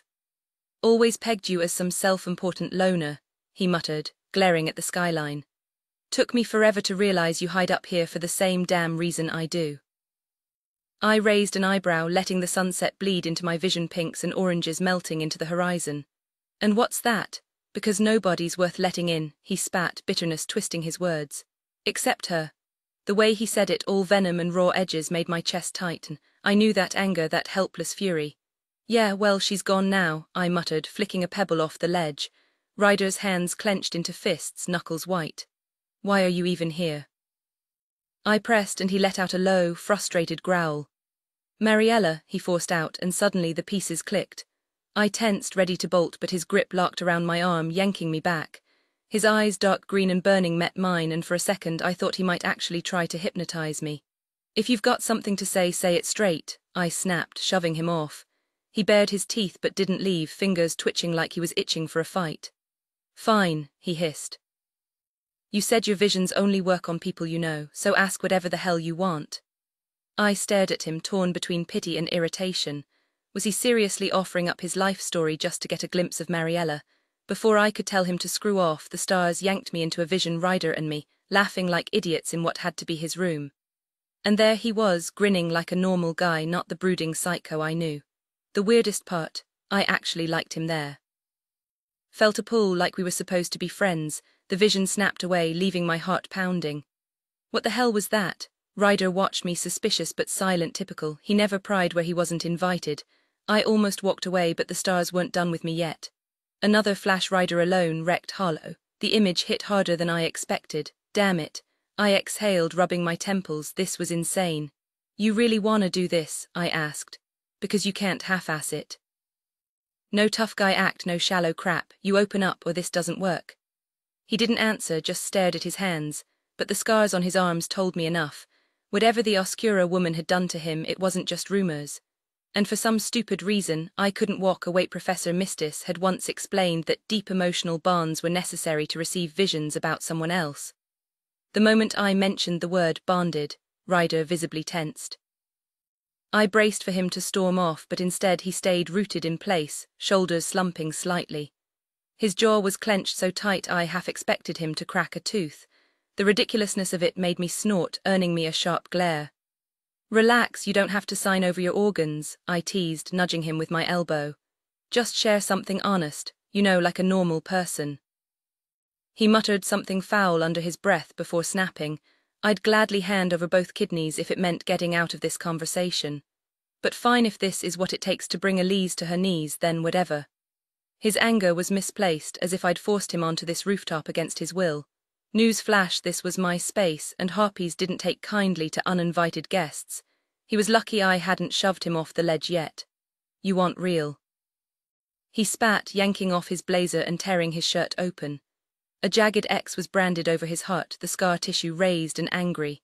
Elise did this, and every damn morning I wake up wanting to claw it out of my skin, but I don't because it's the only thing left of her. His voice was raw, and before I could respond he was already stalking toward the fire escape. Ryder, I called, scrambling after him. Seriously, was I really chasing this guy down like some lovesick puppy? My feet moved on their own, catching up to him on the stairs. He whipped around, warning me off with a hiss, but I just crossed my arms. Running away isn't how bonding works. You can't just shut down every time things get uncomfortable. He flinched, fists tightening, but I didn't back down. Come on, I muttered, brushing past him and heading toward the iron wood. To my surprise, he followed. The forest had a way of softening edges even Ryder-esque. The crisp autumn air and the rustling leaves seemed to ease the tension between us. Maybe it was the quiet, or the way the sunlight dappled the ground, but this felt like the right place to spill secrets. After a while, I broke the silence. She marked me too. Ryder paused, glancing back as I pointed to the Libra constellation inked over my heart. I had a vision of this tattoo before I even met her, thought it meant we were destined. His shadow stretched long as the trees swayed above us. So you assumed you'd be the one to keep her, he guessed, voice rough. Yeah, I admitted, the admission hung between us, heavy and unspoken. I still want her, he growled, the possessiveness in his tone sending a chill down my spine. The wind carried his words away, but the hunger in them lingered. Ryder's voice was laced with venom as he muttered, she deserves to pay for the chaos she left behind. I scoffed, bitterness creeping into my tone. She didn't make the call, fate did. Fate's just ink on paper, Ryder shot back, his grin sharp. I'll slit the Lion King's throat in his sleep, and suddenly she's back in play. A dry laugh escaped me. Oh yeah, murdering her destined soulmate, real smooth move. That'll definitely win her over. His chuckle was dark, edged with something reckless. Stranger things have happened. I rolled my eyes. I don't need visions to know how that disaster ends. My gaze flicked to the scar over his heart, the mark of something deeper than I'd ever given him credit for. I'd always assumed Ryder was nothing but trouble for Elise, that his world would drag her down. But here he was, raw and exposed, proving he'd handed her his heart long before any of us realized. Not that it mattered now. She wasn't mine. She wasn't his. She belonged to Leon. Any visions yet, Big Bird? Ryder snapped, reminding me why he was even tolerating this conversation. I shook my head and he let out an impatient growl. Guess friendship takes time, not that I'd know much about that. I dropped onto a nearby rock, watching the creek ripple past. Ryder settled a few feet away, his posture tense. Friends, he sneered. Just enemies who haven't stabbed you in the back yet. In my world, respect and fear are the only currencies that matter. I smirked. Good thing I'm not in your gang then, and I don't fear you. A low, dangerous sound rumbled in his chest. I could change that real quick. Try me, I shot back. I've got nothing left to lose. Something flickered in his expression, maybe recognition, maybe pity. He glanced at my tattoos. You do those yourself? Nah, most of 'em, he admitted. Then with a smirk, you ever think about inking people? Bet you'd love drinking in their pain while you carve 'em up. I almost laughed. This terrifying bastard was joking with me. Why waste time drawing when I can just break bones? Fair point. I hesitated, then asked, can you shut it off, the pain you feel from others? Ryder's fingers dipped into his pocket, pulling out a razor blade. Without flinching, he dragged it across his thumb. Blood welled stark against his skin. This helps, sharp enough to drown out the noise. I swallowed hard. And what about her? His jaw tightened. Only way to stop feeling that would be cutting my heart out with a dull knife. The ache in my chest mirrored his. Then, like a bolt of lightning, Elise's presence surged into my mind. I shot to my feet. She's coming. Ryder was up in an instant. My wings unfurled, but something held me back, too late. Elise burst into the clearing, skidding to a halt as her wide eyes darted between us. What the hell are you two doing together? My pulse roared in my ears. She was breathtaking, her uniform clinging to every curve, her sun-kissed legs peeking beneath her skirt. Damn. This was going to be complicated every time she came into view. Everything else faded into a dull haze. She was the only thing that mattered. God, how I ached for her. Ryder's voice cut through the tension like a blade, sharp and unyielding. You don't get to ask us anything like that, sweetheart. She stepped closer, her boots splashing lightly in the shallow stream before she stopped, her gaze flickering between us before landing on me. The hurt in her eyes was impossible to ignore. You've been dodging me, she accused, her voice steady despite the tremor in her hands. And you know damn well I have something to say. I clenched my jaw, refusing to speak. Yeah, I'd been avoiding her because seeing her like this, so close and yet so untouchable, twisted something ugly inside me. The stars had chosen Leon for her, and no amount of bitterness would change that. But damn if it didn't sting. The way she stood there, lips parted, the scent of cherry gum teasing the air, made my hunger for her flare hotter than ever. For a heartbeat, I understood Ryder's urge to lash out, to make her feel even a fraction of the pain we carried. The forest had gone unnaturally still, as if the world itself was waiting. Spit it out, Elise, I finally said, my voice rough. Or do we have to guess? She hesitated, shifting her weight before squaring her shoulders. Leon's fine with me seeing other guys. 3 to be exact. My pulse roared in my ears. Ryder's scoff was immediate. Bullshit. It's true, she shot back, defiance flashing in her eyes. I'm not here to beg, I'm telling you straight, I want you both just as much as I want him, and Dante too, that's how it is. Her voice cracked then, raw with emotion. I miss you, and I'm tired of you acting like I don't exist. I exchanged a glance with Ryder, my mind reeling. If Leon was really okay with this, what did that even mean? Some half-baked arrangement where I got scraps of her affection. The thought made my stomach churn. But then again, she wasn't mine to claim, never had been. And seeing the same wounded pride in Ryder's eyes, I realized I wasn't the only one drowning in this mess. She was offering something, not everything but something, and damn if that wasn't tempting. Ryder's growl snapped me back. What the hell are you saying? I smirked, the bitterness rising.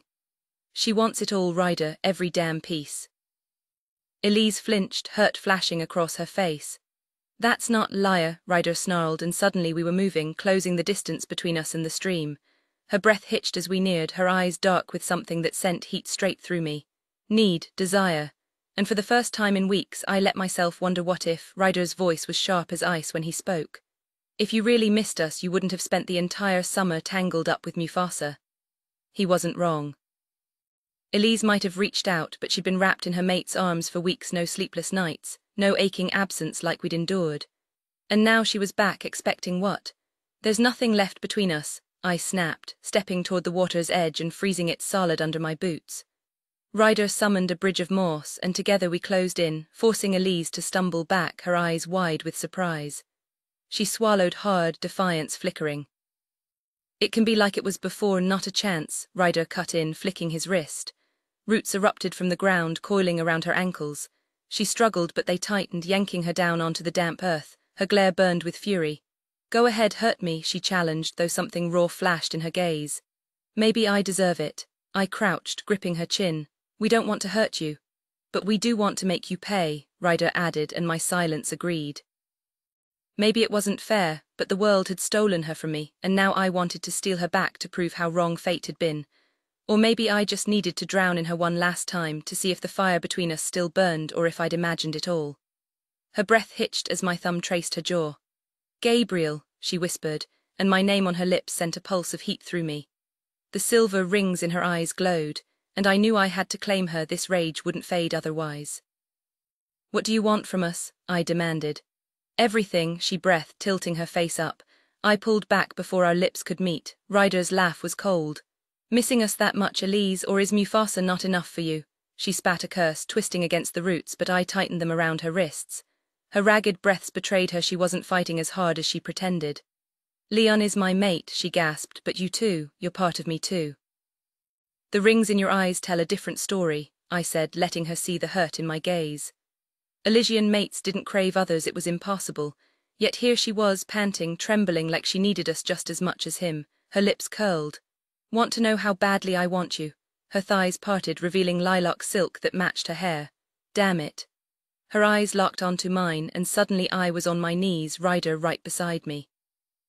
My hand slid up her inner thigh, searching for hesitation, but there was none.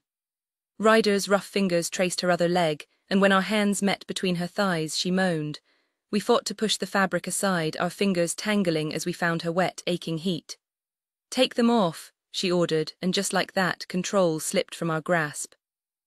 We weren't hunters anymore, we were at her mercy. The fabric of her underwear gave way as Ryder and I each tore aside, exposing her completely and sending a primal growl rumbling through my chest.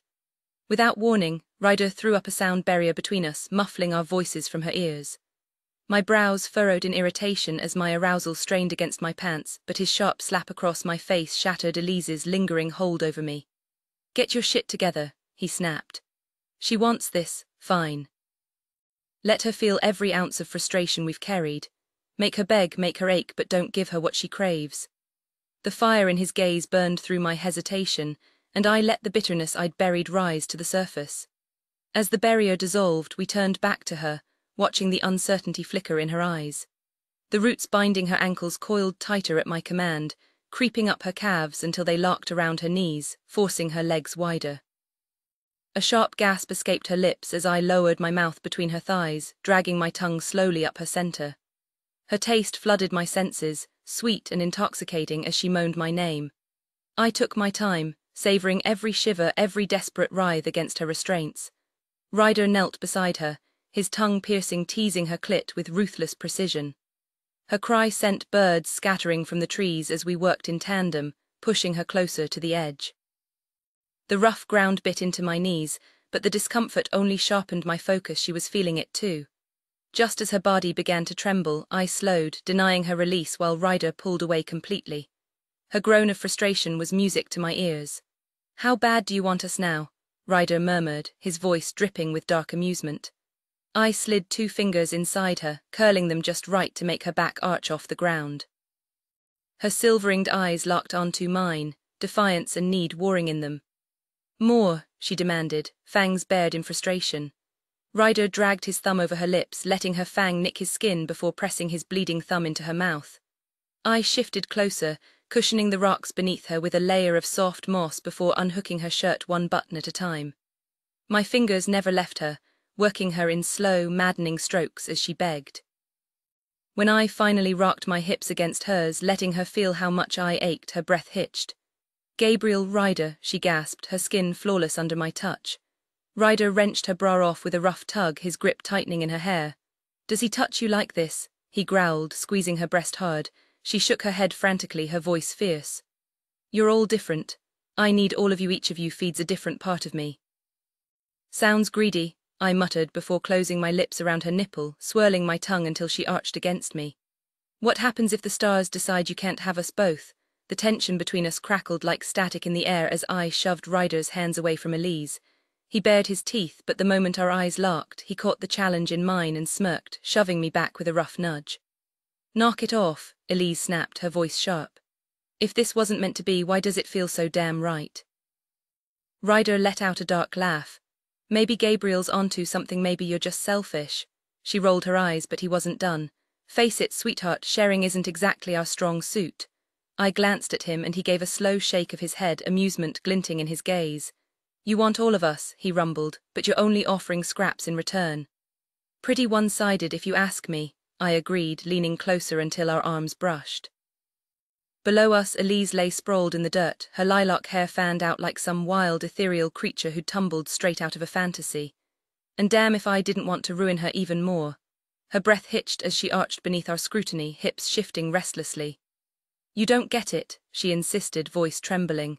Sharing doesn't mean I love any of you less. I want you all of you equally. How many ways do I have to say it? For a second, I almost believed her. Then I caught the glint of those damn rings in her eyes again, and something inside me snarled. Ryder tensed beside me, and I knew we were thinking the same damn thing. As long as Leon had her heart, we'd always come second. But if that were true, why was she here, writhing under our touch like she couldn't stand another second without us?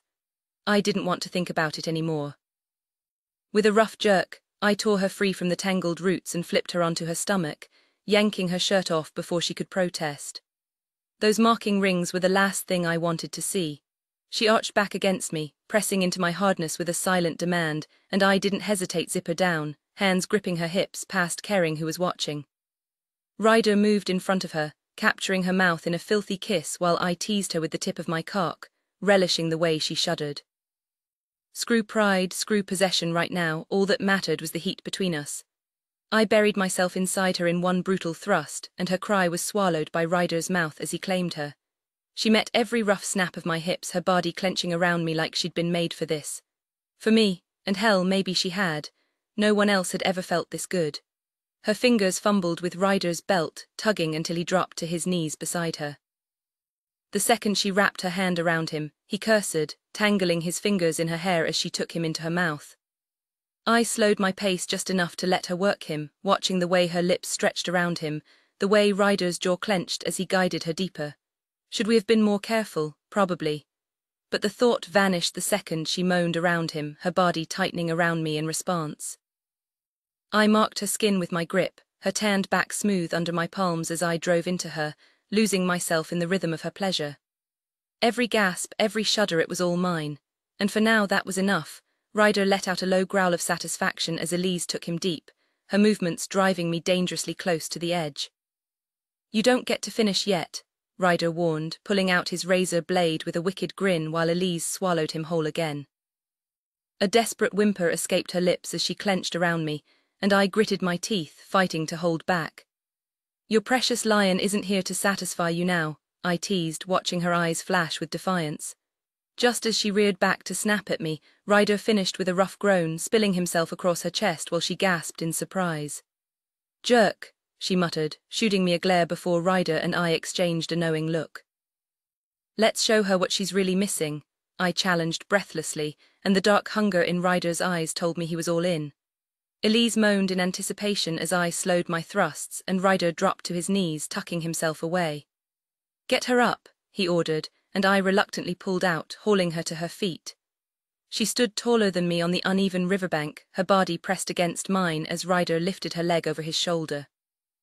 Her fingers tangled in my hair as I lined myself up again, groaning at the heat of her as I pushed back in. Damn this girl. She turned her head, seeking my lips, and I gave in, tasting the faint sweetness of cherries as my tongue slid against hers. She had me completely under her spell even when I thought I was the one in control. I'd never truly have her, but right now, I'd take whatever I could get, memorizing every second like it was the last time. Ryder's mouth worked between her thighs as I drove into her, and within moments she shattered, crying out our names as pleasure tore through her. The way her body clenched around me was my undoing. I buried myself deep, claiming her in the only way I could, if only for tonight. She trembled against me as I finally pulled away, and Ryder stood, kissing her with a possessiveness that made my chest tighten. Without a word, he vanished into the trees, leaving Elise calling after him. I helped her clean up with a flick of water magic, watching as she buttoned her shirt and gathered the remains of her ruined clothes. When I spread my wings ready to leave, she grabbed my arm. Stay, she demanded. We need to talk. I shook my head, already regretting everything. This had only made things worse. Now her scent would haunt me, her touch would linger, and I'd crave her even more. If she and Leon were fine with this arrangement, that was their business, but I needed to figure out if I could survive it. Because one thing was clear, I was more addicted to Elise than ever, and I had no idea how to break free. Later, sprawled on the boathouse mezzanine with Gareth's journal in hand, I swung my legs absently over the edge. The Solarian Pitbull League game was in full swing in Alafia City, but I'd skipped it, giving Leon and Rory their space. My cherry gum had gone tasteless, but I kept chewing, trying to ignore the dull ache in my fangs from overusing my magic. After hours of pushing my air abilities to the limit, launching myself skyward only to catch myself at the last second, I was drained. And yet, no amount of exhaustion could erase Elise from my thoughts. The thrill of the night had been exhilarating, but my energy was nearly spent, and the hunger creeping in made me crave something or someone delicious. Only a handful of fae could truly satisfy that craving, though tracking them down wasn't easy. They still seemed determined to stay out of my reach. My gaze lingered on a sketch of a Pegasus, its hindquarters swallowed by quicksand while its front legs strained toward solid ground. At first I'd assumed it symbolized Gareth's feeling of entrapment, but the longer I studied it, the more I saw defiance in the creature's eyes. This wasn't a victim, it was a fighter, one desperate kick away from freedom. My fingers traced the curve of its muzzle, the detail so vivid it felt alive. "How did you manage it, Bear?" I whispered, almost hearing the creature's triumphant whinny in my mind. The attic floorboards groaned softly, and I didn't need to look to know Dante was climbing up. He moved like a shadow, wrapped in a silencing spell, as if a dragon could ever sneak up on a vampire. I smirked, tossing the sketchbook aside just as he dropped beside me. Instead of the playful shove I expected, his fingers brushed through my hair, sending a shiver down my spine. The silencing bubble dissolved and his voice, rough and low, curled around me. "Vorre pototi tenor." I turned my head, meeting his storm-dark eyes. "I missed you," I admitted, and his lips quirked in response. "Non mi sono mai andato." The way he rolled the words in that deep, velvet tone had my pulse quickening. "You do that on purpose," I accused, grinning. "Saying things I don't understand just to mess with me." Dante's gaze flickered with amusement before he turned away, staring at the rafters. The silence stretched until I nudged him. "Your family okay?" His jaw tightened. "Uncle Enrico's estate was hit last night. Felix came for them, but the old man saw it coming, got everyone out in time. 32 people, including 6 kids. He dragged a hand down his face, exhaustion etched into every line. If they'd stayed, Felix would have slaughtered them all. My stomach twisted. Why take the children? Leverage, Dante muttered. He's using them to turn my pack against me, threatening their families unless they join him. His voice cracked. And I can't even hate them for choosing their kids over me. The weight in his words hung heavy between us, the attic suddenly feeling too small for the storm brewing inside him. He made sure every member of my pack understands if he dares touch them, I won't blame them for standing against me when the time comes to take his life. How could I? We'd do anything for the ones we love. My fingers curled around Dante's, his grip tightening as I smiled up at him. "You'll make him pay," I whispered. "The world will see what happens to anyone who dares hurt your family. His end won't be quick and no one will shed a tear. When you finish him, there'll be no coming back, no trace of Oscura left in him. To death and back." Dante's gaze locked onto mine, the air between us charged like a storm. His eyes flickered to my lips and I didn't hesitate, closing the distance between us. His kiss was hesitant, controlled, like he was fighting himself. Leon had mentioned talking to him, but I hadn't gotten the full story. The hunger in Dante's eyes was undeniable, so why was he holding back? I climbed into his lap, deepening the kiss, feeling his restraint crack until his hands caught mine, stopping me before they could wander further. "I can't do this, Bella," he murmured, regret darkening his voice. My chest tightened. "What? Not like this," he said, releasing my wrists to cradle my face. "Not when it's just us." "But Leon," I know what he said, Dante cut in, his thumb tracing my cheekbone like he was memorizing me. "But being alone with you, it feels like I'm stealing from him. When we're all together, it's different, but right now, looking at you knowing you're marked as his, it's wrong."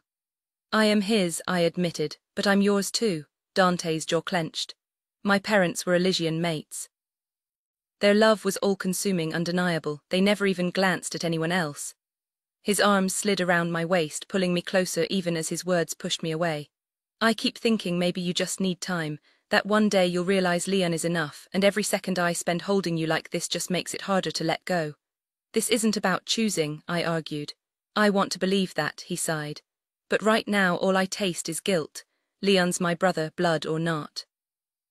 I swallowed the lump in my throat. "Then we wait for him." Dante's smile was bittersweet as I settled back between his legs, neither of us willing to pull away completely. The silence between us was heavy, but his heartbeat under my palm told me everything I needed to know. My eyes traced over Dante's striking features, his strong jawline, those deep brown eyes that always seemed to see right through me, and his usually perfectly styled black hair now tousled in a way that made my pulse quicken. "Quit staring at me like I'm your next meal," he murmured with a smirk, his voice dripping with playful arrogance. "Makes it real hard to keep my hands to myself." I bit my lip, letting my gaze drift down to his throat. The idea of sinking my teeth into him wasn't exactly unappealing, but with my body already humming with need, I knew touching him would only lead to broken promises. Dante reached for Gareth's journal, flipping it open with casual curiosity. My entire body stiffened and he caught the reaction immediately, his expression shifting from amusement to concern. "Didn't mean to overstep," he said softly, offering it back. I exhaled, shaking my head. "It's fine, that's Gareth's. I found it hidden in his old room. There are sketches inside, clues about the black card, but I keep hitting dead ends. Maybe you'll see something I missed." Dante's fingers tightened around the journal, his expression darkening. "Elise, there's something you should know." His voice was heavy, like he was bracing for a storm. "I had Gareth working for me, trying to get Lorenzo off Killblaze. I even told him to join that cult." The words hit like a punch to the gut. My mouth opened, but no sound came out. The raw guilt in his eyes was the only thing stopping me from lashing out, from screaming, from running, from doing something reckless. "I thought they were just harmless weirdos," he admitted, running a hand through his hair.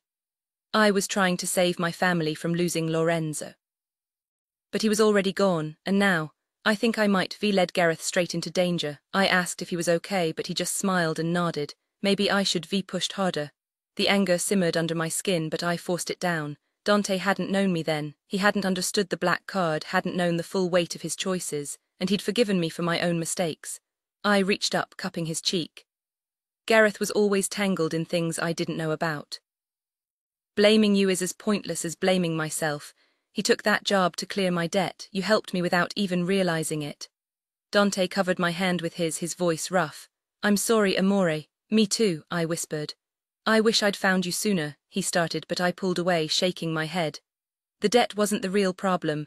We were always planning to run from old Sal, from Alestria, from... My breath caught as I snatched the journal back, flipping to a page near the end. A sketch of a Pegasus and an angel fleeing a planet Uranus. The realization hit like lightning. The words at the bottom of the page finally clicked after countless rereads. "Where we used to watch the sky, you'll find the wings you need to fly." A jolt of realization shot through me. "We have to go," I blurted, dragging Dante up by the wrist before he could protest. "Gareth might be hidden something else at my mom's old job." Dante's expression darkened. "You mean the strip club where the owner tried strong-arming you into dancing?" His jaw clenched, that familiar crease forming between his brows. I brushed my thumb over it, sighing. "Yeah, I know how it sounds, but old Sal's the closest thing to family I've got left, especially with my mom. Well, the way she is now, pathetic, right?" My laugh was brittle. "But she knew Gareth better than most. We practically grew up in that place, ate there, scrubbed sticky floors for spare change. It's messed up, but it's home." "She's family." Dante's voice softened and I hesitated. "Close enough," I admitted. Love wasn't the right word, but Sal had been a fixture in my chaos. Even if she'd helped dig Gareth's grave, though, most of that blame still landed on my mother. Dante exhaled sharply. "Fine, for you, I'll give her a shot to prove she deserves you." I barked a laugh. "Deserves me? You're the only one who thinks I'm worth that kind of loyalty." "Wrong," he countered, eyes blazing. "You're a damn queen, Elise. Men fall at your feet without you even trying. There's starlight in your veins." A grin tugged at my lips as an idea sparked. "Then let's make this trip fun." Dante rolled his shoulders, scales shimmering beneath his skin. "Why walk when we could fly?" "Because the sparkling Uranus is wedged between skyscrapers in downtown Alestria," I shot back. "Even if you squeezed your storm dragon form between buildings, the Oscura King causing a scene, not exactly subtle." "Since when do I do subtle?" he smirked.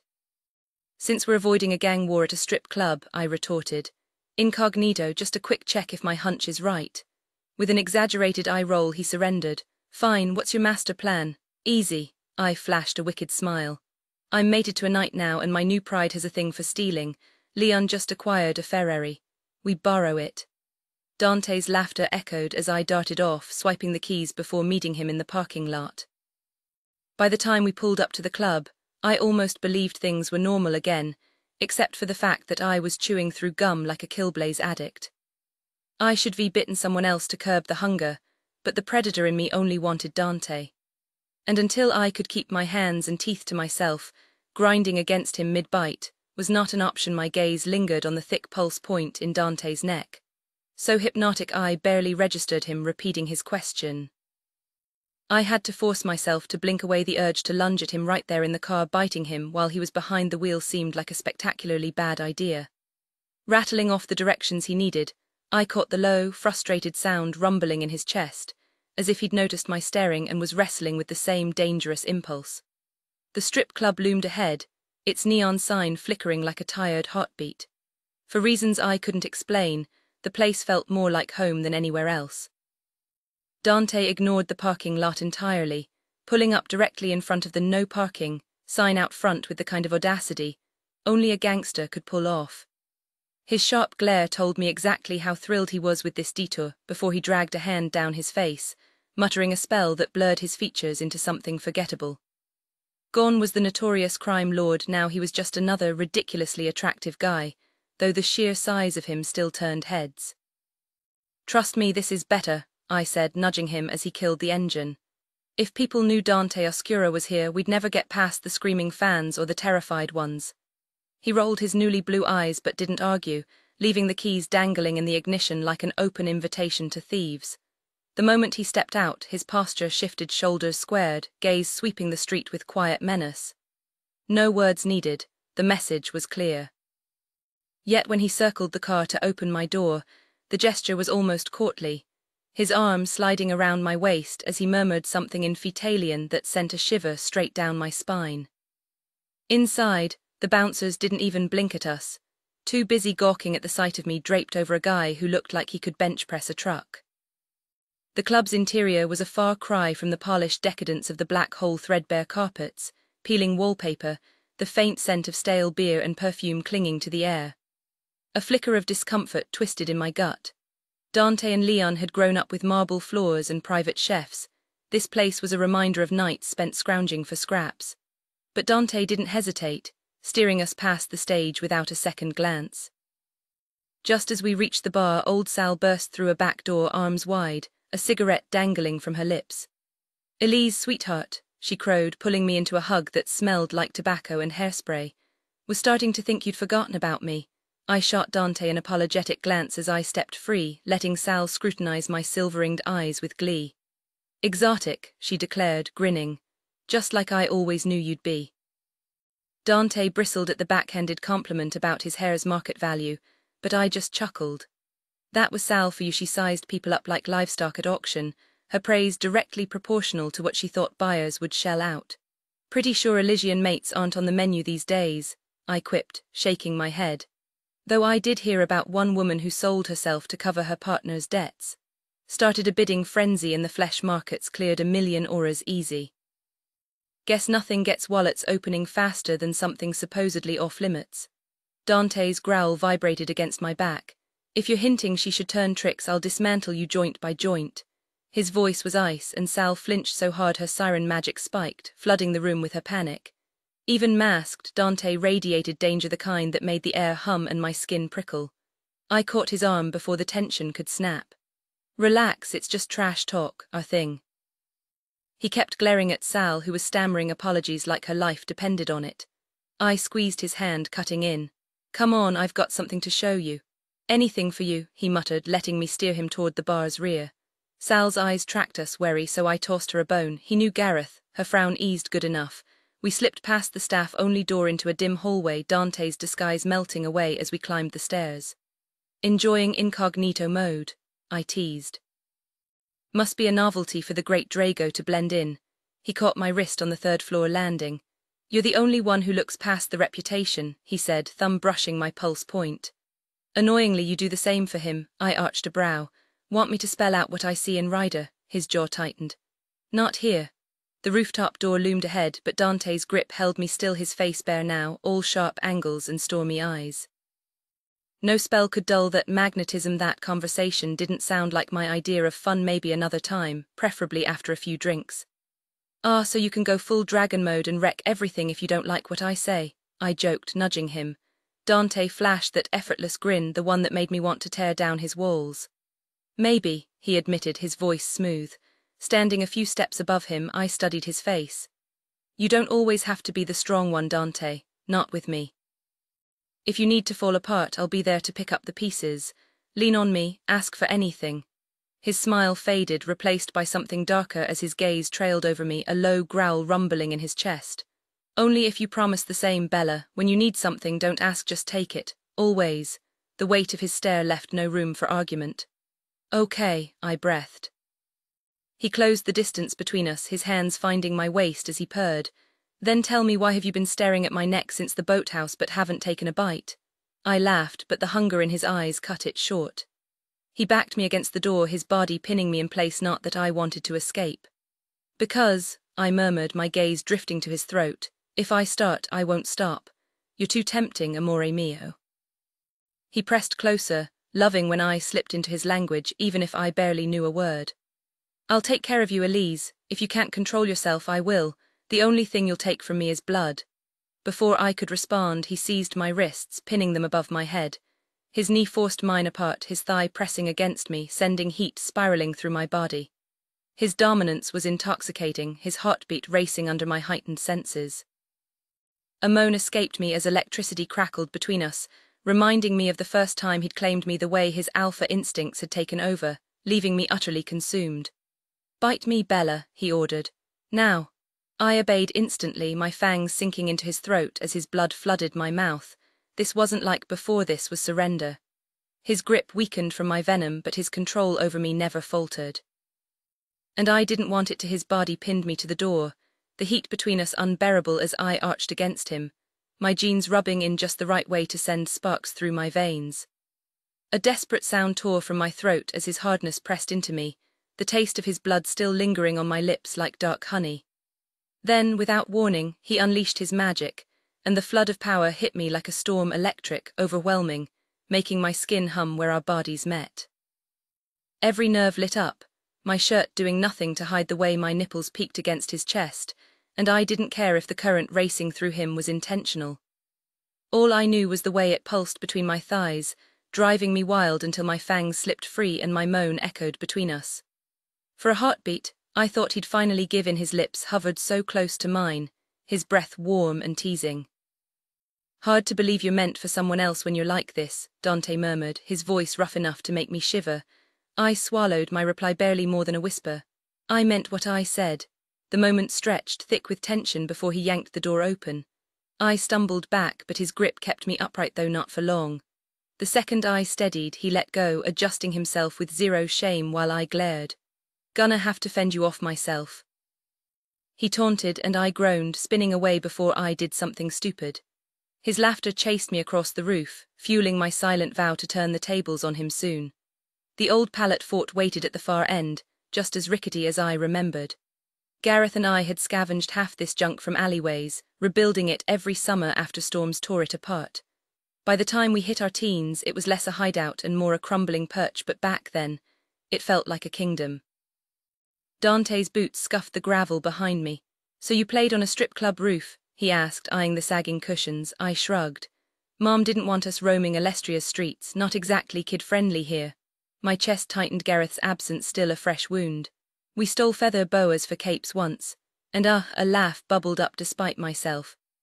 Gareth swiped these ridiculous dragon dildos, thought they made great swords, until Mom caught us and gave the talk. Dante choked, torn between horror and amusement. That's tragically hilarious. I smirked, kicking a loose board. Yeah, well, we were creative. The wind carried the distant bass from the club below, a reminder that some things never changed even if we had. Not all of us are destined to be royalty, born into empires where love comes as easily as counting fingers and toes. I murmured, the playful edge in my voice fading as the words settled heavily between us. They only reminded me of the boy I'd lost, the one who had loved me with that fierce, unconditional devotion only family could give. Dante's quiet question pulled me back to the present, to this rooftop steeped in memories. Why did his journal bring you here? His voice was gentle, almost hesitant. I traced my fingers along the rough edge of the low wall, the same one Gareth and I had leaned against last summer, wasting hours under the indifferent stars. He left me a clue about this place where we used to watch the sky and pretend the universe cared. The ache in my chest flared, sharp and familiar. It had been nearly a year since he was gone. Soon, I wouldn't be able to say last summer when talking about him. Even last year would slip away. The details of his laugh, the way his eyes crinkled when he teased me, they were fading, blurred at the edges like an old photograph. Time was erasing him piece by piece. But grief wasn't the same raw, jagged wound it had been. Now it was a dull throb, a shadow that lingered. I didn't wake up expecting to see him anymore. My heart had accepted the truth, even if it had shattered me in the process. A tear slipped free before I realized it, and Dante brushed it away with a tenderness that made my breath catch. "Gareth will always be in your heart," he promised, his words soft but sure. I closed my eyes, reaching for the magic humming beneath my skin, searching for any trace of my brother. Then I felt it, a familiar pull, the faintest whisper of Gareth's power brushing against mine. I followed it like a thread, my fingertips grazing the sun-warmed bricks until his magic curled around me in recognition. "Do you feel that?" I asked, turning to Dante only to find him stepping back, his brow furrowed. He muttered something about a diversion spell, shaking his head as if clearing fog. "Gareth was always too clever for his own good," he muttered, weaving his own counterspell before rejoining me. He didn't want anyone else finding this, I realized, pressing my palm flat against the brick.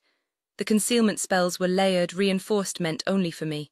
With a slow exhale, I unraveled them one by one until the heavy brick lifted free. Inside the hollow space sat an ancient book, its black leather binding cracked with age. The moment my fingers touched it, a cold dread slithered down my spine. Magici Mortuorum. The title alone sent a shiver through me. Dante's sharp inhale told me he felt it too, the dark weight of the thing. "There's more," he said, nodding toward the hollow. I barely had time to register his words before the book's presence seemed to pulse, whispering secrets I wasn't sure I wanted to hear. Tucked beneath the book was a shadowy duffel bag that caught my attention. I dragged it into the light and set it between Dante and me, my fingers trembling as I unzipped it. A wave of crisp bills spilled into view, stack after stack of cash, more money than we'd ever dreamed of touching. My mind reeled at the sheer amount, but Dante was already digging through it, pulling out a thick envelope with my name scrawled across it in Gareth's messy handwriting. My throat tightened as I ran my finger over the letters, then pried it open, breaking another one of his spells. Inside was a stack of papers, the first one covered in what looked like complete nonsense, jumbled letters, maybe a code, but nothing I could crack right then. I passed it to Dante, only to freeze when my fingers brushed against something else, a passport. Mine, but not mine. The girl staring back had golden hair and a soft smile, her name and birth date completely foreign. "What the hell?" I whispered, flipping to the next one, another fake, this time with my old photo but a different identity. 4 in total, plus ones for our mom, birth certificates and prepaid tickets to nowhere. "Gareth was setting you up to vanish, Karina," Dante murmured, turning one of the passports over in his hands. I swallowed hard. "We always talked about leaving after graduation, but this, fake ids. Why?" My eyes flicked back to the book, its presence alone sending a chill down my spine. Whatever it wasn't just dangerous, it felt wrong. Dante shoved everything back into the bag, including the ominous book, and slung it over his shoulder. With a quick spell, it melted into the darkness behind him, invisible to prying eyes. As we moved toward the club's dim lights, his phone buzzed. He grimaced at the screen. "It's Mom. With everything going on with Felix, I can't ignore it." "Go," I said, forcing a smile. "I'll catch up with Sal before we head out." He nodded, already answering the call as I slipped downstairs. The weight of the bag's secrets pressed on me, but so did the ache of being back here, the grief, the memories, the unanswered questions. By the time I reached Sal's office, my hands were shaking. Whatever Gareth had planned, one thing was clear. He'd left us a puzzle, and I wasn't sure I wanted to solve it. Drawing a steadying breath, I forced a smile and stepped into the room. Sal was at her desk like always, while Petri, the massive head bouncer, sprawled in his usual corner chair, eyes glued to his atlas until my entrance made him glance up with a grin. Built like a tank with a beard that made him look permanently half-minotaur, he was impossible to miss. His lingering once-over made my skin crawl, but Sal's sharp laugh told me she'd caught my discomfort anyway. "Where's your shadow?" she asked, nodding toward the empty space beside me. Had a family thing, I lied smoothly. Dante was parked outside, but he wouldn't be stepping foot in here again, no point in mentioning that. Sal's knowing glance at Petrie went over my head. Grief had a way of narrowing your focus. How you holding up, kid? She gestured to the chair across from her, then surprised me by abandoning her desk to sit beside me instead.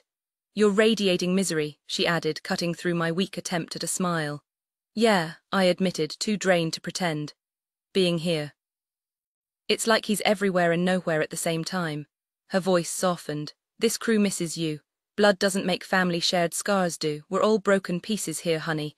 The kind of hurt your boyfriend or that friend of yours wouldn't get. Her hand settled on my knee, and suddenly the ache in my chest was a knife twisting deeper. Damn sirens and their emotional X-ray vision. Gareth was ours too. We want to see you shine like he knew you would. This place ain't the same without you. Tears blurred my vision as I nodded. I did miss it, the backstage gossip, the bouncers' dumb jokes, the unspoken rule that no one here judged your past. Sal's fingers traced circles on my back as she murmured, life kicks dirt in our faces, Elise. Know what fixes that? I blinked up at her, desperate for the answer. When grief pulled you under, even a frayed rope felt like salvation. We stick together, we heal each other, and we use what we've got to make the world a little less ugly. A callous thumb brushed my cheek. Petrie had moved to perch on Sal's desk, his stormy eyes locked on me. Ever hear how his mama was taken from him? Sal asked. I shook my head, throat tight. Here was this man I'd known for years, yet never really seen his pain mirroring mine beneath the surface. Sorry, I whispered. His fingers trailed my jawline, and for the first time I noticed the sharp angles of his face under that wild beard, the way his shirt strained over shoulders I'd somehow never appreciated. The man was built like a retired gladiator, and that crooked grin of his. Suddenly the age gap didn't seem so wide. Sal's soothing touch and Petrie's slow smile wrapped around me like a promise. Broken things could still fit together. I've discovered ways to manage the pain, he assured me, his voice steady. Things that bring me back to life. How? I pleaded, the raw ache in my chest sharper than anything I'd felt since learning of Gareth's death. Just let the music take over, Sal murmured. At first, I wanted to argue there was no music until I realized it was already there, pulsing beneath my skin, a slow, hypnotic rhythm that made my breath hitch. My eyelids fluttered shut as I gave in, letting the sound pull me under. My head tilted back, every nerve in my body alight, my fingers tangling in my hair as my body swayed, helpless against the pull. You honestly believe this is the answer? Petrie muttered, but his words barely registered. I was too lost in the heat coiling inside me, my hands gliding over my own skin, craving more. That girl who sacrificed herself for her Elysian mate sold for over 1 million auras, Sal said, her voice distant like an echo. And she wasn't even striking. Elise. She's worth double. Men with deep pockets always chase what they can't have. Those rings in her eyes, they make her irreplaceable. Petrie scoffed. Your control only lasts as long as that siren song does. You really think she'll just surrender to some stranger? The stars bound her to her mate. This is a gamble, and when he comes looking, will vanish before he gets close, Sal cut in, waving a hand. A memory potion will erase everything. By the weekend, she'll wake up in a hospital none the wiser. After all I've done feeding her, sheltering her brother, I deserve this. He's gone, she's mated, and I won't walk away empty-handed. The music swelled, drowning out reason. My body moved on its own, writhing, desperate. I needed touch, friction, release. Petrie's grip clamped around my wrists, jerking me back to reality for a split second. We need to be sure she won't fight back, he growled. Last thing we need is a buyer getting cheated. Let's test her first. My eyes flew open, meeting his as the rhythm roared in my skull, twisting want into need. Suddenly his hands on me didn't feel like a threat, they felt necessary. Sal sighed. Hurry up, we still need photos for the auction before we dose her. This magic drains me. Petrie's laugh was dark as his rough hands slid lower, making me shudder. I promised your brother I'd have you like this before he died, he breathed. And I never break a promise to the dead. Revulsion hit me like a wave. I shoved him back with unnatural strength, sending him crashing into the desk. My scream caught in my throat as the music surged louder, drowning out my panic. Why had I fought? The melody soothed, erased, until I was swaying again, dazed. Petrie cursed, yanking me forward. My pulse hammered, but the reason slipped away as he forced me to my knees. Sal's hands settled on my shoulders, her whisper curling into my ear like smoke. Be a good girl, she coaxed. Open your mouth. Show me you're truly your mother's girl. Petrie stepped closer, undoing his belt while some hypnotic melody pounded in my skull, making it nearly impossible to resist the twisted pull of desire. Part of me wanted to give in, to please him, until the bile rose in my throat as he unzipped his pants. Frozen by the song and my own traitorous hunger, I barely registered the door slamming open before an invisible force hurled me backward. I skidded across the carpet, slamming into the wall as the music in my head cut off, replaced by cold, sickening clarity. Dante was already on Petrie, fists flying in a frenzy of violence, both of them drenched in blood before I could even blink. Across the room, Sal gasped for air, fingers clawing at her throat as Dante choked the life out of her while still pummeling Petrie. The last traces of her magic shattered in my mind, and suddenly everything she'd whispered to me, every lie, crashed into focus. Rage burned through me, white-hot and unstoppable. I lunged at her, slamming her into the wall so hard the plaster cracked. My fingers locked around her throat, squeezing as she thrashed, her siren powers useless against my fury. "Why?" I screamed, my voice raw. "You called us family. Family doesn't betray each other like this." She couldn't answer, not with my grip crushing her windpipe, not with Dante still starving her of air. I was shaking, barely holding on to sanity when Dante's hand landed on my shoulder, his murmured words in Fetalian like a lifeline. Reluctantly I let go and she crumpled to the floor. Dante checked her pulse, healing her just enough to keep her alive, though I didn't understand why. When he turned to me, his eyes were still blazing, his shirt soaked in Petrie's blood. He didn't have to say it, Petrie was dead. Dante pulled me into his arms, cradling me in Sal's chair as I trembled, my heart shattered in ways I couldn't name. He held me like he could keep me from breaking, whispering words I didn't understand, but that seeped into my soul. Time blurred until the door opened again. 5 strangers entered, bowing to Dante before he stood, leaving me alone in the warmth he'd left behind. Dante's voice was a low, dangerous growl as he demanded, "Tell me everything she knows about Gareth Temper, Elise Callisto and their mother." The woman immediately stepped forward, murmuring, "Yes, Alpha," before kneeling before Sal. I watched in fascination as her eyes merged into one, her body shifting into the towering form of a cyclops. She reached out, placing a massive hand on Sal's forehead, her power forcing the woman into a trance. Sal let out a sharp cry before her expression went blank, her mind laid bare for interrogation. While we waited, the tension in the room thickened. The men, clearly werewolves, paced like restless predators, their gazes flicking toward me with unsettling curiosity. They circled the desk, their fingers occasionally grazing Dante's blood-streaked arms as if seeking reassurance from their alpha. He stood unmoved, arms crossed, his patience razor-thin. Their scrutiny made my skin crawl, and Dante must have noticed his warning growl sent them scrambling to avert their eyes. Sal finally slumped forward, the Cyclops' grip releasing her just as one of the wolves shackled her wrists in thick magical ice, sealing away any chance of resistance. "Talk," the Cyclops ordered, her voice leaving no room for deception. "And don't even think about lying." Sal's frantic gaze darted between Dante and me, recognition and terror twisting her features. When Dante snarled, did her mother really plan to sell her into this life to pay off her debts? Sal hesitated, her lips parting before she exhaled. She was willing to. "So it wasn't her idea," Dante pressed. Sal's lips curled in contempt. "No, that girl and her brother owed me. I kept them fed, kept a roof over their heads while their mother threw away every dime on gambling. Binding them to me was just insurance. They dreamed of running, thought they were too good for this place." She sneered, "but a few nights on her knees would have taught her what she's really good for." Rage exploded through me, but Dante moved faster, his hand closing around Sal's throat as he lifted her off the ground. The sheer brutality in his eyes sent my pulse racing. He slammed her back into the chair, her shoes sinking into the blood-soaked carpet. Petrie's blood. I barely spared the mangled corpse a glance. Death had been too kind for him. "Sign this," Dante commanded. One of the wolves slapped a contract in front of Sal. She tried to protest, but a single bone-chilling growl had her scribbling her name in desperation. Dante snatched the paper, tucking it away before grabbing Gareth's enchanted duffel bag. By the door, I hadn't even noticed it until now. In the next breath, I was crushed against his chest, the scent of iron and raw power flooding my senses. I never wanted to pull away. "Finish this," Dante ordered his wolves without looking back.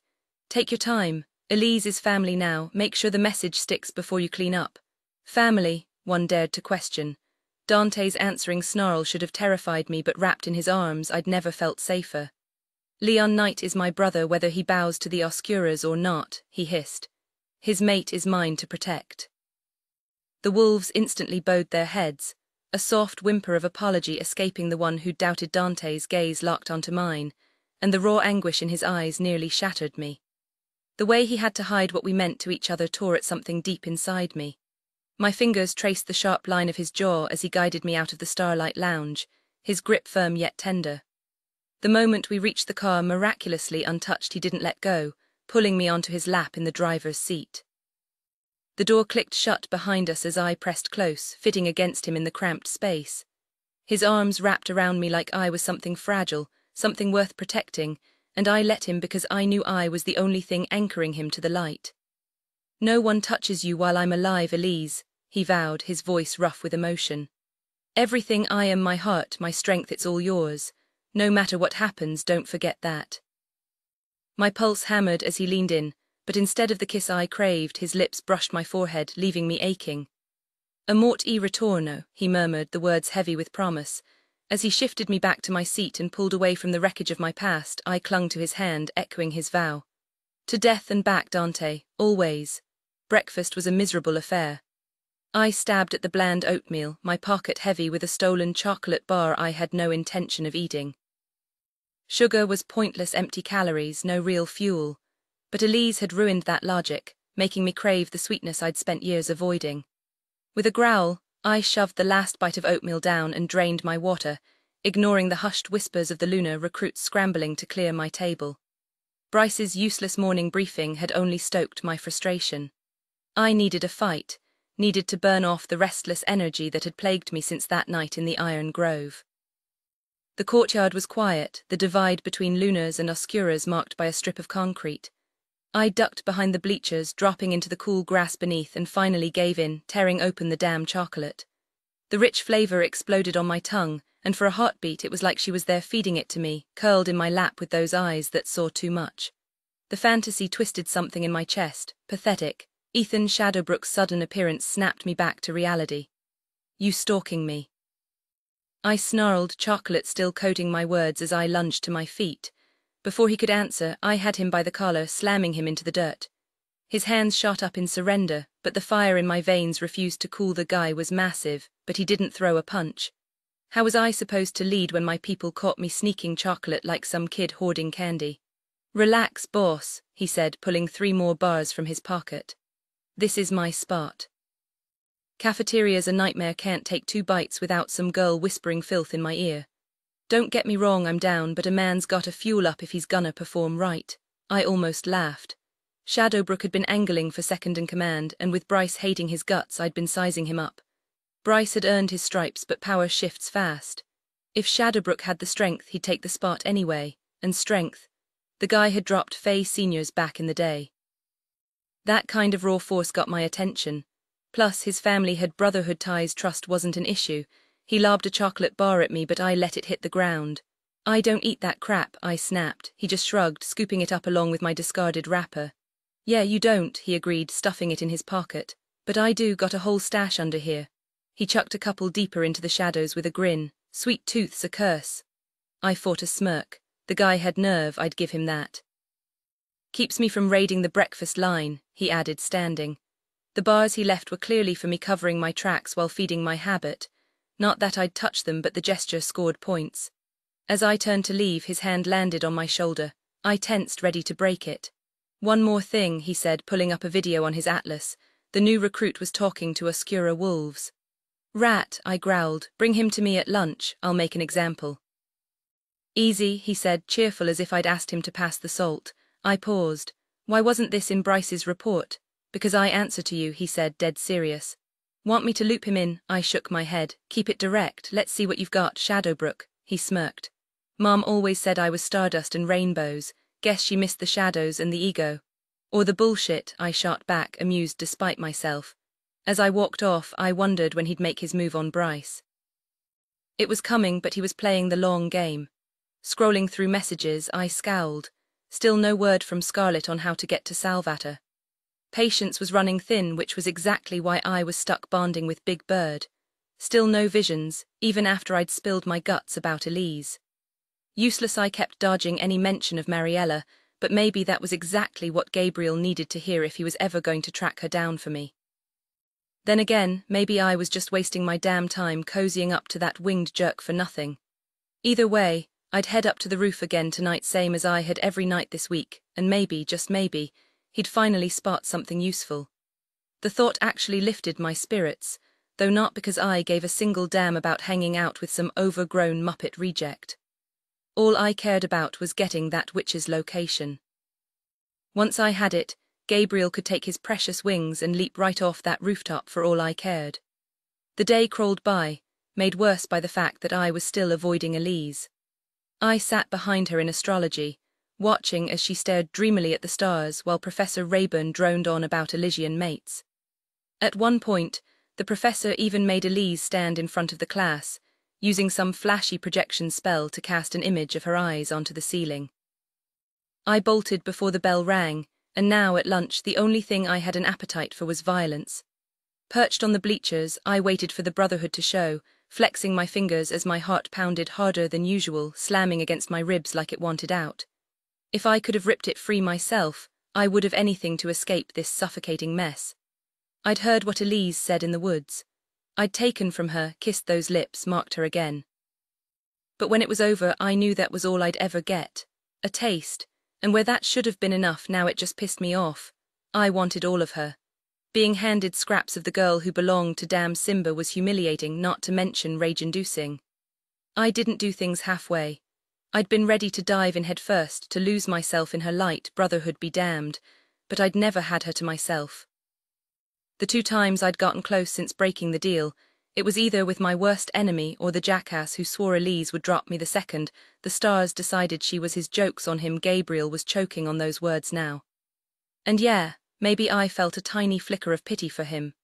We were both yesterday's leftovers, served up, devoured, then tossed aside. At least he had the sense to admit he'd been an idiot. I didn't even have the energy to rub it in. Not when we were both stuck in the same sinking boat. The Oscuras showed up before the Lunars, spilling onto the picnic tables across no man's land. Inferno perched on one, his wolves swarming around him, nuzzling and roughhousing before settling in. Laughter erupted as they tumbled in the grass, dragging Dante down with them. His laugh cut through the noise, sharp enough to make my chest ache with something ugly. I didn't even notice the Lunars arriving until Bryce dropped onto the bleacher beside me, snapping me out of my staring contest with Inferno's pack. I turned, studying Bryce like I'd never really seen him before. His dark hair was slicked back, muscles on full display in his usual tank top. He was tapping away on his atlas, oblivious until I cleared my throat. "How long have we known each other, Bryce?" I asked. He frowned, shifting like I'd just asked him to solve a damn riddle. "Since freshman year, boss," he said cautiously. Right, I muttered. "So why don't we ever?" The words died in my throat. It wasn't exactly rocket science. Hanging out with one of my own guys shouldn't feel this awkward. But here we were. I never thought I needed companionship, yet here I was craving something more. My gaze drifted to the Oscuras horsing around like kids playing tag, the kind of nonsense that used to make my blood boil. But today it hit differently. Watching them felt like staring into a goddamn mirror, reflecting everything missing from my hollow existence. "What's the plan, boss?" Bryce asked, tilting his head. "Doing things together," I muttered, the words tasting foreign. Since when did I sound so pathetic? Or we could hunt Oscuras tonight. Inferno's crew is rolling into town, perfect chance to paint the streets red. He flashed a grin and my hands balled into fists. Not what I meant. Looking for a fight instead. "I can round up some fresh meat, let you break a few bones at the beach." "Enough," I cut him off as Shadowbrook shoved the sniveling traitor forward. The kid was all skin and bones, shaking like a chihuahua in a thunderstorm. Normally I'd relish this, the fear, the power, but today it just felt empty. I was sick of the same damn routine, tasteless meals, terrified stares, this whole kingdom of fear I'd built. Then she crashed into my world like a damn wrecking ball, and suddenly none of it mattered. Elise ruined everything, made me want things I couldn't name, made me look at Inferno's pathetic pack and feel something worse than disgust, envy. The kid whimpered as I loomed over him. I had no choice. My mom's behind on rent. If I don't scrape up cash, I lose my spot here." His voice cracked, bracing for the blow. but all I saw was Gareth Elise's brother, another desperate idiot who'd gotten himself killed for family. Hypnosis twisted the kid's face into his and guilt clawed up my throat. I screwed up, I growled, the admission tearing out of me. Even if I'd known, I wouldn't have done better, I'm no hero. The kid blinked like I'd sprouted a second head. What? Quit the Brotherhood, stay away from the Oscuras. I tightened my grip, forcing his appearance back. How much for your mom's place? 300 a month, he stammered. Kipling's will cover it. But if I hear one whisper about this deal. I leaned in, my voice ice. You vanish, permanently. He nodded so fast I thought his neck might snap. Deal. We shook on it, his hand clammy, mine crushing, and just like that I'd done something. Different, for once it wasn't about blood. It was about something I couldn't even name. You're still gonna pay for this, I snarled, struggling to regain some semblance of control over the chaotic mess unfolding around me. He trembled slightly but squared his shoulders with that stubborn fey pride, nodding once. With a flick of my wrist, I broke the hypnosis and tossed him toward Shadowbrook. Make sure he learns something, I ordered before storming off, barely registering Bryce appearing beside me in a blur of vampire speed. What's the deal? He pressed, suspicion lacing his words. Since when does Shadowbrook deal with traitors? His tone grated on my nerves, and I shot him a warning glare. You're off your game, he continued, refusing to back down. This is about that girl, isn't it? Back off, I snapped, but he just smirked undeterred. She's messing with your head, boss, he insisted. Look, I wasn't supposed to say anything, but we set up a little surprise for that lion at the beach. Forged a note from his precious little bloodsucker, saw her heading to the library with that Sphinx girl earlier. I spun on him, fingers closing around his throat before he could finish. Call her that again, I hissed, and I'll rip your tongue out through your skull. He glared as I shoved him back, wiping his mouth. She's your weak spot. One more word and you're exiled, I threatened, and the flicker of fear in his eyes told me he believed it. Fine, he muttered, dipping his head. But come to the beach, watching that lion bleed out might do you some good. Who knows, maybe he'll be too weak to heal himself in time. His grin was vicious and something twisted in my gut. He's there now, I growled. Right this second, he confirmed, excitement creeping into his voice. Come on, boss, you know you want to hear him beg. I let a slow, dangerous smile spread across my face. Get him ready for me, I'll be there. With a sharp laugh, he vanished in a streak of speed. I stood there, jaw clenched, wrestling with myself. I should have walked away. I should have let them tear that lion apart for taking Elise from me, justified or not. But my damn heart gave a traitorous throb, like a knife twisting in my chest. Seriously, was I really about to save the so-called Lion King? Pathetic. Next thing I knew, I'd be hugging rainbows and singing lullabies. Grinding my teeth, I pulled out my atlas and dialed Mufasa's number, slipping into the shadows along the courtyard wall. Answer, you idiot. Gabriel dropped from the sky like some overeager guardian angel, landing directly in my path. Sensed you needed me. I barely suppressed a growl. Of all the visions he could have had, it had to be about Simba. Carry me, jackass. We've got to stop the lion before he reaches the beach. No questions, no hesitation, just pure efficiency. I shifted into a snake, small enough to fit in his grip, and he stuffed me into his pocket with zero regard for my dignity. I seethed, debating whether to sink my fangs into his hand, but he muttered a quick apology before launching into the air. Never. Again. Peeking out of his pocket, I caught a flash of golden hair in the trees 50 yards from the shore. Perfect. I flicked my tail sharply, signaling Gabriel, who plummeted from the sky like a damn meteor. Watching him freefall from that height made my scales crawl. This whole situation was turning into a disaster. He caught himself at the last second, landing gracefully in the treetops before pulling me from his pocket and setting me on a branch. The moment I shifted back to human form, the wood groaned under my weight, dropping several inches with a loud crack that sent Leon's head snapping in our direction. Holy hell, he yelped, eyes wide as he got an eyeful of my bare skin. I yanked my pants from Gabriel's belt loop with a snarl. Yeah, that's what a real man looks like, dumbass. Maybe one day you'll measure up. I leapt down, hitting the ground hard before tugging my clothes on. Just as I threw up a silencing ward around us, Gabriel let out a sharp whistle, a warning. Seconds later, footsteps crunched through the underbrush. Shit. Reacting fast, I split the earth beneath us, dragging Leon down into a dark pocket of dirt while I camouflaged the opening with moss and leaves. The stomping of boots vibrated overhead.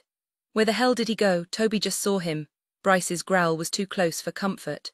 Sandra's voice dripped with bloodlust. He's nearby. Let's gut him for the king. Leon tensed beside me, his arm brushing mine as he held his breath. Even if he could take a few lunars, they'd just keep coming. And with no clue how many Bryce had rallied, this wasn't a fight we'd win. A chorus of agreement rang out before their footsteps faded into the forest. Still, we waited too risky to move yet. Leon flicked a phalite into existence, grinning like an idiot. "You rescued me," he announced as if it was the funniest thing in the world. I hissed, venom dripping from my fangs. The hell I did, but the lie tasted bitter. Why else would I have raced here tucked in a damn bird's pocket? Leon's smirk widened. "Face it, Rydikins, you're crazy about me." I bared my teeth. "I can shove you right back into their claws, Mufasa." He laughed, then sobered. "Seriously though, thanks, that note wasn't from Elise, was it? I mean, the kisses tipped me off, was kinda hoping for a beachside surprise." His grin turned wicked. "Speaking of surprises, heard you and Gabriel had a wild night with her. Sounded hot. Am I getting an invite next time, or you keeping her to yourself?" I stared at him like he'd lost his mind. "You should want to rip my throat out." Leon just shrugged. "Now lions roll different, multiple mates, sharing all that. Honestly, watching her with other guys, hell yeah." He flopped onto the dirt, legs crossed. "But hey, basilisks, what's your deal? One mate, and if you hook up with another snake, what's she called? Queen Cobra snakelet?" I glared. "Elise isn't a basilisk or my mate." "Humor me," he pressed, chin propped on his fists. With a sigh, I sank down too. Gabriel was probably long gone, and I had a brotherhood mess to clean up. But for now, stuck underground with an idiot who found this whole thing hilarious. Perfect, I stayed hidden, knowing it was smarter to wait until I was certain the coast was clear. "Basilisks aren't exactly the social type," I muttered, recalling one of the first lessons I'd learned after my emergence.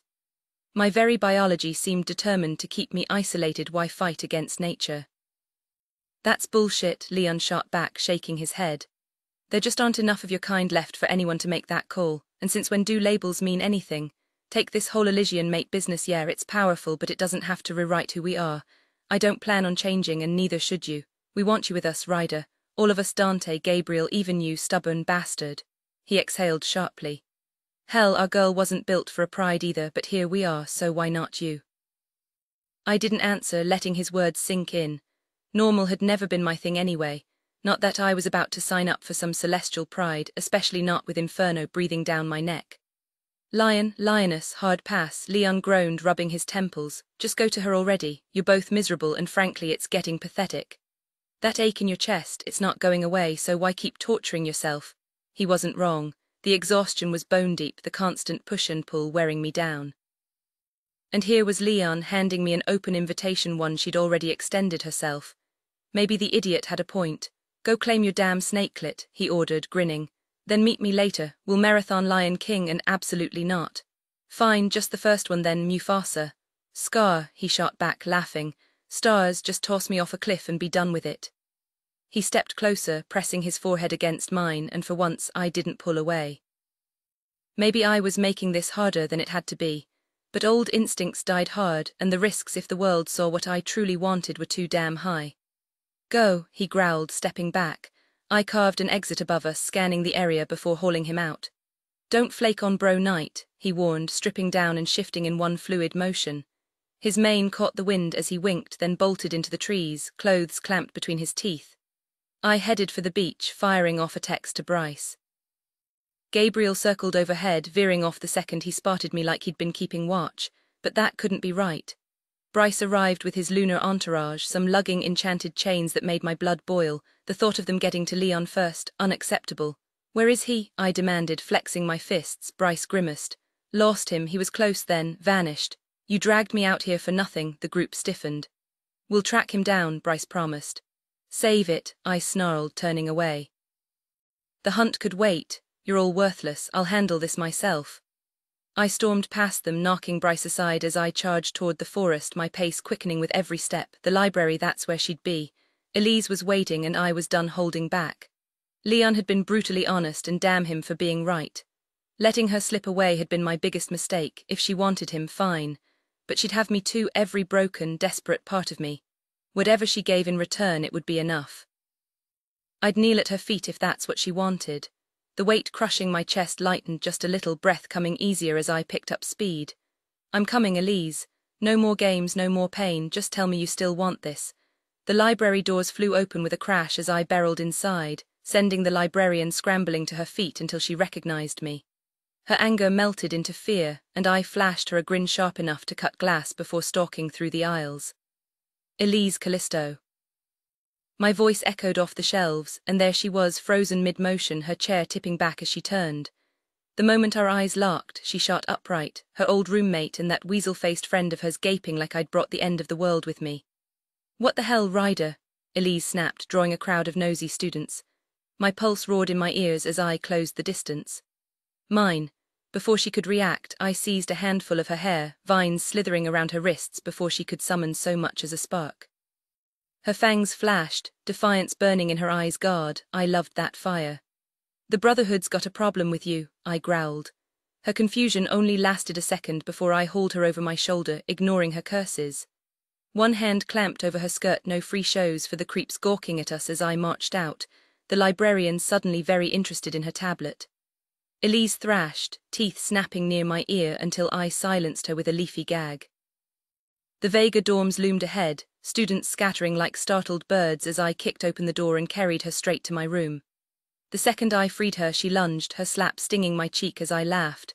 "Start talking," she hissed, shoving me backward. I caught her wrists, pulling her close until the fight drained from her, leaving only the quiet and the thunder of my own heartbeat. Now that she was here, every rehearsed line evaporated. "You're my snakelet," I muttered. Stars above, did I really just say that? Her frown deepened. "What? Jesus, forget I said that. I don't even know why it slipped out," I muttered, dragging my hand down my face in frustration. What the hell was wrong with me? Elise's fingers curled around my wrist, gently pulling my hand away. Her eyes, those sea-green pools edged with silver, locked onto mine, and I couldn't help the rough exhale that escaped me.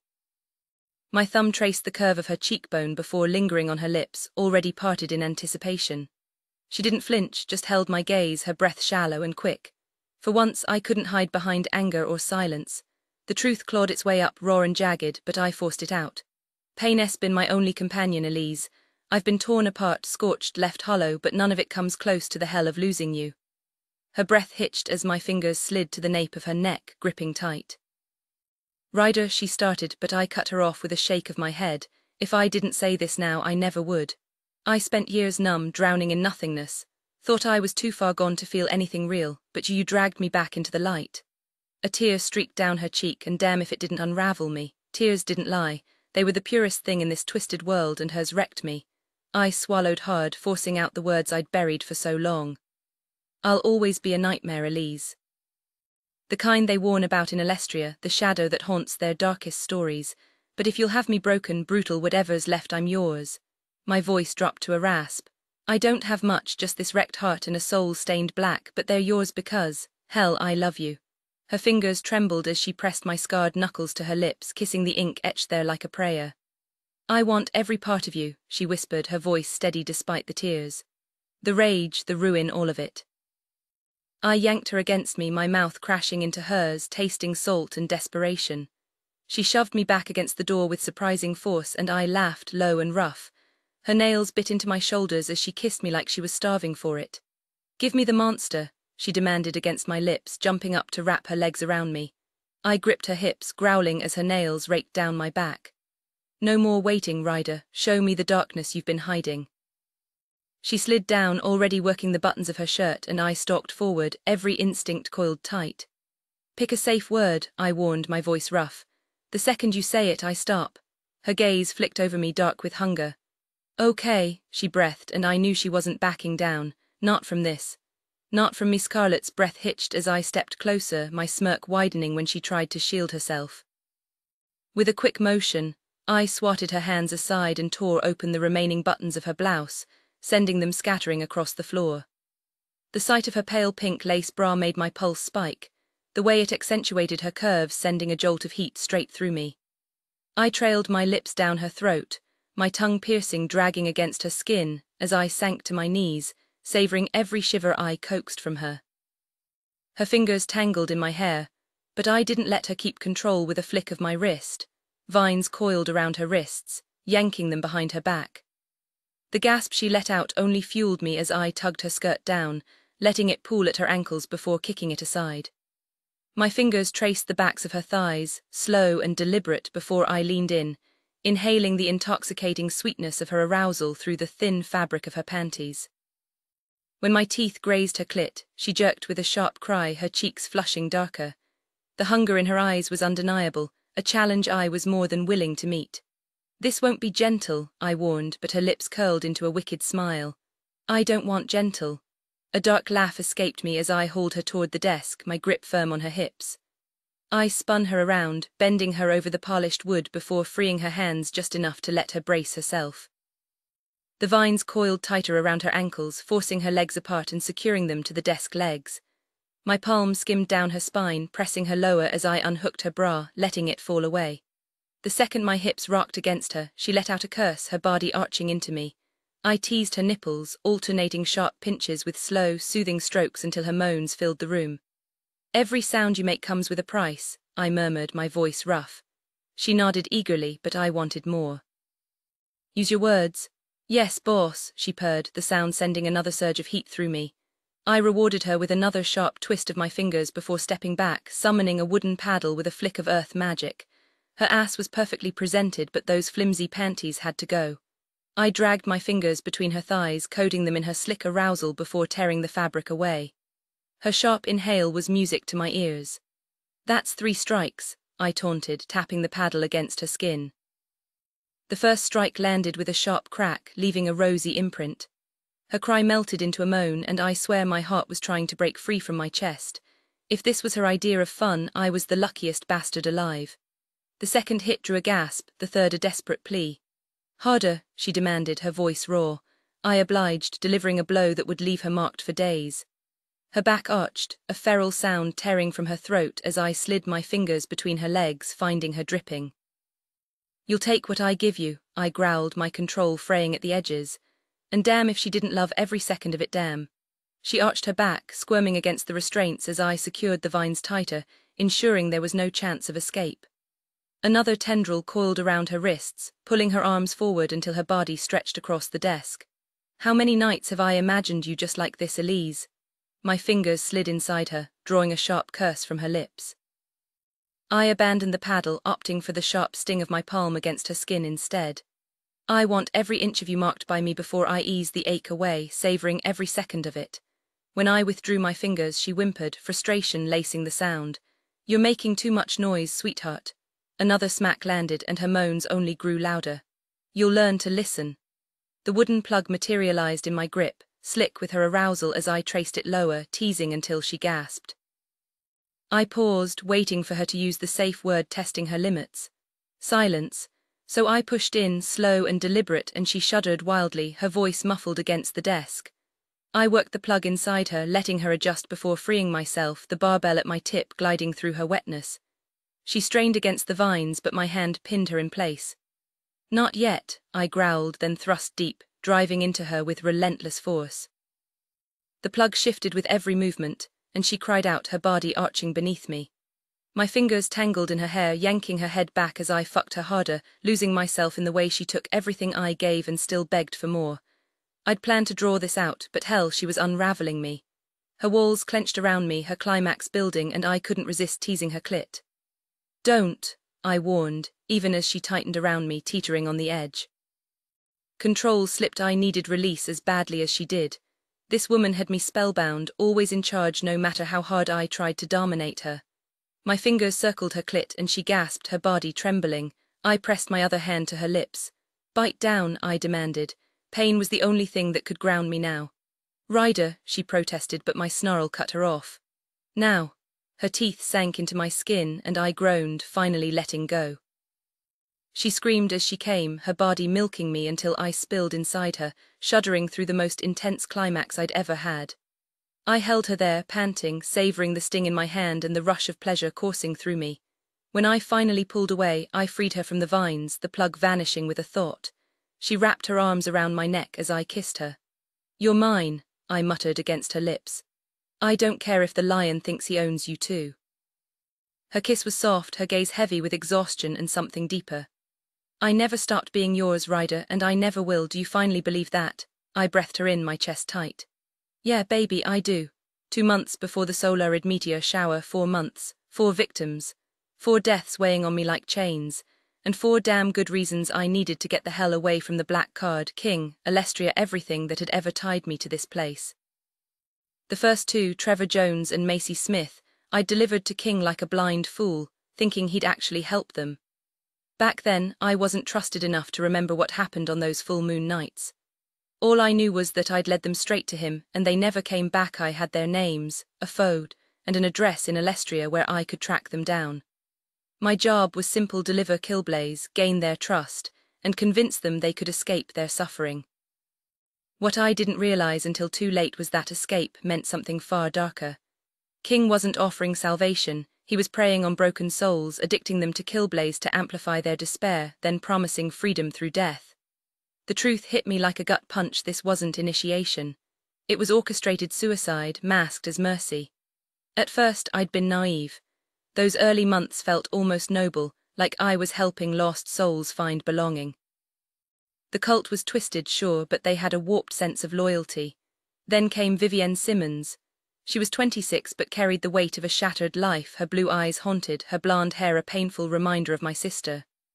Sold off as a child to settle debts, she'd survived years of hell only to drown in the aftermath. King had me monitor her, warning against her suicidal urges, lies, all of it. He didn't want to save her. He wanted her magic. The night of the ritual is seared into my memory. Standing among the black card members, my voice chanting words I didn't understand, my body moving against my will. Vivienne stood there, ice forming in her trembling hands. King's voice slithered through the air, coaxing, praising her bravery. Then the blade flashed, and just like that, she was gone.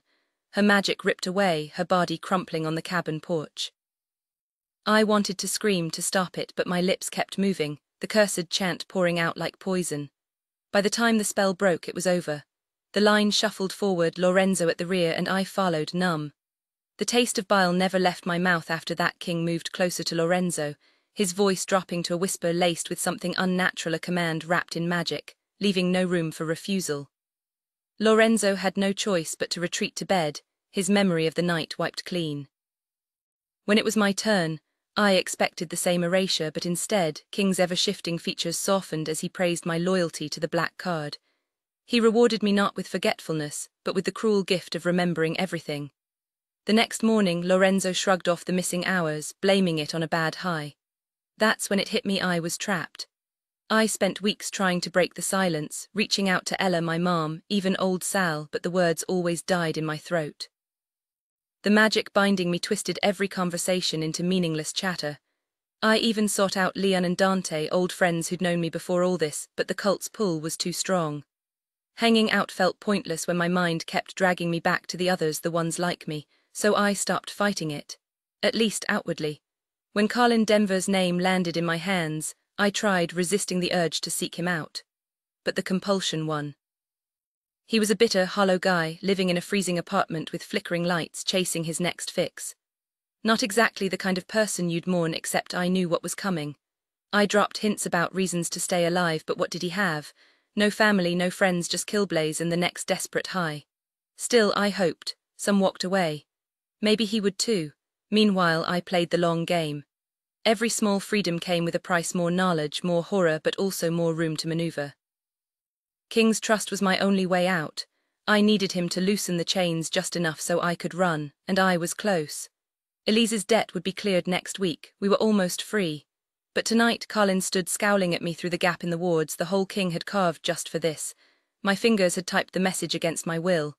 "Hey man," I forced a grin, waving him in. "You got it," he snapped, eyes already glazed with anticipation. I nodded, pulling the vial of blue crystals from my pocket. The moment they touched his hands, he shook them violently, watching as the powder dissolved into smoke. My stomach twisted.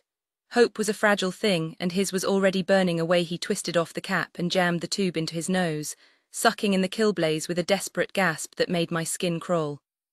That poison was the last thing I'd ever touch. No way was I letting myself get shackled to some chemical master. In Solaria's rotting underbelly, addiction was just another leash the elites used to keep folks trapped. Between the drugs, the gangs, and the underground fight rings, this city had 1,000 ways to break people. But Ella and I, we were getting out. "Got a new shipment coming in," I lied as Colin's pupils dilated and his laughter turned manic. Tag along and I'll hook you up with enough to last the week. Hell yes, let's go, he slurred, already stumbling after me as I checked my watch. Midnight was closing in, and King expected me at Acrux courtyard. I kept up a stream of meaningless chatter, how bright the stars were, how lucky we were to be breathing anything to distract from the hollow look creeping into Colin's eyes. The drug was sinking its claws in deep, twisting his euphoria into something darker. King lurked behind the bleachers, his form flickering between a child's face and an old man's before settling on a predatory grin. He motioned to two black-card enforcers who hauled Colin toward the tree line without a word.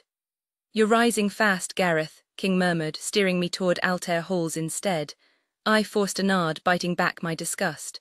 Playing the obedient lackey was the only way to survive him. You could go far with us, he mused as we walked, stopping at a blank wall. With a slash of his palm, he smeared blood across the stone, revealing a hidden passage. I live to serve the card, I lied smoothly, swallowing the bile in my throat. The tunnel was freezing, the air thick with the scent of damp earth. King conjured a flickering phalite as the wall sealed behind us. Stay close tonight, witness true power. Of course, card master. Like I had a choice. He kept talking, spinning pretty lies about saving Alestria from gangs and poverty as if draining desperate addicts dry was some noble crusade. The hypocrisy burned, but I kept my mouth shut. The deeper we went, the colder it got, my breath fogging in the air. Killblaze doesn't kill the hopeful, he said, like that excused anything. Only those already broken. I clenched my jaw, broken by him, by this city. By every chain they called a choice fey who loses the will to live betrays their very essence. We're creatures of hunger, of relentless pursuit. If one of us surrenders, their power should rightfully pass to someone who'll wield it for something greater. So you're after the throne of Alestria? I ventured, knowing he'd all but confessed it already. At first, King admitted, his smile razor-thin. After that, well, let's just say I'll decide if the rest of the kingdom is worth saving. I bit my tongue hard enough to taste blood. This wasn't ambition, it was madness. He wouldn't stop at one kingdom. No, he'd set his sights on the savage king's vacant throne, and if he thought he could challenge the celestial councillors, he'd need power beyond reckoning. No wonder he operated in shadows. Lionel Acrux would gut him like a fish if he caught wind of this. The tunnel dead-ended, but King muttered an incantation, then unleashed all four elements in rapid succession: fire, water, air, earth, until the walls shuddered apart. My stomach twisted. No fae in history had ever mastered all four. Rumours whispered of ancients wielding three, but this was an abomination. Beyond the wall, the air turned glacial. I hugged myself, teeth chattering, until King rested a hand on my arm. Fire magic pulsed through me, warm as a furnace. I forced a thank you through gritted teeth, my skin crawling at his touch. Deeper we went until a crimson door loomed ahead. King paused, his voice eerily cheerful. Fair warning, this might unsettle you. The ritual requires vampire blood, and our donor, well, let's say he earned this fate. He was my closest ally, my brother in arms, until he betrayed our cause. The stars themselves sanctioned his punishment. Before I could react, the door swung open. The chamber reeked of mildew and despair. In the center, a gaunt figure hunched in a cage, devouring a hunk of bread like a starved animal. His matted hair clung to his forehead, his clothes hanging in tatters.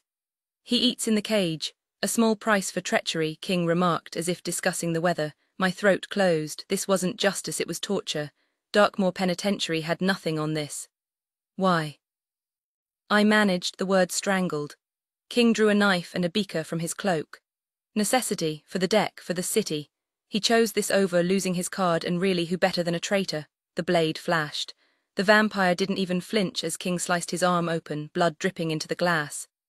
I stood frozen, screaming inside. The deranged prisoner in the cage barely reacted as King drew a vial of his blood, leaving me to silently observe. This wasn't just a demonstration, it was a threat. By forcing me to witness this, they were making sure I understood the consequences of betrayal. The Pegasus blood was unnecessary, which told me all I needed to know. If I tried to escape, my fate wouldn't be imprisonment, it'd be a shallow grave. My stomach twisted, but I kept my face blank, my mind racing for a way out. Then it hit me, I'd have to play the long game. Climb the ranks, earn their trust, then stage my own death so convincingly that no one would question it. Witnesses, evidence, maybe even a fake corpse, I'd need it all. Luckily, I had a knack for illusions. The subtler the magic, the better I was at it, and this would require precision. King turned to me with that infuriating half-smile, sealing the blood-filled vial before guiding me toward another door. "Don't worry," he said, as if reading my unease. "He roams the tunnels when we're not using them. No blood means no magic, and well, let's just say sanity wasn't part of the bargain. But he's past feeling pain now." I muttered a dutiful "yes, card master," but as we stepped through, I stole one last glance back. The vampire hurled himself against the bars, his shriek echoing, but when our eyes met, all I saw was despair. And the worst part, I couldn't save him. Not when Ella's life hung in the balance. If I failed, she'd be trapped here forever, and that wasn't a risk I could take. The labyrinth of passages twisted until I lost all sense of direction, finally emerging in a weathered shack deep in the iron wood. Outside, the black card's chants pulsed through the air. Inside, 2 high-ranking deck members waited: Miss Nightshade, the school counselor, and Mr. Hoskins, the perpetually annoyed librarian. Nightshade's brows lifted slightly at the sight of me, and I barely masked my own shock. King snatched an ancient tome from Hoskins' magic-y mortuorum, its very presence making my skin crawl. Then came the real horror. King sliced his thumb open, pressing his blood to the cover. For a moment the book seemed to drink from him, his body shuddering before he finally wrenched free. As he flipped through its pages, the text writhed like living shadows, impossible to read. He set the vampire's blood on the table and began chanting, the words vibrating through my skull like a drill. My bones ached. My ears throbbed. And I knew whatever came next would be worse. With a dramatic flourish, he swept his hand above the crimson pool before tossing in what suspiciously resembled a human finger joint and several glistening droplets of everdew. The mixture crackled violently as he stirred, releasing acrid fumes that made my stomach lurch. I barely suppressed my gag reflex as he downed the foul brew in one determined gulp. Swallowing hard, I shuffled to the rear of our grim procession, gratefully accepting the hooded cloak Nightshade thrust into my hands without a word. The porch air hung thick with tension as we joined Colin and his glassy-eyed companion, her pupils dilated from whatever substances coursed through her veins. King advanced toward them with terrifying purpose, that accursed grimoire clutched in his grasp. My pulse roared in my ears as he recited another passage of that vile incantation, the words slithering through the night like serpents. I should have turned away, God knows I wanted to, but some morbid fascination rooted me in place. Colin's hollow expression never changed as he summoned an ornate dagger from thin air and drew it across his own throat in one smooth motion. The magic leaving his body coiled like smoke toward King, who shuddered with ecstasy as it merged with him. Disgust twisted through me, but I locked down every emotion, every instinct to scream or run. This was why I'd come, why I'd endure anything.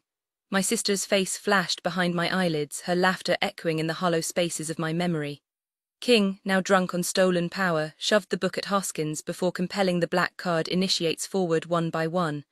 Their blank stares told me everything: another memory wipe. Another night erased. Hoskins carelessly dropped the tome near my feet and my breath hitched. That book was the key to everything. No book, no more stolen lives, no more unwilling sacrifices delivered by my hand. The realization hit like lightning: this was my chance. Maybe I was reckless, maybe I'd lost my mind. But as my fingers twitched beneath my cloak, I wove an illusion with frantic precision, transposing the book's likeness onto a nearby stone. I layered every detail: the cracked leather, the eerie aura even mimicking the unnatural chill that radiated from its pages. One by one, the cultists vanished into the cabin, their memories already unraveling. My hands trembled as I pushed my magic to its limits, wrapping the real book in a veil of shadows so complete it might as well have ceased to exist. Exhaustion clawed at me, but I held steady.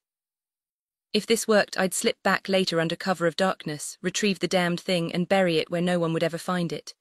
King's voice snapped me back to the present. "Impressive work tonight, Gareth," he purred, clapping a heavy hand on my shoulder. Hoskins scooped up the decoy without a second glance, and for one heart-stopping moment I wondered if the ruse would hold. But he strode ahead, none the wiser. As I trailed after them, the weight of what I'd done settled over me. This wasn't just survival anymore, it was rebellion. Gareth's words sent an icy ripple down my back, half vow, half warning wrapped in velvet. The more he invested in me, the harder he'd come crashing down if I vanished. But hell no, this twisted game wasn't my future. Every instinct screamed to grab Ella and burn rubber out of this God-forsaken city. First step, make damn sure Gareth wouldn't be tailing me when I ghosted him. Tonight's spellwork proved I had the chops to disappear with proper prep. I could weave magic so tight not even a bloodhound would catch my trail. Bodies would drop, chaos would erupt, but I'd walk away clean. Before any grand exit, I had loose ends to tie. Final payment to old Sal to clear Mom's debt and free Elise, then scrounge up enough cash and forged papers to reinvent us somewhere far from this hellhole. The plan tasted like gasoline and hope dangerous, but the only shot we had. Dante was back home playing damage control with Felix's latest rampage, the card master turning their streets into a slaughterhouse. My chest ached imagining him juggling war strategies, while kids with unawakened magic cowered in basements. Those weren't just clan members, they were his baby cousins, elderly aunts, the whole damn family tree getting hacked apart by Felix's madness. Meanwhile, Leon had stared at Gareth's cursed book like it might sprout fangs.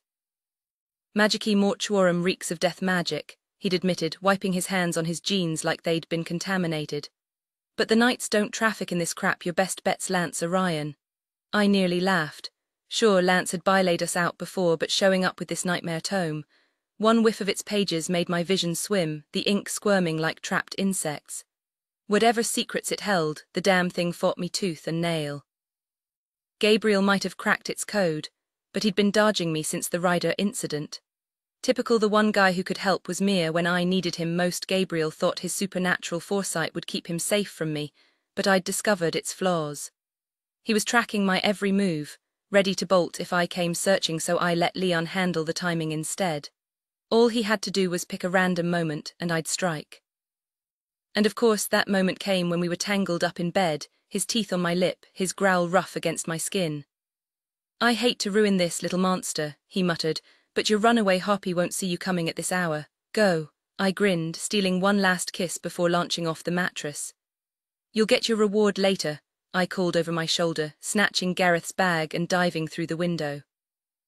The fire escape rattled under my sprint, and by the time I hit the roof, Gabriel was already stirring in his nest. My fangs found his throat before he could react, the rush of his blood flooding my senses as I pinned him down. He cursed, his grip bruising my waist. Whether to shove me off or drag me closer, I couldn't tell. When I finally pulled back, blood smeared across his lips, he didn't hesitate. His kiss was punishing, all teeth and dominance, and for a heartbeat I thought he'd give in. But then he shoved me away, leaving me sprawled in his rumpled blankets. His gaze raked over my sleepwear, jaw tight like the sight pissed him off. "Wait," I pleaded as he stood, my eyes tracing the dip of his sweatpants. "I need you."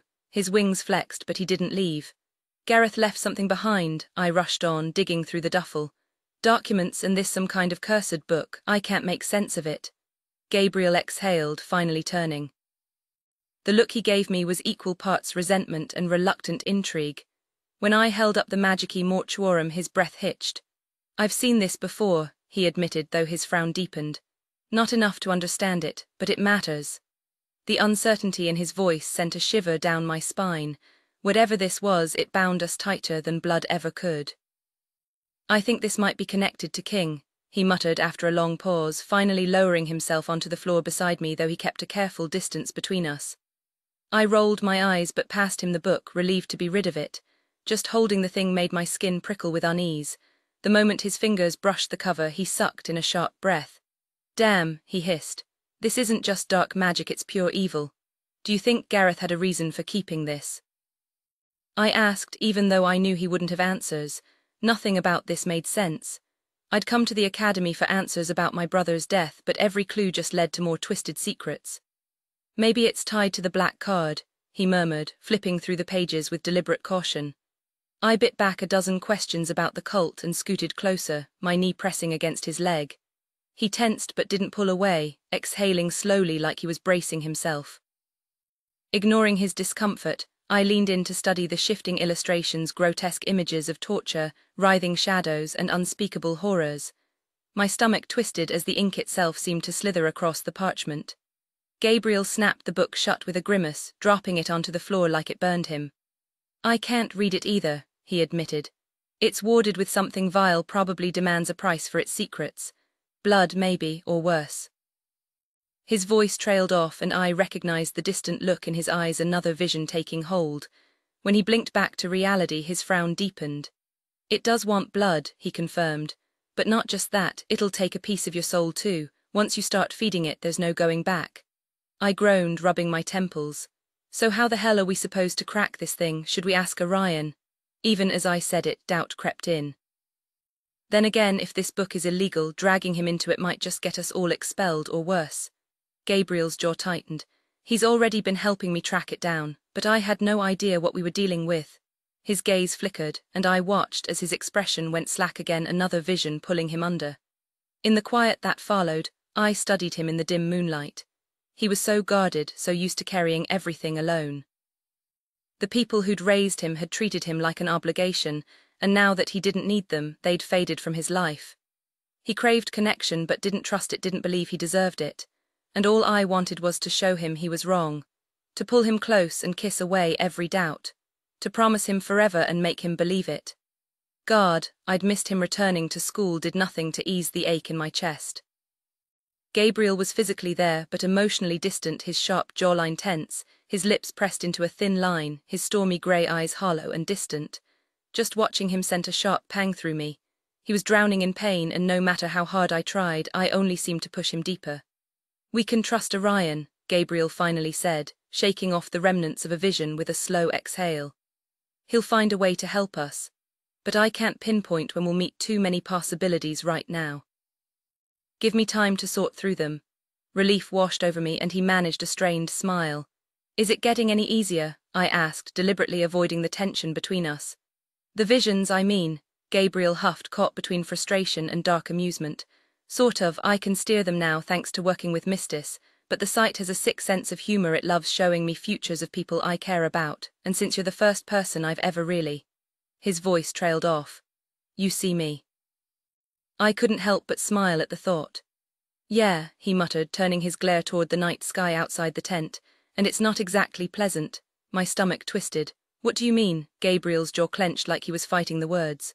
"Leon, the stars keep shoving visions of you two in my face, laughing, touching, happy, and then there's the rest of it." He dragged a hand over his face. "Do you two ever stop? I've seen you in every damn place possible, his car, the lake, the beach, even my damn classroom. The other day I got a front row seat to him bending you over my desk after Cardinal Magic." I pressed my lips together, trying to hold back, but a laugh burst out. Gabriel's scowl cracked, and soon he was laughing too, collapsing back onto the blankets with a groan. The sound of it warmed me through, and I dropped beside him, grinning. "The stars have a seriously twisted idea of helpful visions." "That's the thing," he sighed. "I don't think it's random." "But why I have to hear you moaning his name constantly?" "No clue." I hesitated, then met his gaze. "You know, Leon isn't the only one in the picture. He wants this, all of us together, the 5 of us figuring it out." Gabriel arched a brow. "The angel, the rival gang leaders, the thief, and the seer with no past." His tone was dry, but there was a flicker of something, curiosity, maybe hope beneath it. The humor in this situation was completely lost on me. Either I was missing the joke, or I'd somehow become the punchline. Frustrated, I shook my head and forced him to meet my gaze. "You're so caught up in labels that you're ignoring what really matters, who we are, and what we mean to each other. The 4 of you, Gabriel, you're my entire world." For a long moment he just stared at me, his expression distant before a slow smirk curled his lips. "What?" I demanded, curiosity burning. "The stars just flashed me a very detailed vision of us," he admitted, voice low. "But it's up to me whether it happens, and I'm still not sure." "Is this about Leon?" I guessed. He'd once been so certain about the Elysian mate bond, convinced it would erase everything else between us. Now he was finally understanding why I'd fought it, why I refused to let it overwrite what I felt for the others. "Yes," he admitted, exhaling sharply. "But it's more than that. I spent years choosing isolation, even resisting you at first because I was terrified of what being tied to me might cost you if my enemies ever found us. Now that the bond's off the table, I have a choice again. And part of me thinks I should still walk away to keep you safe." "I never asked for your protection," I shot back, my chest tightening. "I'm not afraid of shadows. If danger comes, we'll face it together. Are you really willing to spend the rest of your life alone over a maybe?" "No," he whispered, barely audible. "I'm tired of being alone, but wanting you taking that risk terrifies me. What if my selfishness gets you hurt, or Leon? What if loving both of you ends up destroying everything? You're already in this, Gabriel. The choice was made the moment you let yourself care. I'm not going anywhere, but I won't wait forever. His gaze darkened as it traveled over me, and I bit my lip, wondering if he'd finally act on the heat in his eyes. Instead, he flopped back onto the blankets, draping an arm over his face with a groan. I sighed, relaxing beside him. Well, if you're not going to follow through on that steamy vision, I teased, then at least tell me why you've been lurking around that black card freak. Gabriel snorted. Carla, are you jealous? Hardly, but I'll break her nose if she lays a finger on you. Hypocrite, guilty, I said with a smirk, and I won't apologize for it. If I catch her even breathing near you the wrong way, I'll dislocate something important. He lifted his arm, raising an eyebrow. What exactly is sexual about a pinky finger? Challenge accepted, I shot back, grabbing his hand and sucking his finger into my mouth with a deliberate moan. His breath hitched as I did it again, my eyes dropping to the obvious bulge in his sweatpants. Damn it, Elise, he growled, yanking his hand back to cover himself like he could hide the effect I had on him.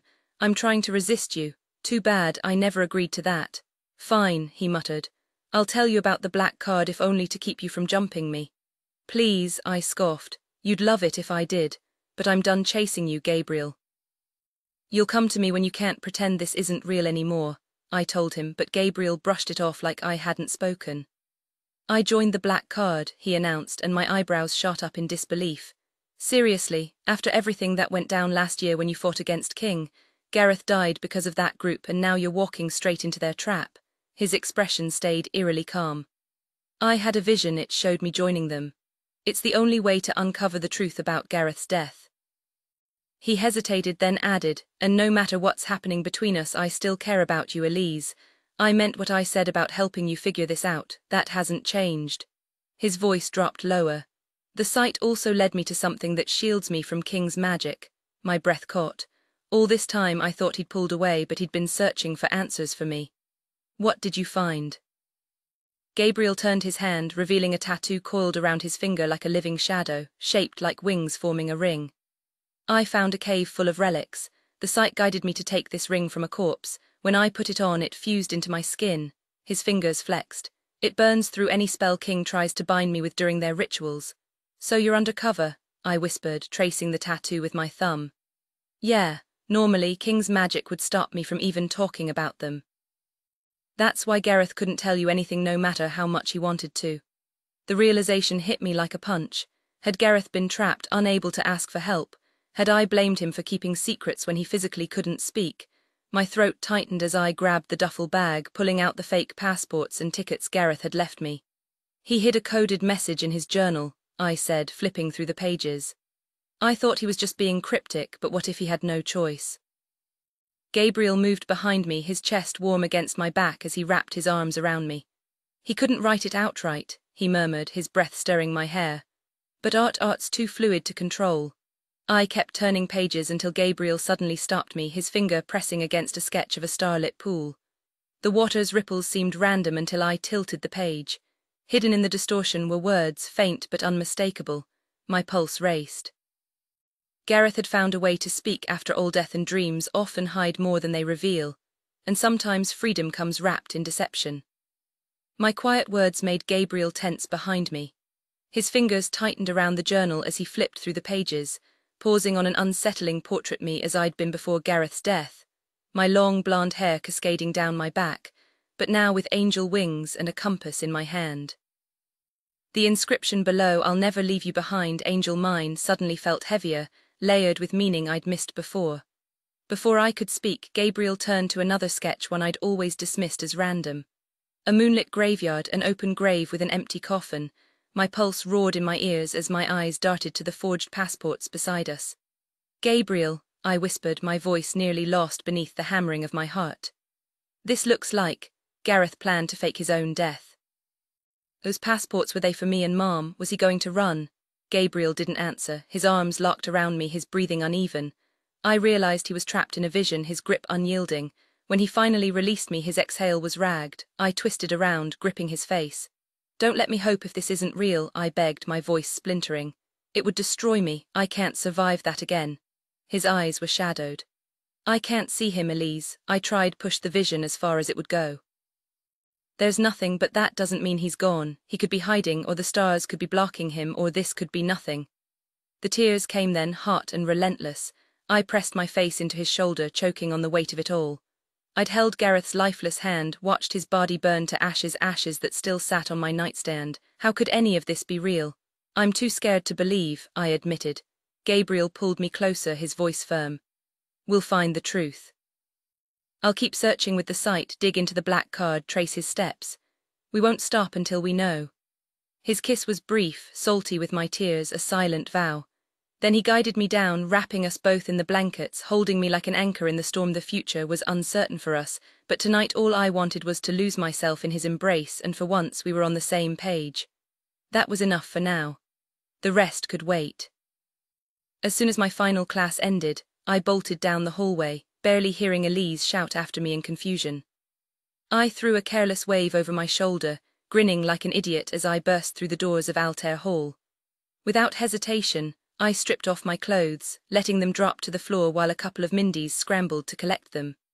Tossing my bag to one, who squealed with delight, I handed my atlas to another. Hide and record this, Mindy, I ordered, and they scattered like startled birds. Then in one fluid motion I shifted. The transformation was instant. Power surged through me, muscles rippling beneath golden fur. I was a damn masterpiece, a lion in his prime, radiating strength and majesty. Elise's laughter cut through the air as she darted outside. What's your game, Leo? She called, but I wasn't about to let her ruin the surprise. With a playful swipe of my massive paw, I nudged her off the path. She yelped, tumbling into the bushes, legs flailing, skirt flipping up in the process. A low, rumbling chuckle escaped me as I herded her deeper into the foliage, where she crouched, scowling as she plucked leaves from her hair. My tail flicked with anticipation as I crouched low, eyes locked on the path. Students streamed past, oblivious, until finally there he was. Dante, head down, engrossed in his atlas. Perfect. With a thunderous roar, I launched myself over the bush, claws outstretched, jaws wide. He barely had time to react before shifting mid-stride, his clothes shredding as massive wings unfurled. His tail sent a group of students sprawling, their books flying. I landed hard on his scaly back, clinging tight as he shot skyward with an irritated snarl. Electricity crackled over his scales, zapping my paws, but I refused to let go. The bastard tried everything: barrel rolls, sudden dives, but I held on, laughing through gritted teeth as the wind roared in my ears. Then, disaster. My grip slipped. For one terrifying second, I was free-falling, limbs flailing, heart in my throat. Dante twisted midair, wings flaring as he dove beneath me. I crashed onto his back, scrambling for purchase, half my body dangling precariously. He hit the ground hard, tearing up the lawn as we rolled in a tangled heap. Cindy Lou barely dodged his lashing tail, shrieking as she bolted for safety. I managed to pin him briefly before he retaliated with another shock, sending me rigid.